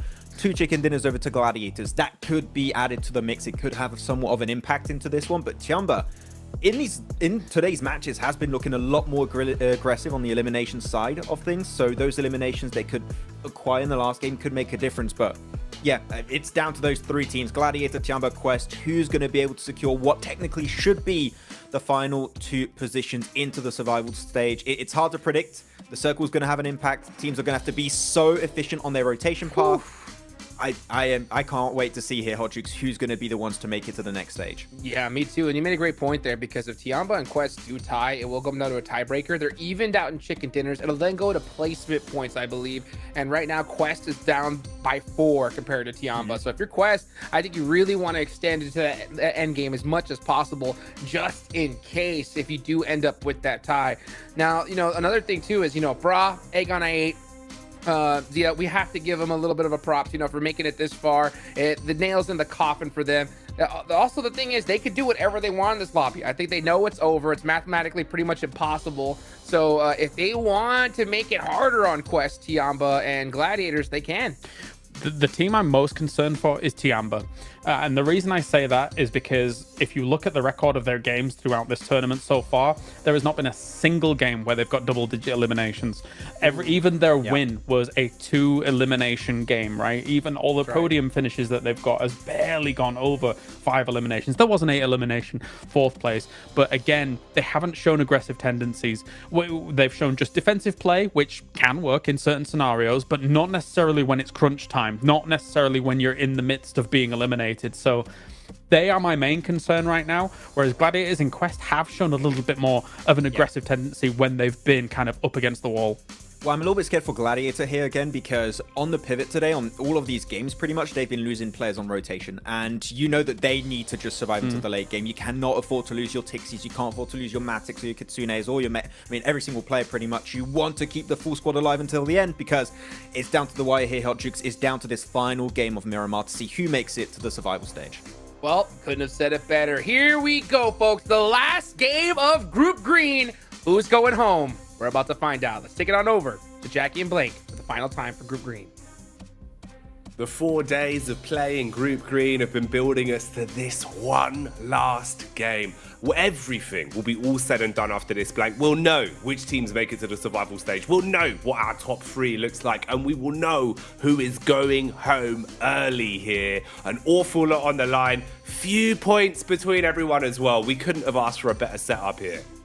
It's going to be pretty close right now. And I mean, for the top 3, it feels fairly certain, right? For Alpha 7, they have just played a blinder of a day ahead of us. Not a single bad match, I don't think, for them. And for Reject, realistically, that's a 24-point game that they'd need on the day. 14 eliminations and a chicken dinner. Not only that, Alpha 7 have to go out with 0 points, not profiting at all on this match. But really, the main thing we're looking at is Quest, Tiamba, GG, Maliz Esports, potentially DX if things get really spicy, but I don't think that's going to be the case here. For Tiamba, like Kale was saying, not a lot of eliminations for them, but they need to get far into the game, and these other teams need to go out early. On Miramar, it's very easy to get caught out on the edge. Gladiators could be a target here for them because they have to rotate in very far. Safety is the name of the game. Maliz Esports, despite such a good tournament so far, I think some extremely good edge play from the Turkish squad.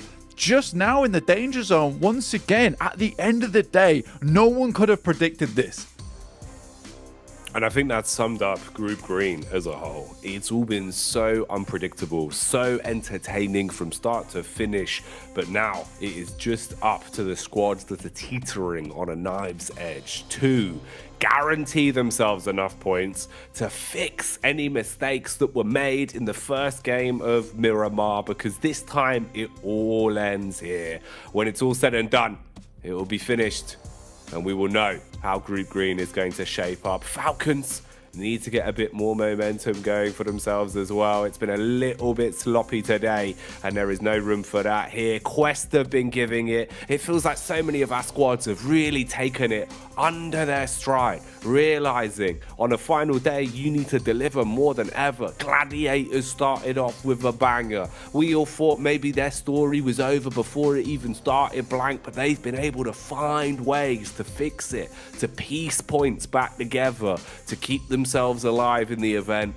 Who else will follow in those footsteps, and who else is going to get leapfrogged? That's what we're going to be discovering here on the last game of Group Green.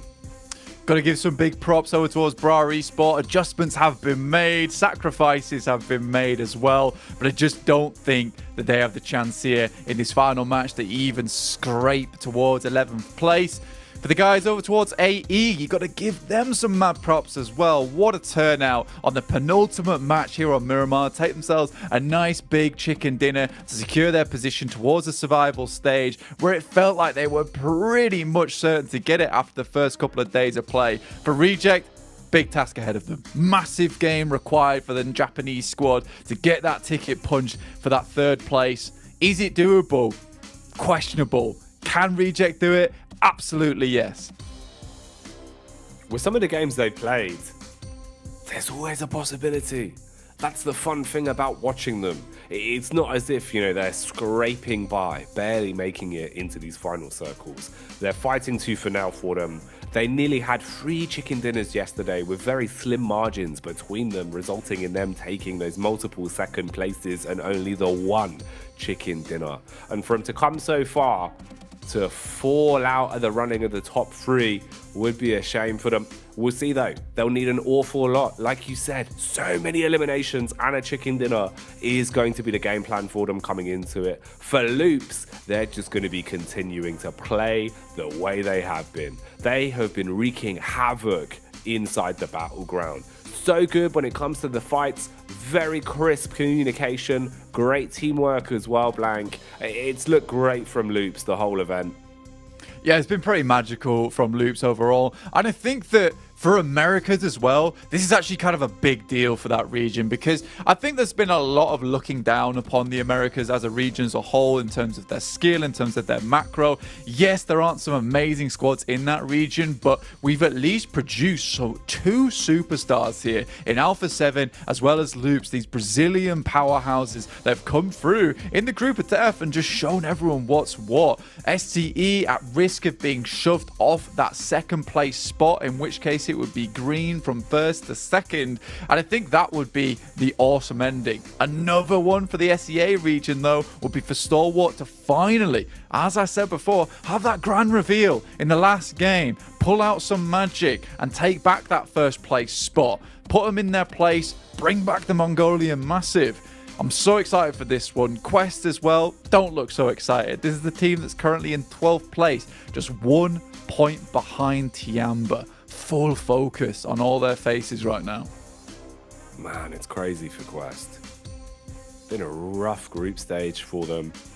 Had some big games. Had some moments of momentum where they had to fight back, really from the back foot, with very unlucky rotations, very unlucky circles.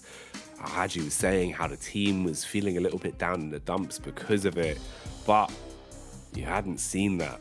We've seen them really showing resilience in a lot of the games they've played today, and at least being able to accrue enough points to keep them in a position where you are only a stone's throw away from making it through to that next stage, from having a little bit more of a story to tell. Gladiators, they had a similar sort of path ahead of them, man. This was the first time over the past couple days, Blank, but we had really seen Gladiators kind of having some positive emotions inside of the camera, right? Like when we're looking at them in their player booths, they were smiling, they were looking a little bit happier, they took a chicken dinner, they've been taking some firefights, which honestly I don't think they would have been over the past couple days. They've been playing a lot more reserved. Definitely a good step in the direction they need to go in. Of course, it's not going to be a freebie straight through though. You've got your invitation here, but now you have to survive that next stage if you want to make it all the way to the big one, all the way to the grand finale. The longer the battle rages on here. I think if you're in the survival stage as well, and you're in the survival stage coming through from Group Green, you're somewhat almost happy about it, right? Because the fact of the matter is that you've played against some of the best squads in the world in a really difficult group. It can't be much harder when you go to the survival stage, right? I think the difference between this Group Green and survival stage is that there is so much pressure on you in the survival stage. The speed at which you can go out, the amount of teams that go home in the survival stage is terrifying. So I think for Gladiators, yes, it's going to be easier for them when they go to the survival stage. Anyone else in this lobby, similarly, Malise, Tiamba, DX, AE, Madballs, Pazija, Evos, Reject, potentially. We don't know just yet. That's where you feel a little bit better about things, that you know that it can't be much harder than this. It doesn't get any easier, but it certainly gets a lot more scary. with the way games have been going. Right then, seems like we've resolved all the issues, got everyone drilled and ready for this. Bra Esports getting the headphones on and still showing they got a lot of personality. They've shown resilience throughout the whole tournament. But what more are we going to be seeing on the battleground? That's the question as we get everyone prepped for this one. The last game of Group Green. 24 games. An awful lot of PUBG Mobile over the past 4 days. Consistently seeing which sides can take chicken dinners in their strides. Which teams have been able to adapt. Who's been falling short. And now we will decide who makes it through to that survival stage off the back of a few points, because that's all it is. 1 or 2 points make a world of difference, Blank, as we get into our last game now. A world of difference around the world where we see all these teams come in so many different places to battle it out at the biggest tournament of the year for PUBG Mobile. We head in to a wrangle for our last and final match of the day. Group Death, Group Green has been an absolute marvel to watch, and we're finishing here on Miramar. We've got our playing path. I think it's a little bit of a cheeky one as well, all the way down towards the south side, going from west to Puerto Paraíso, really cutting off a lot of that northern side of the map. It's already starting out extremely awkward for us here on Miramar, Jackie. Ooh, the Scoville scale is off the charts. These are some Reaper peppers that we're starting to taste here on the tips of our tongues, as a lot of teams will have to make some slight adjustments in terms of their drops. We'll see if there is any X's painted on teams' backs going into this one, if anyone will thirst for those early hot drops to try and take control of the game, try and deny point gain for any other rival squads. We've seen how fine those margins are. Let's see what we get on the drops. Gladiators extremely close to Alter Ego, in fact, with them just over towards that western side. They know this is a secondary drop of theirs, and Alter Ego, they've had it out for the Gladiators for such a long time. After that last game, though, Alter Ego all but stamped their position over towards that survival stage. They sort of know they're in with those points, and again, we said it before, Alter Ego drops in very similar spots to the Gladiators. They've been trying to shunt them out this entire tournament. Now comes a time where they have the chance to. They can shut down the Gladiators here and now, Jackie, causing them to be in a position where they could fall from 10th place down to 12th and be sent home for good. Gladiators better have their heads on a swivel here. They better be looking left and right before they cross any of these roads in Miramar. Since day 2, these two squads have had it out for each other. There's been no freebies, there's been no easy ones. It's consistently been Alter Ego hunting Gladiators, Gladiators forced to fight toe-to-toe in the middle of a cell and thrust them back consistently. Is that going to happen again here? Other squads in close proximity as well. Awful lot of room for early chaos. Luckily for Rejects as well, Sarah, he took a ton of damage, but he stayed alive, bobbing and weaving to get some loot finally on his side and a much needed medkit. Keeps himself in this one, and I think for Reject, losing Sarah there might have just been the question that we asked at the start of the game. Can they do it? And if he went down, absolutely not. They need 4 players in this match if they want to hope to take themselves to the next level. But the thing for Rejects with this game, they need a whole lot of elimination points, which means they can't afford just to send center, stay out of the way for the majority of these matches here, Jackie. They have to have a presence. Pasija Evos chasing down Malise Esports. Remember, this is the team that we said was in a little bit of danger here, Jackie. And Pasija Evos, they're not letting up. No, they've put the foot down. They're chasing them in hot pursuit. Evos want to catch up with Malise and see if they can murk them early. Not much defense to play with as well, so exposed on the back of the bike, but the added benefit is that you move so much quicker, and they've been able to get away. It seems like they've lost the scent, and they do give up the chase. But PMGC Evos, they've pulled apart Malice Esports like a cheese pull here. This doesn't look good. Poser is off in the distance with his teammate. You got Kissu over towards Graveyard. Now CEO Later and co are over towards the south side of Quest. This is a nightmare situation for Malice Esports. And remember, 9th place, 123 points. That's by no means safe here. There is teams that could still jump up. They would need a couple of these squads underneath to go out early and them to stay alive before they can feel any form of safety. And with this initial hunt down from PMGC Evos, their game becomes all that much harder. Axa sprinting down the cliffside, looking to get away from the map control that has been claimed by Alter Ego. Doesn't want to give them any early points. 6 comes in for the quick secure and will grab his mate, seatbelt on, and back on the move. Get out of there for now and keep your noses clean. Falcons, what can they really do today in this last game? More so than anything, it's the chance they have to deny points for other squads, namely Alter Ego. If they lost that fight, you'd be very frustrated with yourselves. I mean, for Alter Ego, they're just chasing them down right now, quickly sending off the top of the ridge. And again, this is the team that realizes that, yes, they're on the cusp of things. They can just make some strange plays happen, cause problems for a lot of teams inside this lobby. Falcons go down here, makes it an awful lot easier for Quest to not worry about another team catching up. Falcons just want to get away because this is a squad that needs a humongous game if they want to even have a chance at getting in. Yeah, 95 points seems far away here, but again, chicken dinner, Tiamba goes out early. There's a chance here for them to get ahead of both Quest and Tiamba to position where maybe, just maybe, they take themselves an 11th place spot. It will be an incredible comeback from Falcons, but we got to wait and see before we even start hyping them up, because Falcons just have been leaving these matches, migrating back to the lobby so many times, so often on this final day of play here in the PMGC League stage. Alter Ego, though, looking for the flank. 6 is ready in there for it. 6 catches contact.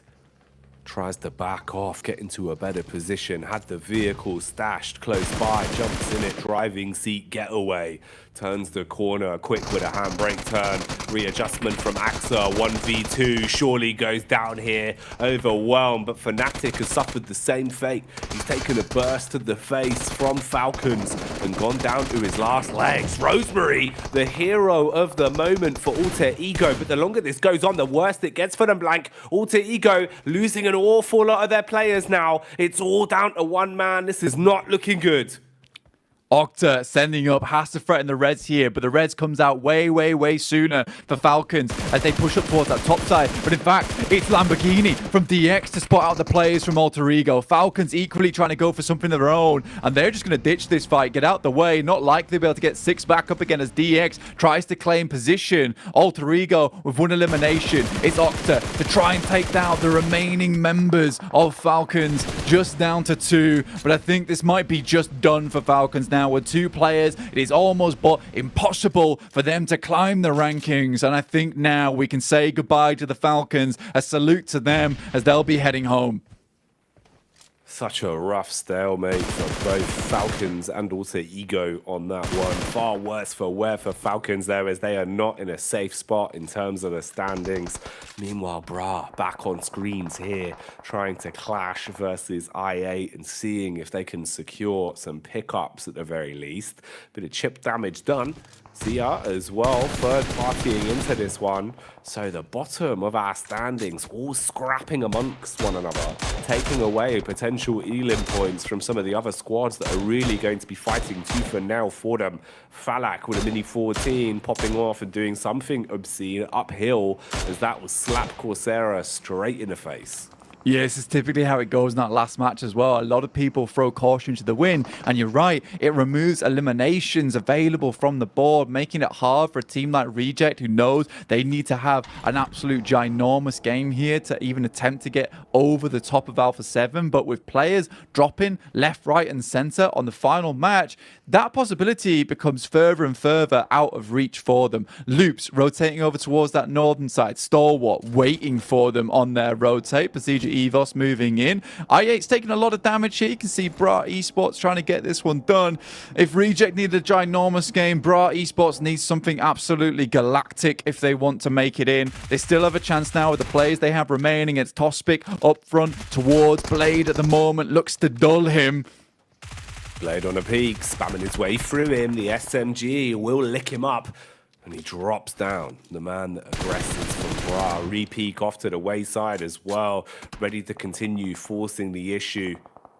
And it's nice damage established. Ooh, nade chucked up close and personal from Kane. Coursera so far away, trying to find an opportunity to peek down the hill, get the scope in the right location to strike against Ghost.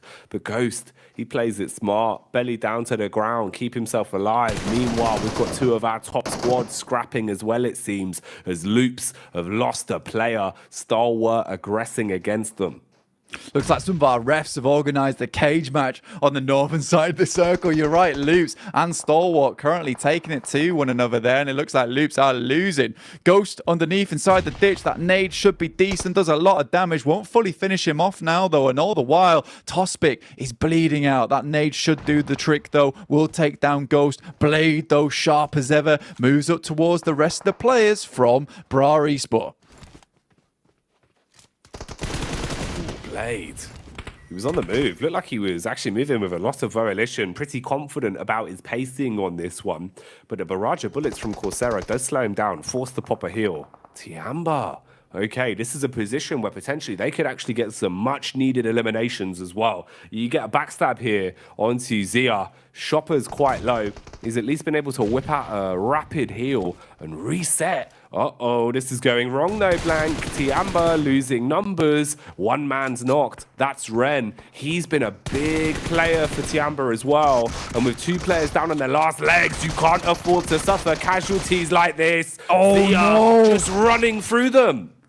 Tian Yu down as well, Lee's out, and Tiamba not safe at all on the barest edge right now, and they're gone. 0 eliminations, 0 points found of the match. That opens the door now for Quest. They can finally crawl upwards. They are still at 4 players. They're moving in on that northeast side. They'd have to go down now with 0 points, 0 limbs to stamp their ticket out and go home, but I just don't see that happening. They're determined. They know what needs to be done now. Just 2 points to leap ahead. Oh, it's carnage, man. Tiamba must have thought, you know, this was their day in the park. This was their day to just stroll through Zia. But Zia not going down without a fight, ruining the hopes and dreams of Tiamba. And maybe giving an opportunity for Quest to begin their conquest, to climb out of the depths of the leaderboards and save themselves here. Can they do it, though? How much more leeway can they find? All of our teams on a mass migration, rotating as the zone gets tighter and tighter. A lot of big name players close by towards Quest as well.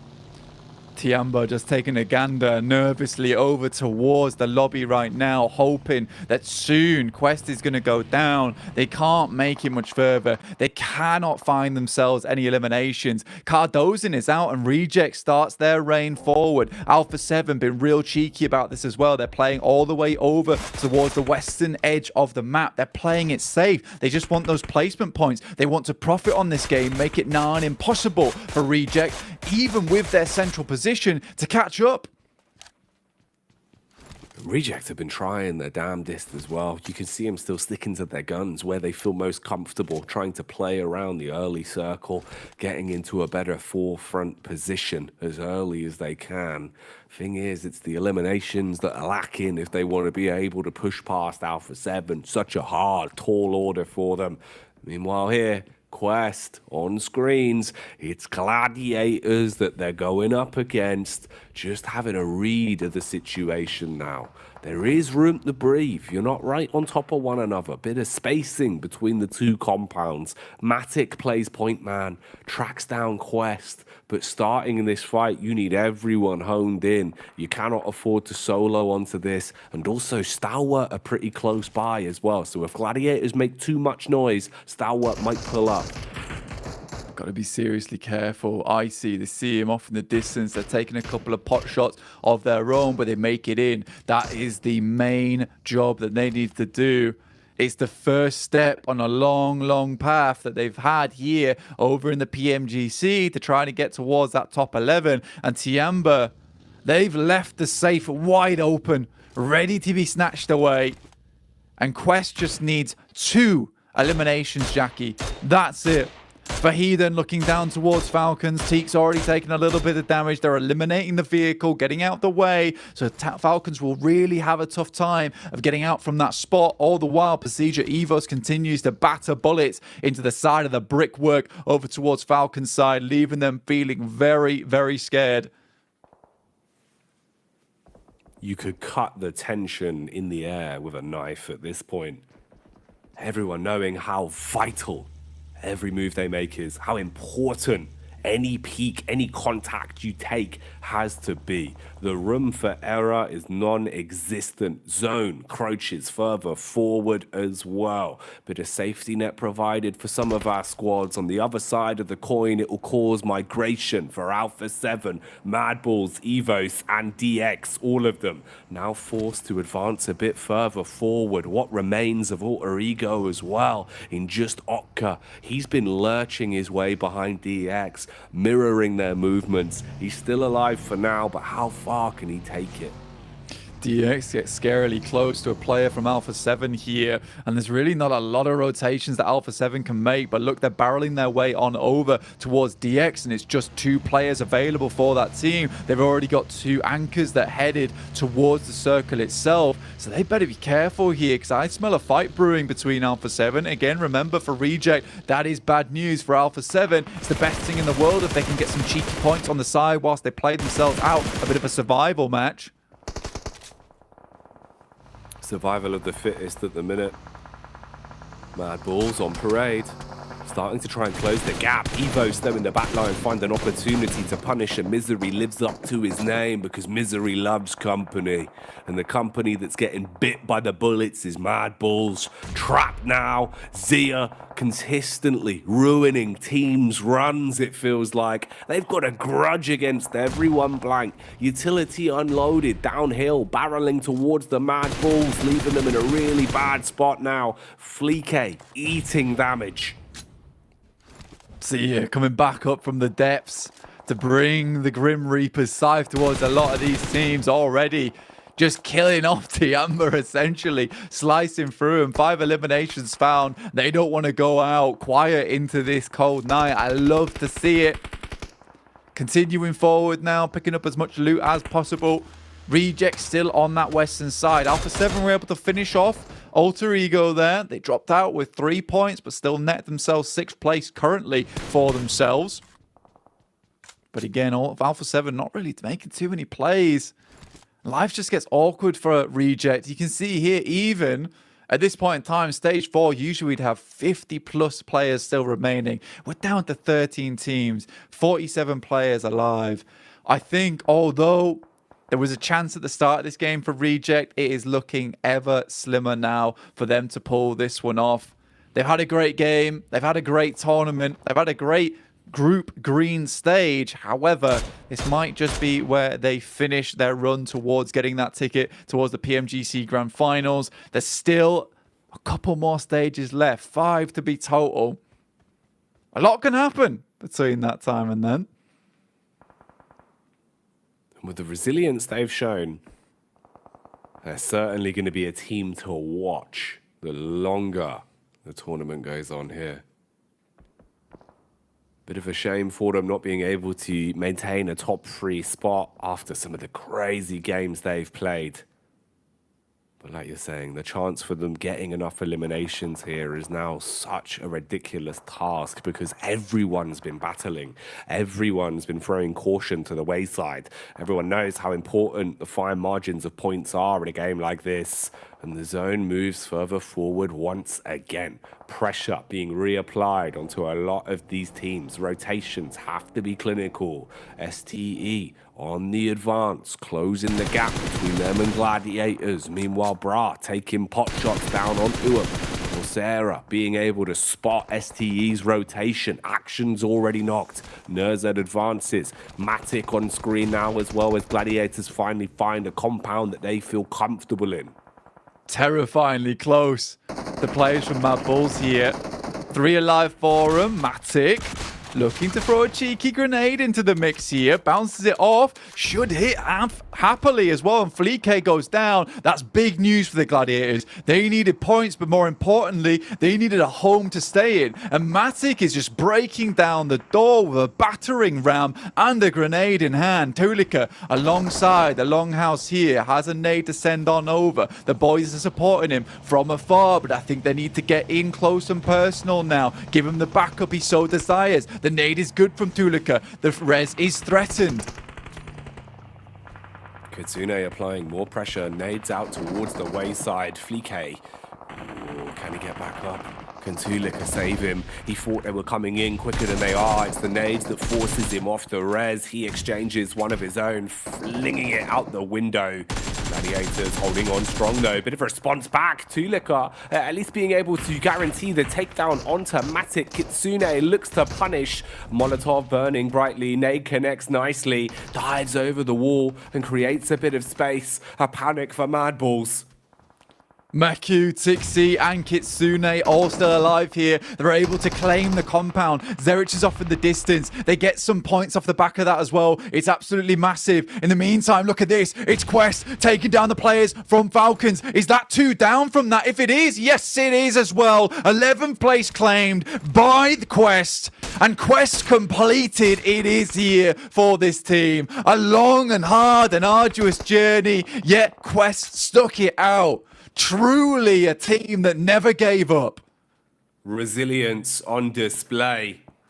Coming into today, they felt deflated, but they have only proven that they will play it out till the bitter end. And they've given themselves another step in a tournament. More to be said, their story won't end today. As Group Green has proven that you can make anything from these plays. You've just got to keep your head in it. So many top squads duking it out with very small details making a difference. And Quest still looking to advance. Fragment into a three-pronged attack here. You've got a bit of a fight developing downside towards Gladiators as well. With Stalwart controlling the compound. Redface taking the peek back onto the now detected Quest. He's right on top of Zia as well. Everyone's on top of one another.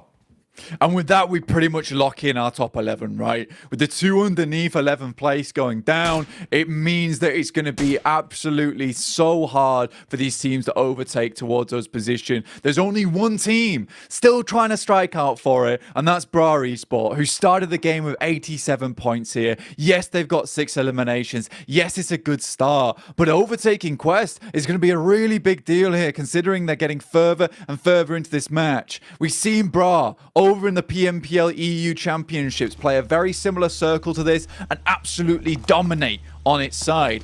This is a very different lobby though. This is a very different format with some of the best teams in the world you're going up against. They would have to have a gargantuan result here to overtake over Quest. And again, the circle moves away from the poor lads on the Quest side. They must push further forward, but it seems like Pasija Evos, they've got their eyes towards them. Maybe I called it too late. Is the quest completed just yet? Or can Bra Esport do something about this? Time will tell. Right now, the aggression being displayed from Stalwart against the Japanese powerhouse. They're trading blow for blow. Quest being severed from the operation as well as they get backstabbed. Ooh, a lot of damage coming out from Luxy, being able to consistently keep them stuck in position. Meanwhile, Stalwart expire, finishing their story in second place. Luxy finds an opportunity to put bullets straight into Kante, and he will be able to slay with the assist of Redface. Quest just left as a duo now, really probably pounding their hearts in their chests, trying to figure out how you even make a rotation out of this, as Gladiators are right ahead of them. You're so exposed from so many other teams as well. Gladiators forced to change so much this tournament, right? You know, there's been so many differences we see from them. Much faster rotates. Yes, it's still sloppy here and there, but with that, they absolutely will secure their spot towards the survival stage. And honestly, a spot that I don't think anyone thought that they would get. Yes, Kale kind of called it at the start of the day with a bit of sarcasm coming through there. They are the last minute Andes, and they make it in.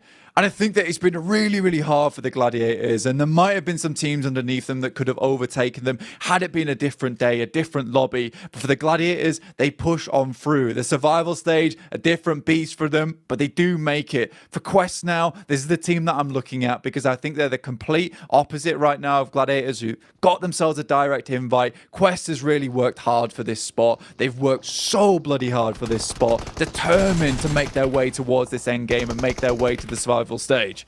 It's a big fight between the both of them, both earning their move up for different reasons. Resilience on display from Quest, but how much can they push it? Not looking good on the close quarters engagement as Gladiators begin to blow them away instantly. So much damage established. At least one knock onto Meku, looking for the hard commit to take him down. Nade thrown in through the back door, bit of chip damage found as well. Quick heal, Molotov through the window, ignites the roof, burning bright but not in the right place. Looks to push up now as well, wants to get stuck into it with his rifle. Bullets come out from the back of the DBS, and Gladiators finish the quest. That'll be finished for them. Bra Esports still continue on their journey.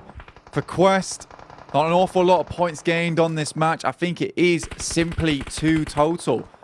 Surprisingly, Bra is still going, and that is a terrifying prospect for some of these teams. I think 14th place, it looks very hard right now. With the 6 eliminations they currently got, they're on 93 points. It would have to go even harder to get towards that top side. But we'll check back in with that later as we're looking at Pasija Evos taking down Zia, the Grim Reapers of the lobby. Took out Tiamba, crushed their chances to get in towards the finals, towards that survival stage. Nades over towards Megamind. Headers it back towards them. Been ruining every team's hope and dreams, but will Megamind finally have his reign of terror ended? Look how much scrapping is going on around here as well. DX and Alpha 7 battling it out. Meanwhile, Luxy finds a well-paced nade to end Zia after they wiped Tiamba off the face of the battleground. Now we can get stuck into Alpha 7's attack, closing in on DX. Wow. Blow after blow, removing them. That was kind of a crazy amount of eliminations that came through from Alpha 7 in such a short amount of time. Pasija Evos must have heard that, but assumes the fight's still ongoing, right? But it ended so quickly. And I think with that, Alpha 7 up to 5 eliminations and 7 points with 22 players left in the lobby. Reject's task becomes nigh on impossible to complete now towards that top side. Gladiators still going strong. They know they've got to push this even further. They don't know how the leaderboard stands at this current present moment, so they still think that their lives are on the line. They're playing like it. Play to the bitter end. Don't give up until it's over. Still more to be said for this game. Still more to happen here on our last Miramar of Group Green. Bruh. Just trying to hold their angles right now in very close proximity to Rejects. Rejects still just sitting pretty, waiting for first contact to come their way. They want Bra to make the first move, make a mistake that they can strike off of. Meanwhile, Loops, they get let loose. Chief proving how powerful he can be. The Warlord from the balcony, spraying down on the Gladiators. Their chainmail, unable to bounce the bullets back. They crumble away with 2 hefty knocks onto them, looking for the finisher now. As one by one blank, they are dissipating, and it's only Meku that remains. Meku just wants to live as long as possible, potentially get himself another knock here, maybe another elimination, set themselves just a bit further into this lobby. But right now, they've done enough. They'll be secured towards that survival stage. In the meantime, Mad Bulls ladder up towards a 6th place position, much more how we thought they would end up. Bra Esports, they try and assault the position that Reject is currently holding. Kane is down. Kakali on the ground himself, getting picked up in the meantime. Coursera takes a nasty blow to the face. Zara. Oh, look at the nade on it. Straight through the window. Kakali blown to bits because of it. This man's been so good at lining up his nades. Trying to bait them out with a few pot shots as well, hoping they'll peek into it. Meanwhile, OCO plays Medic to reset the fight for Reject. Close quarters combat, playing on the off angle. Topstick gets one. Trade back onto the second as well as Coursera cleaves his way through them. The butcher knife is coming out, but OCO denies it. And Reject should be able to get a full squad back up to force. Pasija Evos, another team that's been chasing down Alpha 7, but they've been so fast in their approach towards the top side of the lobby. Even surprising Loops and Stalwart with their speed, with their alacrity, getting in towards the 3rd place and challenging for 2nd now. Alpha 7 look to take down the Indonesian squad of Evos, who don't want to go out quietly here. They want a loud bang to end this one off. MG3 on Carrillo. Oh, it's a horrifying sight, though, as he sprays through the stairs. And looks like Pasija Evos drop like dominoes. And like that, they are gone. Pasija Evos out of the runnings now as they have been slain, lit up by the big guns. And Alpha 7, with newfound confidence, try and continue punishing. But right now, it's Rejects that are going absolutely nuclear blank, finding pickup after pickup on multiple big-name squads and adding a few extra eliminations under the belt. Alpha 7 gone. Reject now looking to claim themselves one final chicken dinner to finish off the group. They refuse to be beholden to the curse here. This team looks for chicken dinners, and they'll find them in future as well. 2nd place will never ever find them again if they play like this in the future. Sarah looking for Zerich, looking for this elimination. For all they know, they might have done it, but it's just not quite enough. Despite that, Reject in a different world, in a different reality. If they'd hit those chicken dinners earlier in the tournament, maybe it's them going through to 3rd place. Zerich looks like he's about to be overcome by the players from Reject. And what a way to end this with a team that has done so much, pumped the numbers so hard. And from Japan, we never expected them to make it this far towards a 4th place finish. They make it. The Japanese side surprises with a final chicken dinner quest. Complete their conquest to get themselves just enough points, just a thimbleful to push further into the survival stage. So many teams fought hard over the course of 4 days in what was one of the most stacked groups we've ever seen here in Group Green. But deservedly so, Blank. We saw the talentedest bunch move through to keep it alive. The top 3 squads absolutely deserved it as well. They pulled out some bangers from day one the whole way through. For Quest, it's an unbelievable victory for them. You can see they can't quite believe it themselves. Reject, I think they can hold their heads high here. Sarah should be flexing those biceps if I was him. Their journey was amazing, but it doesn't take them to the PMGC Grand Finals. And that's got to be a bitter sting with the way that they've played today and yesterday. Maybe if they'd hit those chicken dinners, this would be a very different story, and Japan would have one of their own directly qualified. But honestly, I don't think the survival stage is going to deter this team. I fully expect to see them into the Grand Finals after that as all settled. I'm right there with you, man. I think they deserve it. I think they've proven just how much talent they have. Fantastic to watch on and off of the battleground. So much personality, so much talent. And like you said, man, the difference of 1 or 2 chicken dinners on yesterday, it could have been a whole different story, Blank. They were so close to stealing away 3 chicken dinners in a row. That was the story we were looking at for Reject. So in the survival stage, can they run it back and pop off? Because they have been bloody exciting to watch here over the past 4 days. Really deserving of their spot at the Global Championship. to not put them to bed without their final hurrah, though, look, man, I gotta give props to A7. What a disgusting day they've had today, and the rest of the days also. They were impossible to catch up, and I think they could have been an amazing sight to watch over in the PMGC Grand Finals. Let's see exactly how those overall leaderboards line up. With the desk, it's Hot Jukes, Maxman, and Kale. Let's go. What a stage. Group Green, the group of death, did not disappoint in the slightest. I got to give mad props to our top 3 finishers, Luke, Stalwart, and Alpha 7, with how they played. I mean, I don't think we could be more proud of 3 teams going into the finals here, Maxman. Yeah, I mean, Brazil, man, what the hell is going on with that region? And I'm still expecting a lot, I would say, Hodges, from Influence Rage, right, in their group. I think that they're also going to pop off. So I think you said, Kalaris, earlier, if they qualify too, there will be 33% of teams that qualify directly into the Grand Finals that would be from Brazil. Like, that is an insane ratio to have at this level. But Reject at the end, wrap it up in style with that chicken dinner.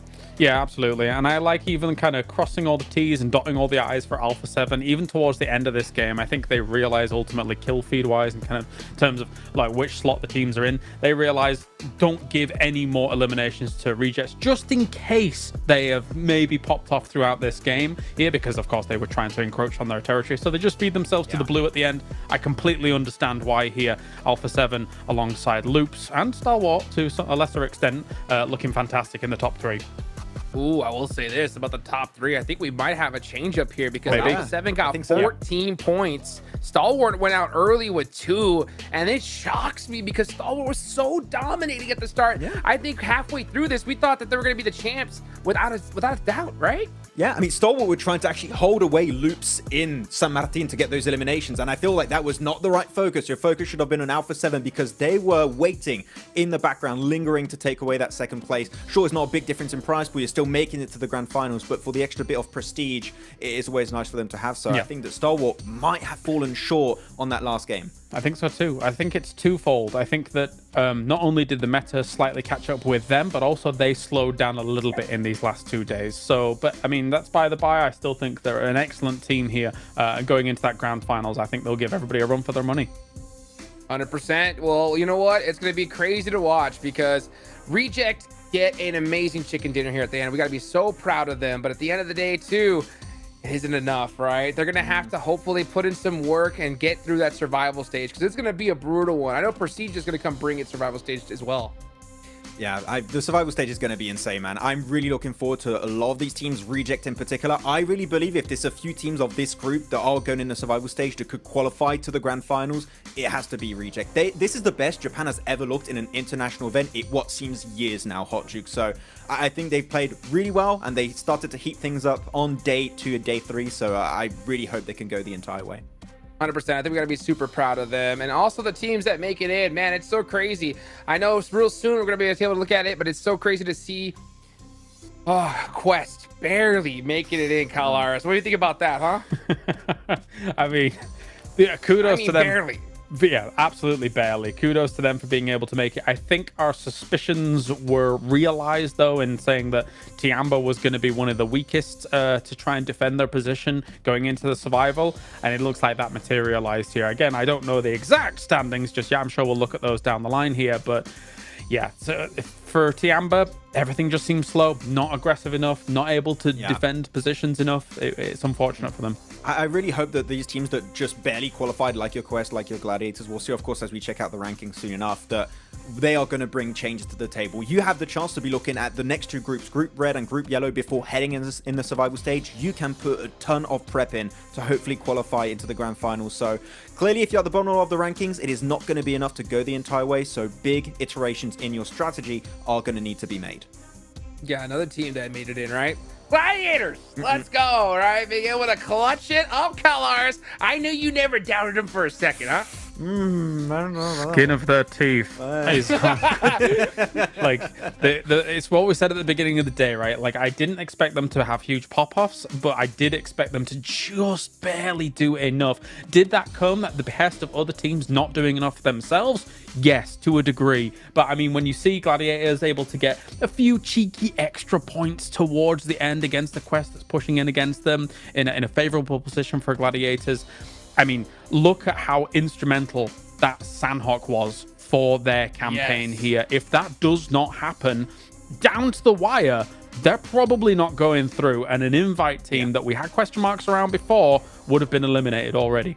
And when you think about it, also, the 3 hot drops that they always had against Alter Ego hurt them so heavily going into this. If they didn't do that and they actually had decent Sandhawks moving a little bit quicker from the northwestern island, chances are they would have been in the middle of the pack way safer. They were not just going to qualify by the skin of their teeth, apparently. So, yeah, as I said, I want to see some changes for some of those bottom teams, but Quest in particular, I really want to highlight what a significant improvement we have seen from these guys today. Playing 2 circles around apartment on Erangel so effectively, so aggressively at that and holding down those key spots. So yeah, I love what we've seen from Quest, and I hope we're going to see a continuation of that improvement heading into the survival stage. Yeah, 100%. I mean, they did definitely improve, but they also barely made it in, right? As we take a look here at the overall rankings, 1 single point. Max, didn't I say at the top of the show, right, that we didn't want to see one team just make it by 1 point? Exactly what happened. Yeah, it could have been a tiebreaker too. It was just that close, but we already talked about Gladiators, Melise, Quest will make it in. But look at that, Kalaris. You were saying we could have a first place and second place Brazil showdown, and Stalwart were indeed overtaken in that podium position. Sure, they're all going to the Grand Finals, but Brazil, what is going on for this region? Wow. What power they've shown here. What amazing consistency as well. Even when, so of course, never mind the fact that Loops 4 Chicken Dinners always ever so present in some of these final stages. Alpha 7, even when they weren't getting to podium, always 7, 8 eliminations, just terrifying in the gunfight, terrifying in the 4v4, and resilient when it comes to recovering from some relatively unfavorable positions from time to time. So Brazil looking absolutely excellent. I'm excited to see Influence Rage as well, man. I think these 3 teams are going to give proper runs for the money at the World Championship. We clearly have an MVP, right? For like, I don't think we're going to show one, but we have an MVP for this group stage, technically for Group Green. I don't know who of Loops that would be. I'm pretty sure it's a Loops player. It could be Mythic. It could be... I think Mythic. Everyone could be up there. Everyone had their pop-off moment, but I think that I would agree, Klaus. I think Mythic might be just a little bit ahead, but man, every single player of Loops has been just so consistent. They are a major threat heading into the Grand Finals. They are going to pop off over there for sure. Man, Brazil dominance. And they did. I mean, we were talking about it behind the scenes when we would watch Loops in a great position, Alpha 7 in a great position. It's just like nobody else stood a chance. It really had to be, they had to be put in such a disadvantage that it was ridiculous. And then they would finally go out. So crazy to watch. And I'm so excited to see how they do in the Grand Finals. We're going to have some time to get there. So I hope they do their homework here, Max. Yeah, hopefully, man, there's going to be just major threats around the board for these 3 teams that just qualified to the Grand Finals. And I'm really looking forward to the next groups. No, they've been looking at these teams like, oh, Brazil, we are going to be in a tough spot going up against these teams. Stalwart, Loops, and Alpha 7 are just so incredibly consistent. But, man, this is just the first week, right, Hot Jukes, of PMGC. We still got so many great teams and individual players. Then we're going to have the survival stage, the last chance to Grand Finals. I really can't wait to see how the next weeks of PMGC are going to go down. You know, this might be my regional bias showing, but Mad Bulls had quite the glow up as well, actually. 6th place overall, considering that they were looking like potentially an eliminated team halfway through Group Green. So good for them. It's not perfect, but it's good. Vamos! Vamos! Vamos! The chants that are probably uttered by the Brazilian fans at home, where the top 2 spots have been taken by 2 Brazilian teams, Loops as well as A7. Tash Buddy here on ground, and with me, I have the top team, Loops, who have dominated the entire ladder for Group Green this week. Their dominance overcame the entire group, showing us why they are the clear favorites to take over the home spot. And with me is Ayala to share with us their journey in the past 4 days. So he's looking a little bit nervous, so share with me a little bit about how it feels to be here, just dominating and just winning against the best of the best teams here from around the world. Conta aí como é que se sente estar aqui, ganhando no grupo com os melhores times do mundo. Muito feliz, estou muito feliz pelo resultado com quem tivemos com meu time aqui. I'm really happy the results that we managed to achieve together with my team here. Well, were you expecting to be here? Did you expect to get the top spot like that? Você pensava que ia lograr o primeiro lugar no grupo? Com esse time, a confiança está lá em cima, então com certeza sim. with this team, our confidence levels were sky high, so of course we expected it. It was totally expected and definitely a story that was already scripted from the beginning. Let's talk a little bit about your strats and your play styles. So when you played here, did you guys just play like usual when you did in Brazil, or were there any changes that you had to do? Vocês mudaram sua estratégia quando jogaram aqui ou jogaram da mesma maneira, do mesmo jeito que jogaram lá no Brasil, na sua região? Nós jogamos da mesma maneira, dando bala em todo mundo. We play the same strategy because it works all over the world. The same strategy because it works all over the world. And it's very interesting because it does show how dominant the Brazilian playstyle can be for PUBG Mobile. Now, final question. Is there anything you want to say to your family, your friends, as well as your fans over in Brazil and around the world? O que você quer dizer para sua família, seus amigos e a torcida lá, todo mundo? Agradecer a todo mundo que está aí acordando cedo para torcer para Lupis. E é isso. Agora bora quebrar tudo na final. E só isso. Um abraço para todo mundo. Y un saludo para mi familia y a la gente de la TAM que está apoyándonos también. I want to thank everybody who wakes up so early to support us. And now we are going to be ready to go and continue to win everything in Turkey. And especially, and then he shifted to speaking Spanish. A special thanks to my family and all the people in Latin America who's always been supporting me throughout this path. And there you have it, the winners, the clear winners of Group Green. And with that, it marks the end of Group Green's journey for this week. Week 1 was definitely very, very action-filled. I had a fun time being here interviewing the players, and it's not going to stop there because week 2 as well as week 3, we have other groups playing as well, so don't miss out on that. So for now, while we have found our top 3 teams that will be going straight to Turkey very, very soon, we also must bid adieu to 5 teams whose journey have ended here today. Good luck, and as well as have fun, and a GG well played to those teams.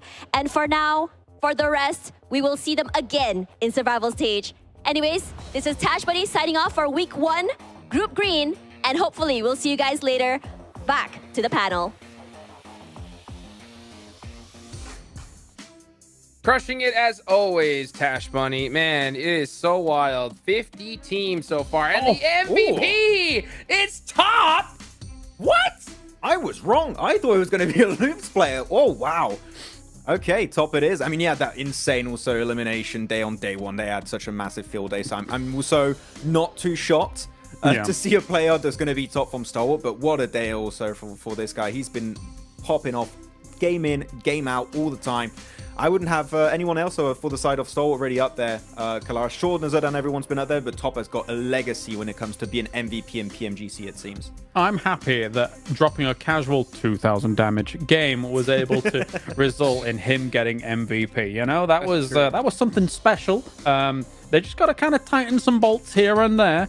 I mean, it's funny when I say that because I'm thinking to myself, okay, yeah, they got themselves top 3. They got themselves into the grand final. Cool. But this team is aiming for world championship glory, right? So, you know, if you want to beat out all these Brazilian teams, there definitely needs to be some fine tuning. You know what? I will say, though, right? They did make it a top 3. I think they kind of also threw the cover over the eyes of a lot of people because, you know, teams I think now are going to be studying Loops and Alpha 7 a lot more, you know? Yeah. So we'll see how that ends up playing in the end here. But we can see individual leaders. Mythic ended up with the most eliminations by a good chunk more than Top. Yeah, actually, I was looking at that. I think that 2,000 damage elimination damage game from Top actually is the reason why he is MVP above Mythic, because that damage he got in that singular game really just put him so high up there on the MVP leaderboard. So really strong stuff on Mythic. Ayala too, and I really wanted to hop on the topic of Ayala in particular here, Hot Jukes. I remember this guy playing with Team Kesso and he's just never able to quite make it, but he's found his team with Loops. He has found where he belongs, and currently this is the best iteration of Ayala we have seen in a while. Loops, they're going to go the entire way, man. Man, Loops firing on all cylinders. You can see congratulations to the qualified teams moving on. 3 more teams going on to the grand finals. That's going to be a total of 5 so far. 50 teams we have seen so far here in PMGC, and more that we're going to see later on. But now 5 are gone, so only 45 teams are remaining, and we're also going to see that get thinned down quite a bit more here soon, Kalars. Yeah, joining S2G and Titan Esports Club already in that grand finals, the 5 teams that you have there, it's an all-star lineup already. It is absolutely hype about how this kind of is shaping up. Never mind who we're going to be getting from the next couple of groups, because what we're effectively doing here is creating the greatest lobby of all time for PUBG Mobile esports, right? And already these 5 building blocks that are there, I love the foundations. Well, you can take a look at it here. Here's going to be the week 2 teams coming up, and there's a lot of big names to watch here, Max, man. Oh, yeah, there's a lot of teams you're going to be looking out here for, of course. I mean, I think that you Hodges are going to look at and Hyper, maybe interesting. Come on, baby, one time. Let's see them in the finals. At least one North American team, please. That's straight back to the airport for you, Hodges. Anyway. No, of course, you got big names. You're looking at Nigma Galaxy, that's been just looking absolutely golden in their region. And I mean, Kalaris, we just covered recently in the championship next round, that I'm not going to lie, with how they played in that championship and seeing this kind of lobby, I would say Nixra could be a team that I would be looking at to maybe also directly qualify into the grand final directly. So they could be a big contender here. Yeah, whenever I was asked, like, is Malise top of Turkey, I was kind of like, probably not. But next Ruya, I mean, they really do make a good case for it right now in terms of their performances as of late. I'm looking at 628 as well, and I'm also looking at Duxan. I always kind of cast my eyes over to the Eastern world to see some great PUBG Mobile action. I'm a big fan of Sunan over at 628. I like the Chinese region as a whole. And watching how South Korea has developed when it comes to PUBG esports, usually in other games, they're extremely aggressive, very aggressive, but in PUBG Mobile, South Korea has a great defensive play style to then exploit the over-aggression of other teams. And that's how I see Duxan, and I also just see D+ in that kind of similar vein. Yeah, but I do want to wrap this one up with like just one extra statement about Brazil again. We do have 2 other Brazilian teams in that group. You have Intense Game, you have Inco. Are we going to see 2 more Brazilian teams join the ranks out there? Is this just it could be happening? Because I'm telling you, one of my favorite players in Brazil also is Adrian, just playing right now for Intense. Man, they could really go the entire way. Inco and also Intense Game could be the 2 extra Brazilian teams. Like, that's just insane to even just fathom in the first place, but it could be the case. It's wild. Not to mention, you got Nazar coming up soon, which I'll talk about a little bit right after. Of course, we talk about the official smartphone here for PMGC, the Infinix GT10 Pro, created for esports players. Guys, if you want to go ahead and dominate PUBG Mobile, go check out that Infinix GT10 Pro. And what I was talking about a little earlier, Nazar is going to be coming up soon, and they have the coach from Alpha 7 now. So that's going to be pretty interesting. The previous coach from Alpha 7 moving over to Nazar. I want to see how they do. Nigma Galaxy's got Coops. Man, this next group's going to be pretty hot. So you guys make sure you mark your calendars. Never mind Nazar having Xenox and J7 as well, from North America. Come on, baby. A truly an international roster, so it really kind of brings together everybody here under the banner of Nazar. It's nice to see. Yeah, I'm looking forward to that for sure. Guys, this is going to get intense. So crazy to watch. I think I couldn't be more happy to cast this group here. The group of death did not disappoint in the slightest, Max. Yeah, it's going to be now the group of survival, the next one. I don't know how we're going to call them, but group of death is a bit hard to beat for this one. But yeah, the next 2 groups are really cool. I'm especially casting my attention towards Group Yellow. We're going to have Vampire over there, Influence Rage also, which is another Brazilian super team. So I think we're going to have a great next 2 weeks until we are back for the survival stage. So I'm really, really excited, Hot Jukes. Oh, yeah. Okay, well, you know what, Kalaris? I got to throw you one curveball, baby, all right? Let's go ahead and talk about this. We're talking about seeing the best ever group finals in PMGC history, okay? Coming for Group Green survival stage. Reject, Procedure, Mad Bulls. Which one do you want to see make it through? Good question. Procedure. I want to see them in the finals. I want to see the twins in the finals. I think they look better than ever in the last couple of years. I want to see them there. I want to see them too. Max, man? Oh, man, this is a tough one also. I'm going to go with, you know what? I want to see Mad Bulls. Screw it. Let's go. Mad Bulls are going to go through. They did all right at the end. They did all right at the end. Big improvement, and they're going to build that confidence for the survival stage, and I would be glad to see an EU team qualify. So it's the Mad Bulls going the entire way. Yeah. Hey, man, to be fair as well, you know what? You can't go wrong with Team Rejects. These guys clutched it up with a chicken dinner right towards the end. What more could you ask for here? Their mentality going into the survival stage is going to be at an all-time high. So hopefully they get that homework done, get some nice rest, celebrate a little bit, right, for that last chicken dinner. But at the end of the day, they're going to have to put in that work. Yeah, crazy to watch here. Hopefully we can see the twins, though. I think if I had to make a pick, I got to go with Procedure. Luxy, Zuxy, two legends. It's so crazy at the start of this. We talked about the old versus the new, and it was the OGs that prevailed in Group Green. Thank you guys so much for watching. I'm Hot Jukes, here with Maxman, here with Kalaris. Mark your calendars, because the next stage is coming right around the corner.